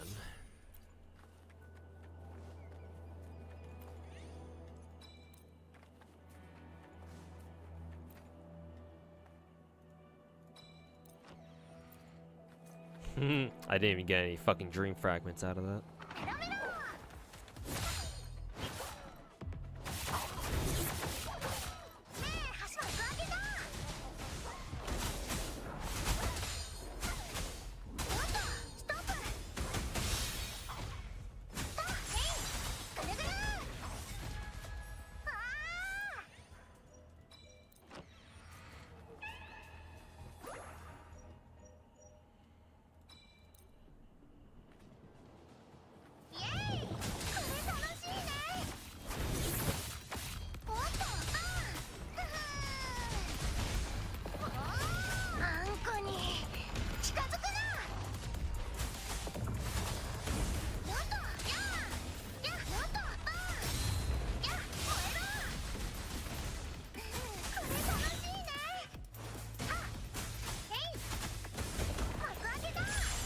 I have Crownless this time, not Dreamless, I just realized.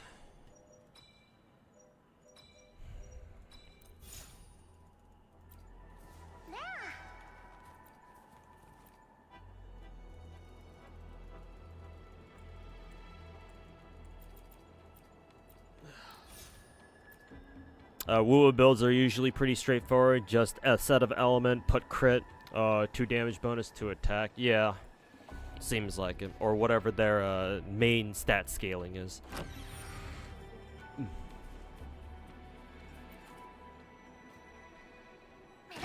Hey VC, how's it going, man? Gotta disappear again to take care of a couple things. Gotcha.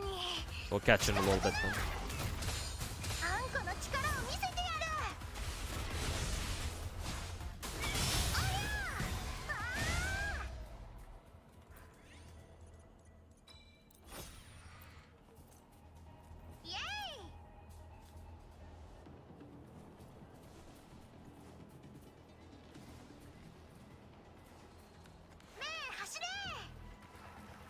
One more month before 2024 ends. Is there anything here? No. Start of the year, you felt horrible, but you felt better towards the middle of the year onwards. That must be nice. Yeah, at least your year ended on a you know, a higher note than how it started. So yeah, at least I'm glad about that. But wish I could say the same. I can't really though.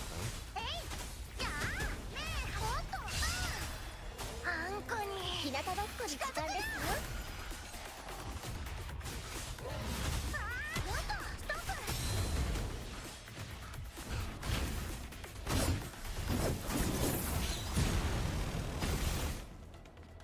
Oh yeah, right. And you can play as crownless afterwards.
Although Mr. Streamer must read that Caesar scales impact and attack and not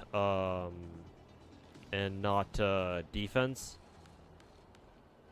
I don't know why you brought me into that, Zara, but okay. I don't know if I was talking to you at any point, but sure.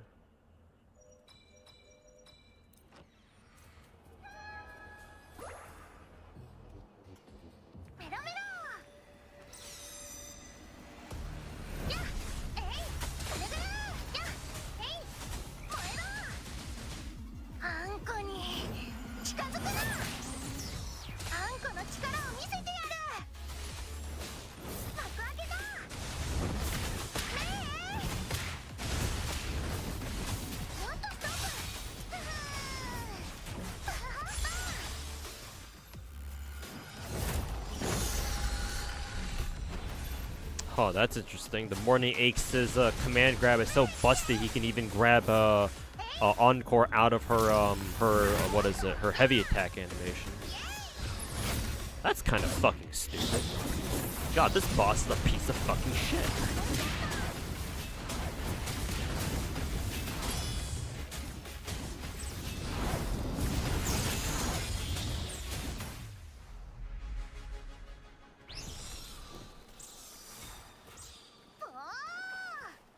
Fuck that boss in particular. Little stupid little piece of shit.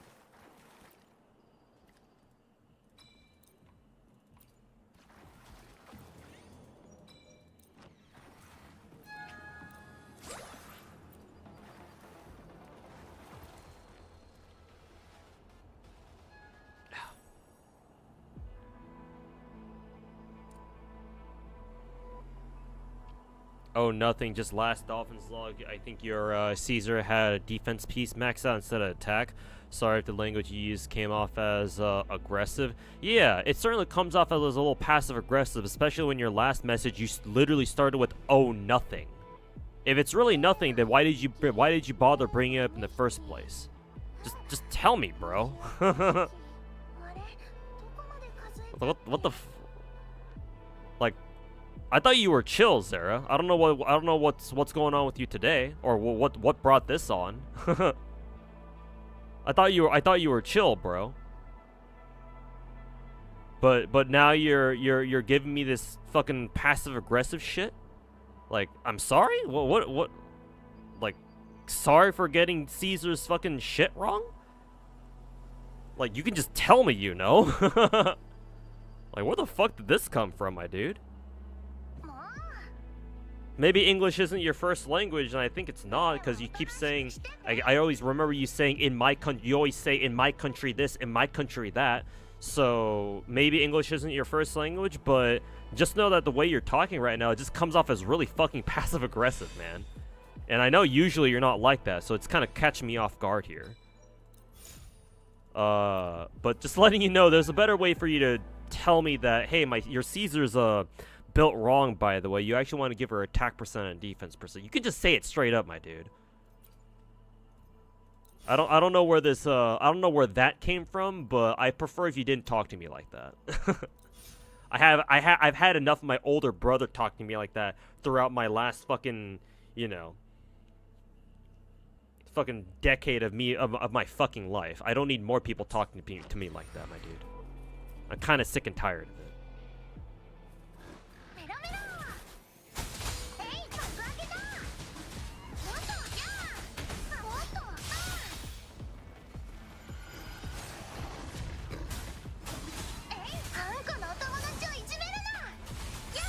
But I will keep that in mind. I'll give Caesar an attack percent 5 pieces of defense. But yeah, for next time, try not to talk to anyone like that. Not just me, but to anyone in particular.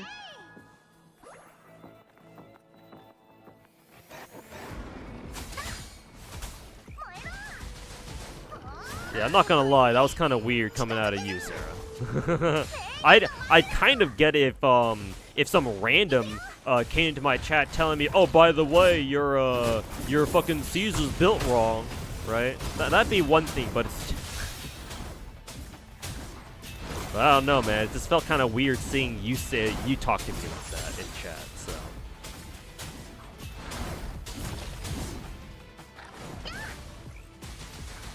Anyways. I'll change her later once I get to hop on Zenless later. I still do need to, I think, because I still have to use up my stamina for Tay before I get capped on it later. So I'll farm some Denny's and give her an attack percent piece. I have to check to see if I even have one though.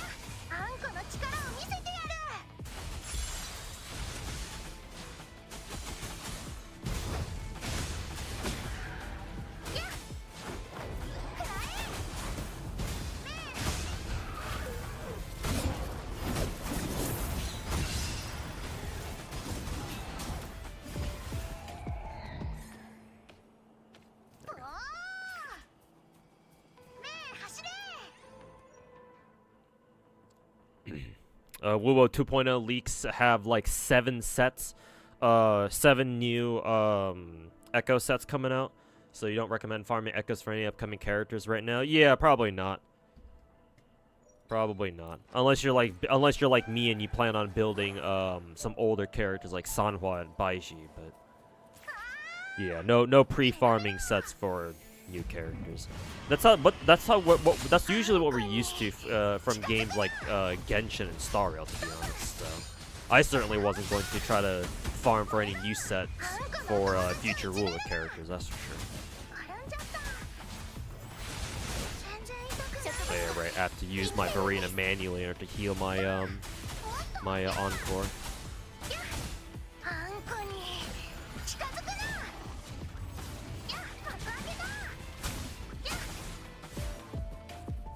That was a challenge? No wonder those enemies felt like they were a lot harder than usual. Or they had a lot more HP than usual. No idea what that challenge was. I barely paid any attention. I wonder why I had such a difficult time with that one when I think the first time around I basically blew through everybody there. The first time around.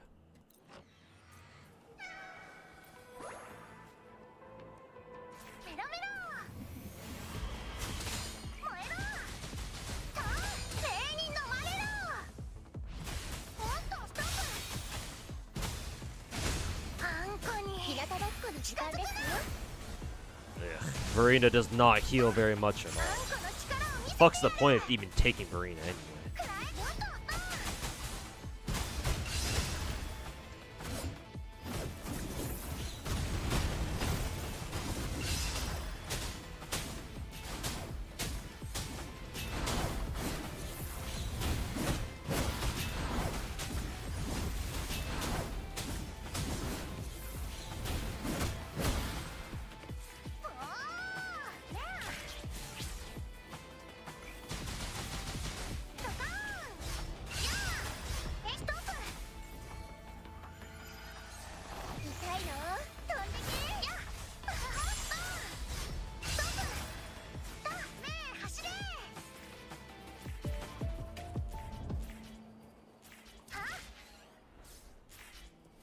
defeat the enemies. Are there supposed to be any more? あんこの空中偵察隊メロメロ Oh, here he is.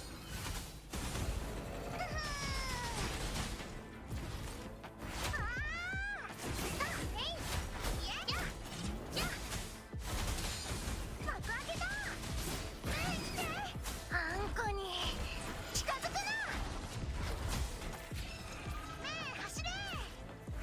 Can we bait him over here? Yeah, okay, get closer. 礼に飲まれろ燃えろ潰れろ幕開けだ転んじゃった植物だって生きてるんです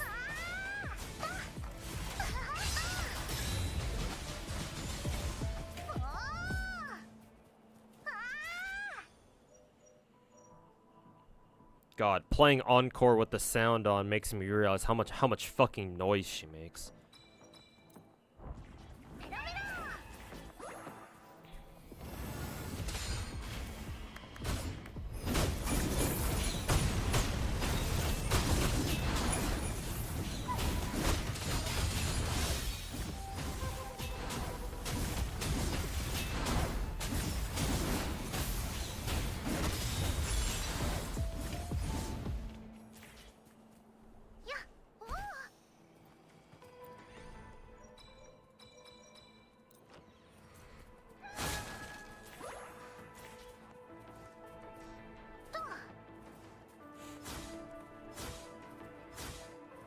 Hello. Why is there like a dead angle on Encore's basic? Why the fuck is that a thing? イエイおー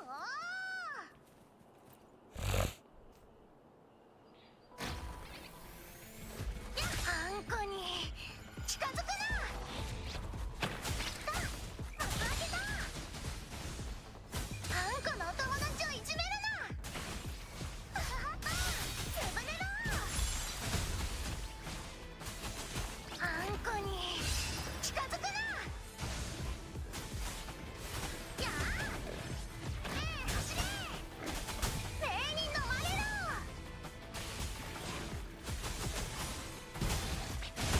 燃えろあんこに近づくなやえいおっとストップあんこの力を見せてやるおっとやあだいくよや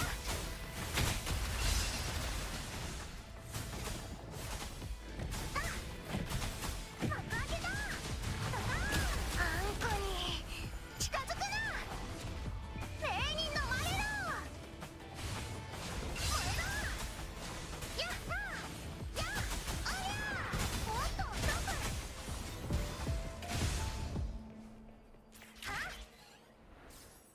プはお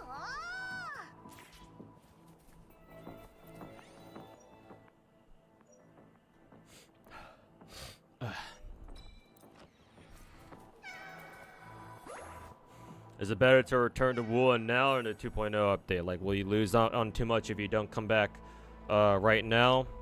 General rule of thumb for gacha games, if you ever want to come back to them, you should come back to them as soon as possible.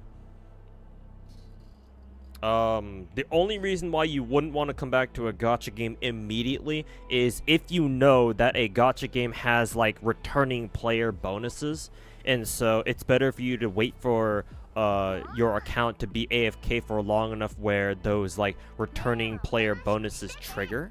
But usually those returning bonus, like, incentives aren't as good as if you were to just start up the game right away or come back to the game right away. Usually, unless you find out that you haven't logged back onto a gacha for so long that you're about to trigger the returning player bonuses, so you might as well wait for them to trigger fully before coming back or whatever. If you happen to remember how long it's been since you last picked up since the last time you played so and so gacha game that has that, like, returning player program or whatever, like the MiHoYo games do.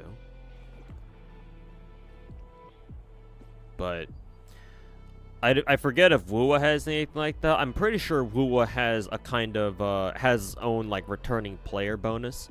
So like if you're eligible for that, or if you're not eligible for that yet, but you're very close to it. I don't know if you know if you are or not, but if you know you're very close to it, but you haven't exactly hit it yet, then yeah, I guess wait until you can trigger those returning player bonuses.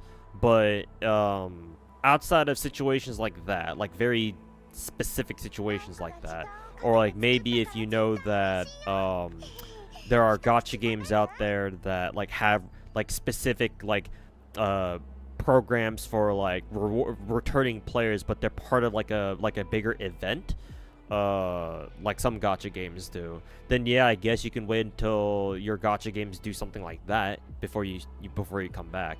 But again, outside of those situations, you're usually the best time to, you know, pick up a gacha game again is like right the fuck now.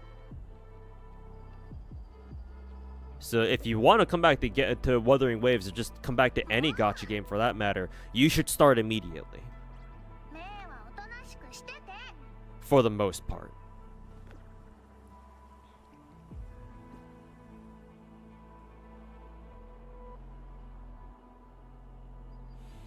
It's just that you'll probably play until you get the new character and stop until you see another one that that you like. The typical gacha player mentality. Even then, I would still recommend you come back as soon as possible anyway, because if you think about it, the earlier you come back, the more, and the more you play, as you know, if you do your dailies every day and shit, the more gacha currency you have to roll for that character, as whichever character you want coming with 2.0. So when they do finally drop, then you have more currency to roll for them now. Like, I'm assuming you're looking forward to Carlotta, so okay. Carlotta's first up. Alright, then that means you have a little over a month to grind as many astrites for her as you can. Well, the earlier you start, man, the more astrites you're gonna get, so do it now. Unless you really don't want to, in which case, hey, man, if you play gacha games for your own reasons, my dude. It's just that if you're since you're asking me in my stream, and me knowing how gacha games work, or having a good idea of how they work at least, I'm gonna tell you that you should come back to WoW right now, and start grinding your dailies, in order to rack up as many astrites as you can. Even if it's not for Carlotta, even if it's for somebody later down the line, like I don't know, Xena or whatever her name was, or any of the other characters, that just means you'll have that much more astrites to work with. But I mean, hey, I get it. If you don't want to have to grind gacha every day just for a character that you don't even know you're gonna get, I mean, you know, I understand it's kind of a hard sell. But again, you're here in my chat asking me, so I say, come back immediately. Come back ASAP. Unless you want to, you know, just spend money and, you know, ooh, that's kind of scary, isn't it? Don't think wuwa has any returning player bonus? Well, that's a shame. It should. Because I know Genshin and Star Rail and even Zenless all have it. At least I'm pretty sure. wuwa does? Okay, then yeah. If Wuthering Waves does have a returning player program, then yeah, that's good. It triggers after you're gone for 45 days? Okay, then there you go.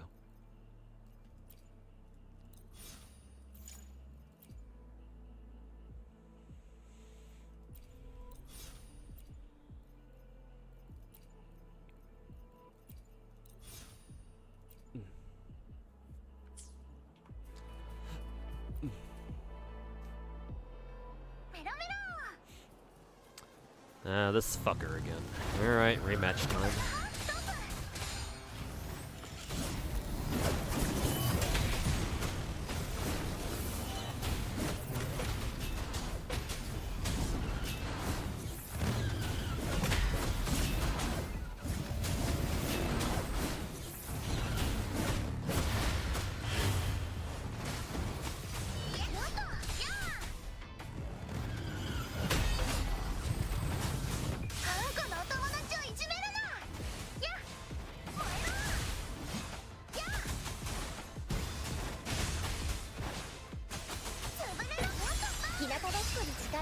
Is that fucking Ghost Rider? I don't blame you for thinking it is. Yeah. Basically a skeleton on a giant ass motorcycle, yeah. And he's full of fire too.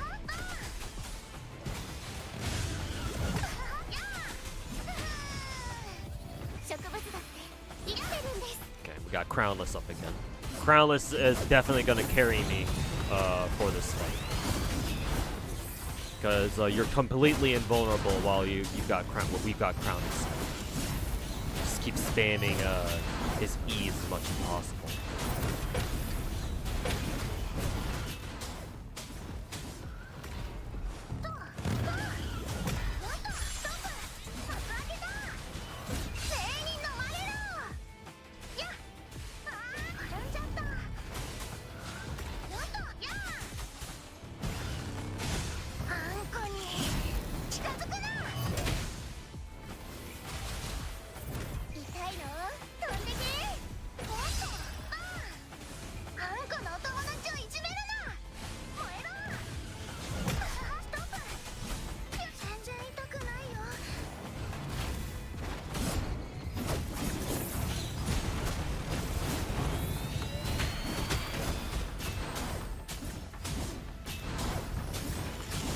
Also, is it just me, or am I just doing just very little fucking damage right now?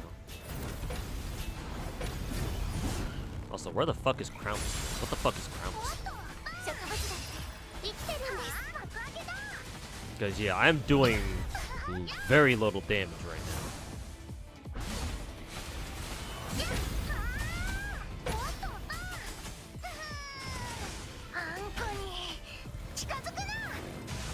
And I only have, what, 30 seconds left? That's not good.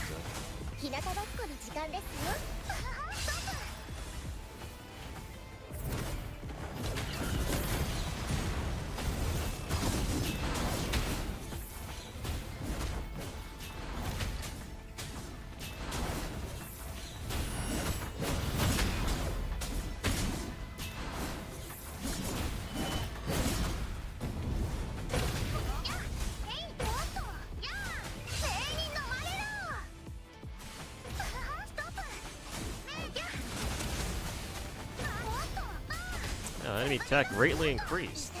As if he wasn't already chunking me for like half my health already.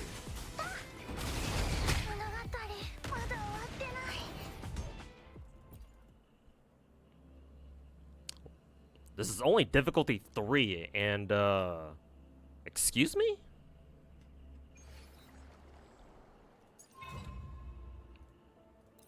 Like, I get struggling on difficulty 5 or 6, but on 3?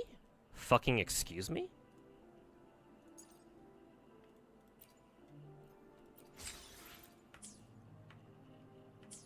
Maybe it's because I'm using Encore, but I don't think that's the case. Well, it's almost about time for me to stop stream anyway because of noise complaints. Or because of a noise curfew, so can't do another run right now.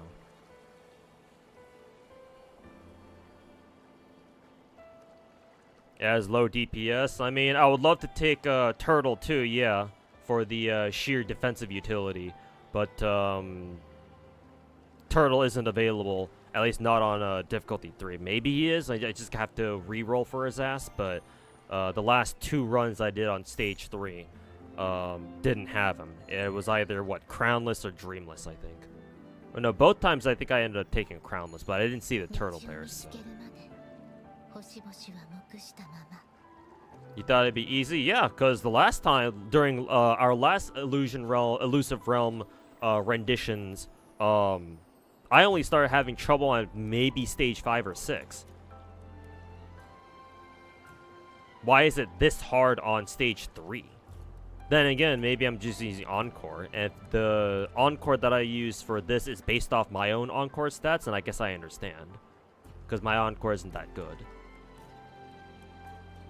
So maybe if I were to go in there with Chang-Li or somebody like that, then maybe I'd blast through it no problem.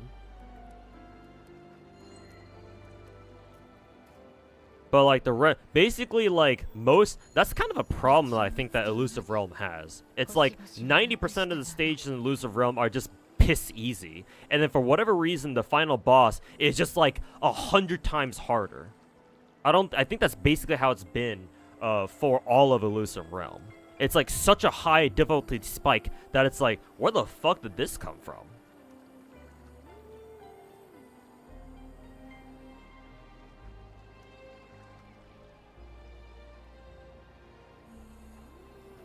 And of course, there's a whole issue of, oh, if you fail at the very end, you get your ass kicked out back out to the lobby. Oh, sorry we wasted your, you wasted the last 20 minutes of your time. You get to do it all over again now, bitch. So, okay, thanks, I guess.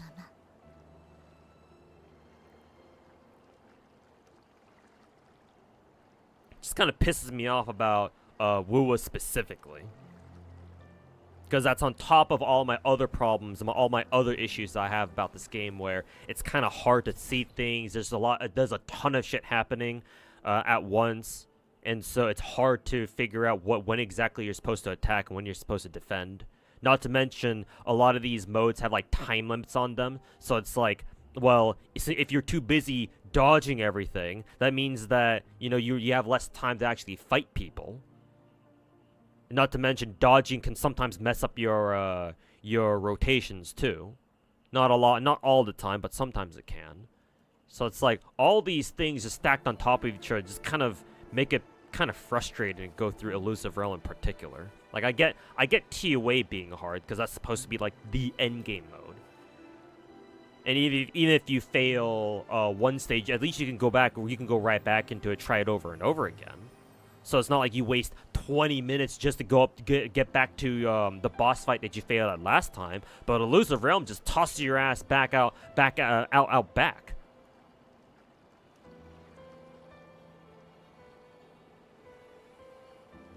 It was a really bad joke. Yeah, I highly recommend not making jokes that you know nothing about, VC. And I don't say that as a personal slight. It's just in general. Yeah, no. Like, obviously, you can listen to me ranting about Elusive Realm's difficulty, and all you can say is skillish, and hey, fair enough. Maybe I'm just not good at the game.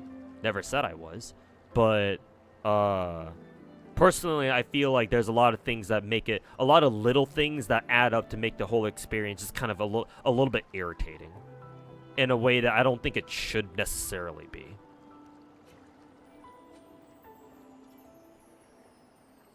You just use Genshin? Honestly, I think when I go through Elusive Realm just my own time, assuming that I don't stream it again, or assuming that I don't stream it again in, like, what? In the near future. What I'm probably going to do is I'll probably just, like, use, like, my best characters to go through, like, the other difficulties, the higher difficulties, and then once I'm done with that, I'll just go back to level 70 and just, do all the anomaly investigation objectives on, like, level 70 difficulty, on difficulty 1, with all the random-ass characters down here. I think that's what I'll do, honestly. Cause yeah, if I can't go through that with Encore on stage 3, then yeah, there's fat chance I'll be able to go through the higher difficulties on like characters that I don't even have built yet.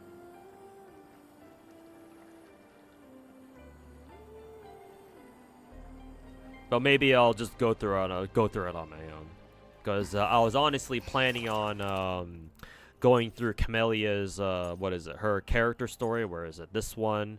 Go through a character story. I wanted to finish this event, the one that's got only 12 days on it. I've already finished the fucking exploration, this thingy, the Beyond the Waves event with the hamster on it.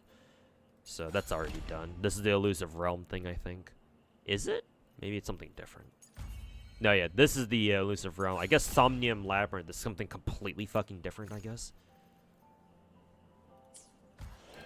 Still have to finish that.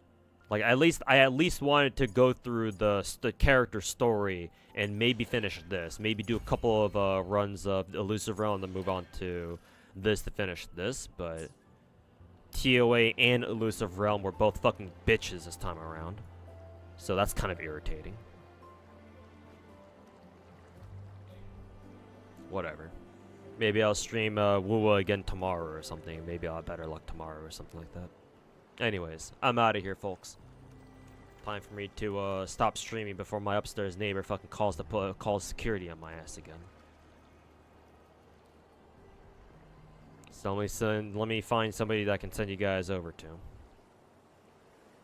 Today is the day after Thanksgiving, so it's gonna be hard for me to find somebody that I can send you guys over to.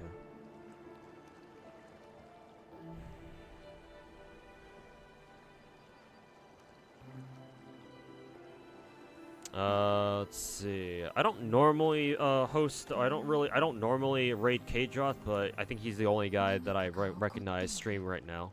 So I'll send you guys over to him instead. Tell K-Droth said what's up, or that I said what's up, and I know that I still need to watch that K-Droth video that one guy in Twitch chat told me to watch. One day we will watch it on stream. One day we will watch it. I'll probably watch it on stream too, cause it's like what 30 minutes long. It's not too bad.